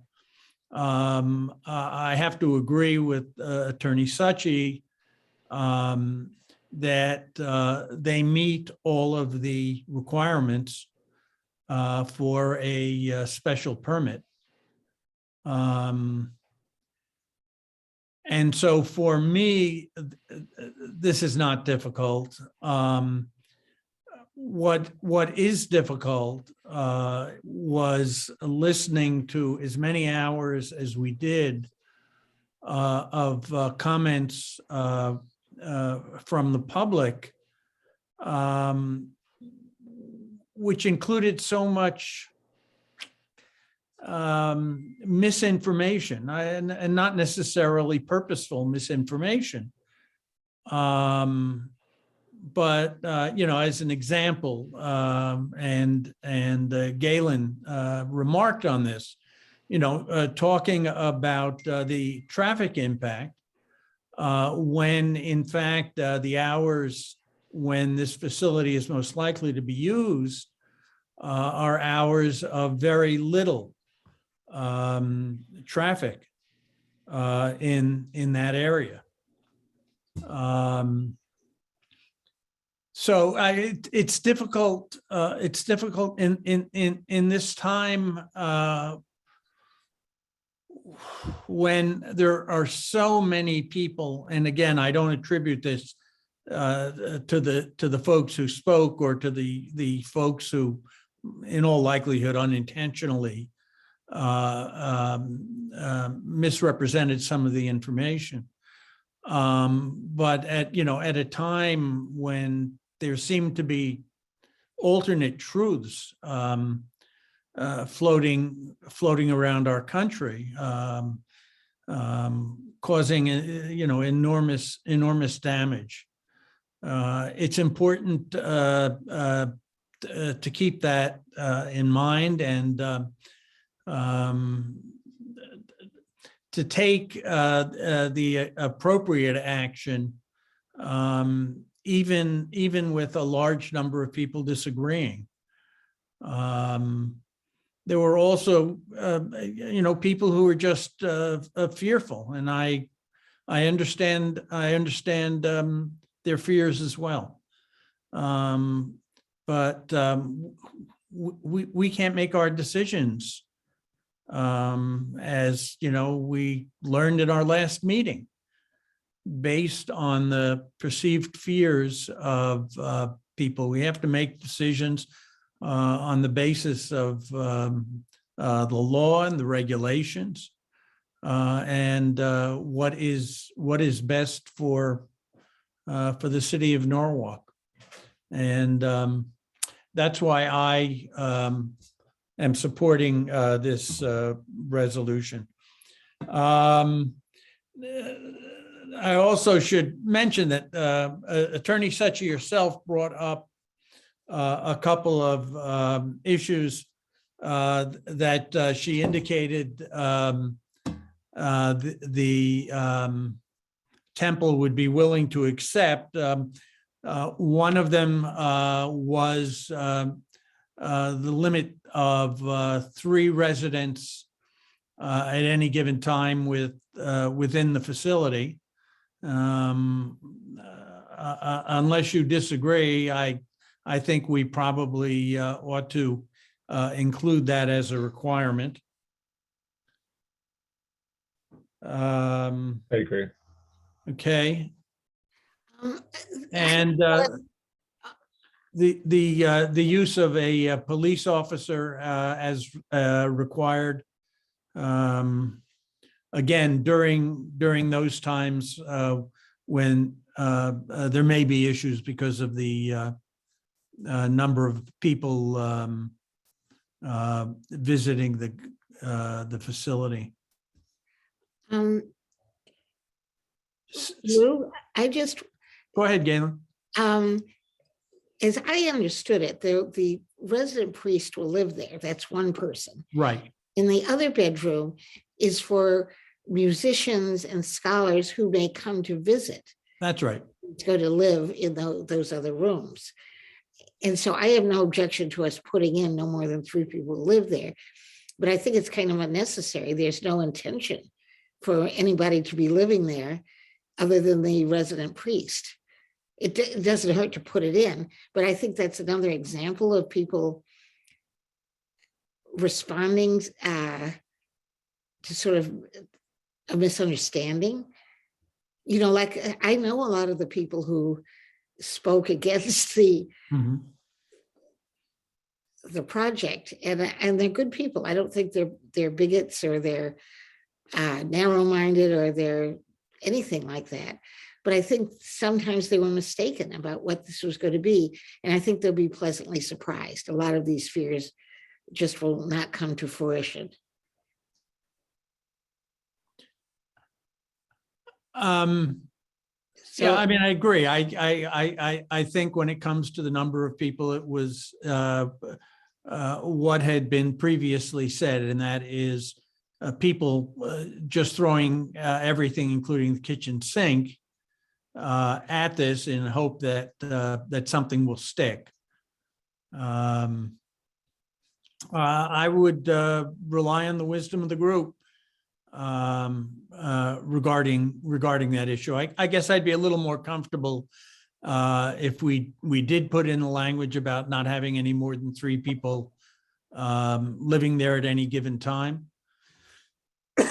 Certainly not a deal breaker for me. No, well, I don't think it hurts to put it in, but I don't think there was ever any intention for anybody more than the resident priest to live there. But it doesn't hurt to put it in, and that would make people. Yeah, I agree. All right, then let's put it in. Mr. Chairman, Attorney Secchi did also, I believe, offer up that they would agree to not use the facility for an outside venue for, rent it out for catering or any other kind of events. So I think that since she stipulated to that, I would recommend you add that as a condition as well. I think that also makes good sense. But isn't that number 10, condition 10? That the building is not to be rented to other groups or organizations. Yeah, it's already there. Okay, Yeah, that's it good. is. Brian's really good, so that's why. Is there any standard language that we need to add about upkeep of the landscaping? No, the policy is that if anything dies, they're obligated to replace it. Gotcha. Right, so we refer to the plans approved. One of the approved plans is the landscaping plan as proposed. So if anything were to be out of compliance with that, they'd technically be violating it. Right. Can we add in there if the need for overflow parking, if the Fox Run Elementary School would be willing to host during these off hours where school were not in session, if they could get that kind of planned even before the first shovel hits the ground. Well, the I think building. what I heard, they've been told, and actually, I think it's Parks and Rec that may be responsible for the parking there. But I think what I heard is the city doesn't want to commit to that too far in advance. And, you know, we're looking at, according to what Attorney Suchi said, most likely the first event being April of 2024. Then, Mr. Chair, can we add in language where at the appropriate time they would seek the appropriate overflow? I just want to make sure that we have some plan in place due to the, you know, versus the number of seated seats on the second floor versus the number of spots. If they don't carpool, we may exceed that number. That Frank, there is some place. take a look at number 4 and see if you think that that satisfies your concern.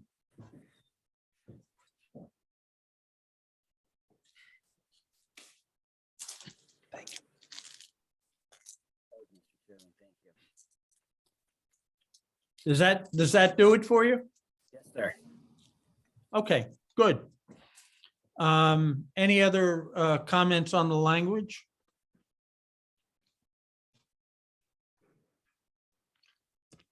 We ready to go to a vote?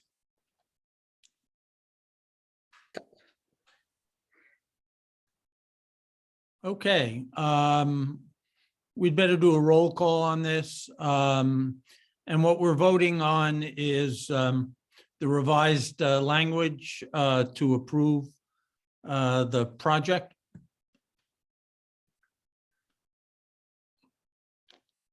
We ready? I'll go whenever you're ready. Let's go. Okay, Mr. Mancini. Approve. Mr. Cantor. Approve. Mr. Weatherspoon. Approve. Ms. Wells. Approve. Mr. Rowena. Oh, sorry, you're unmuted. Sorry, you're muted.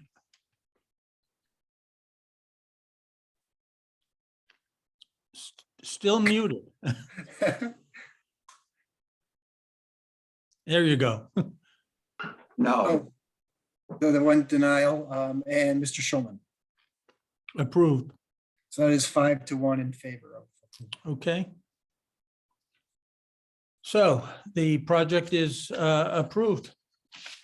Thank you, everyone, for your time, for your attention, the long hours you've spent, and on behalf of the Guru Tech Bahadur Ji Foundation, we thank you for your time and thank you for the vote. Let's move on the agenda. Steve, revisions to the schedule of fees. You're looking for us to take action on this evening? Yeah, and if Brian, if you could pull up at least the one that shows the existing and proposed, so we can just side by side them quick. If there's any questions, I can take those. Thanks.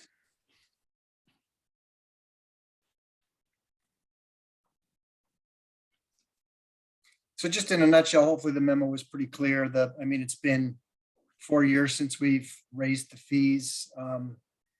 I'd say we're kind of at the middle higher end versus our peer communities, but the ones that were higher than, they haven't updated theirs in a while too. So I suspect when they get around to doing it, we'll probably be middle to the lower rung again. So I don't think that these are out of line with, you know, what's being sought after and in kind of what's the kind of workload that we're seeing. I think it just kind of makes sense.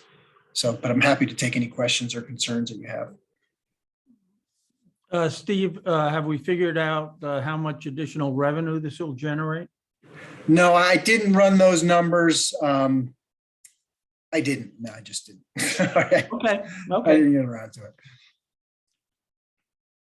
Yeah, in the grand scheme of things, our fees that we collect are pretty minor compared to our overall expenditures and such. But I look at, like, you know, the building permit revenues are pretty significant for the city, and I consider that part of our overall mix, just because we generate a lot of that fees based on the actions that we're taking here tonight and every other time we have applications and hearings. So.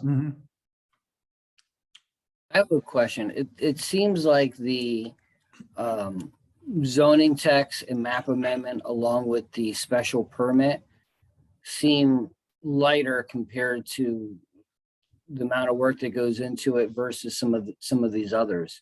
Is there a way that, how did you come up with that pricing and versus it being some kind of pricing greater than what you have?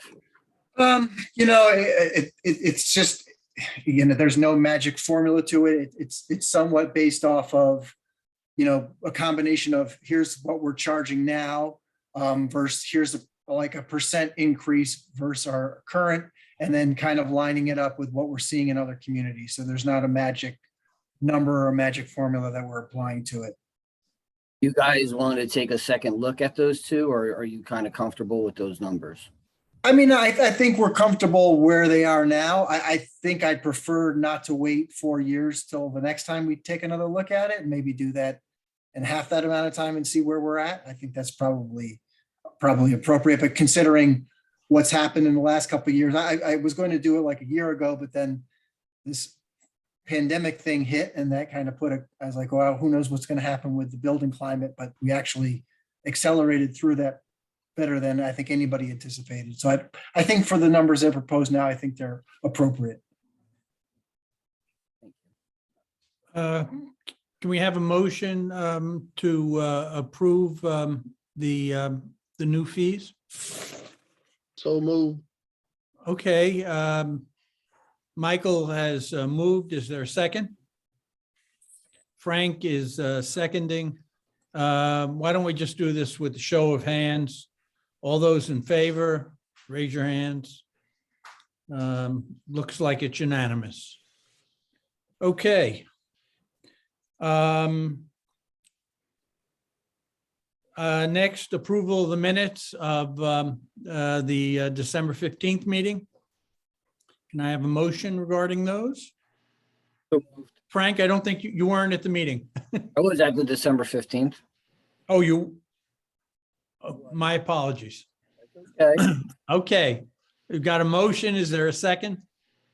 Michael, second. Again, a show of hands, all those in favor? Again, unanimous.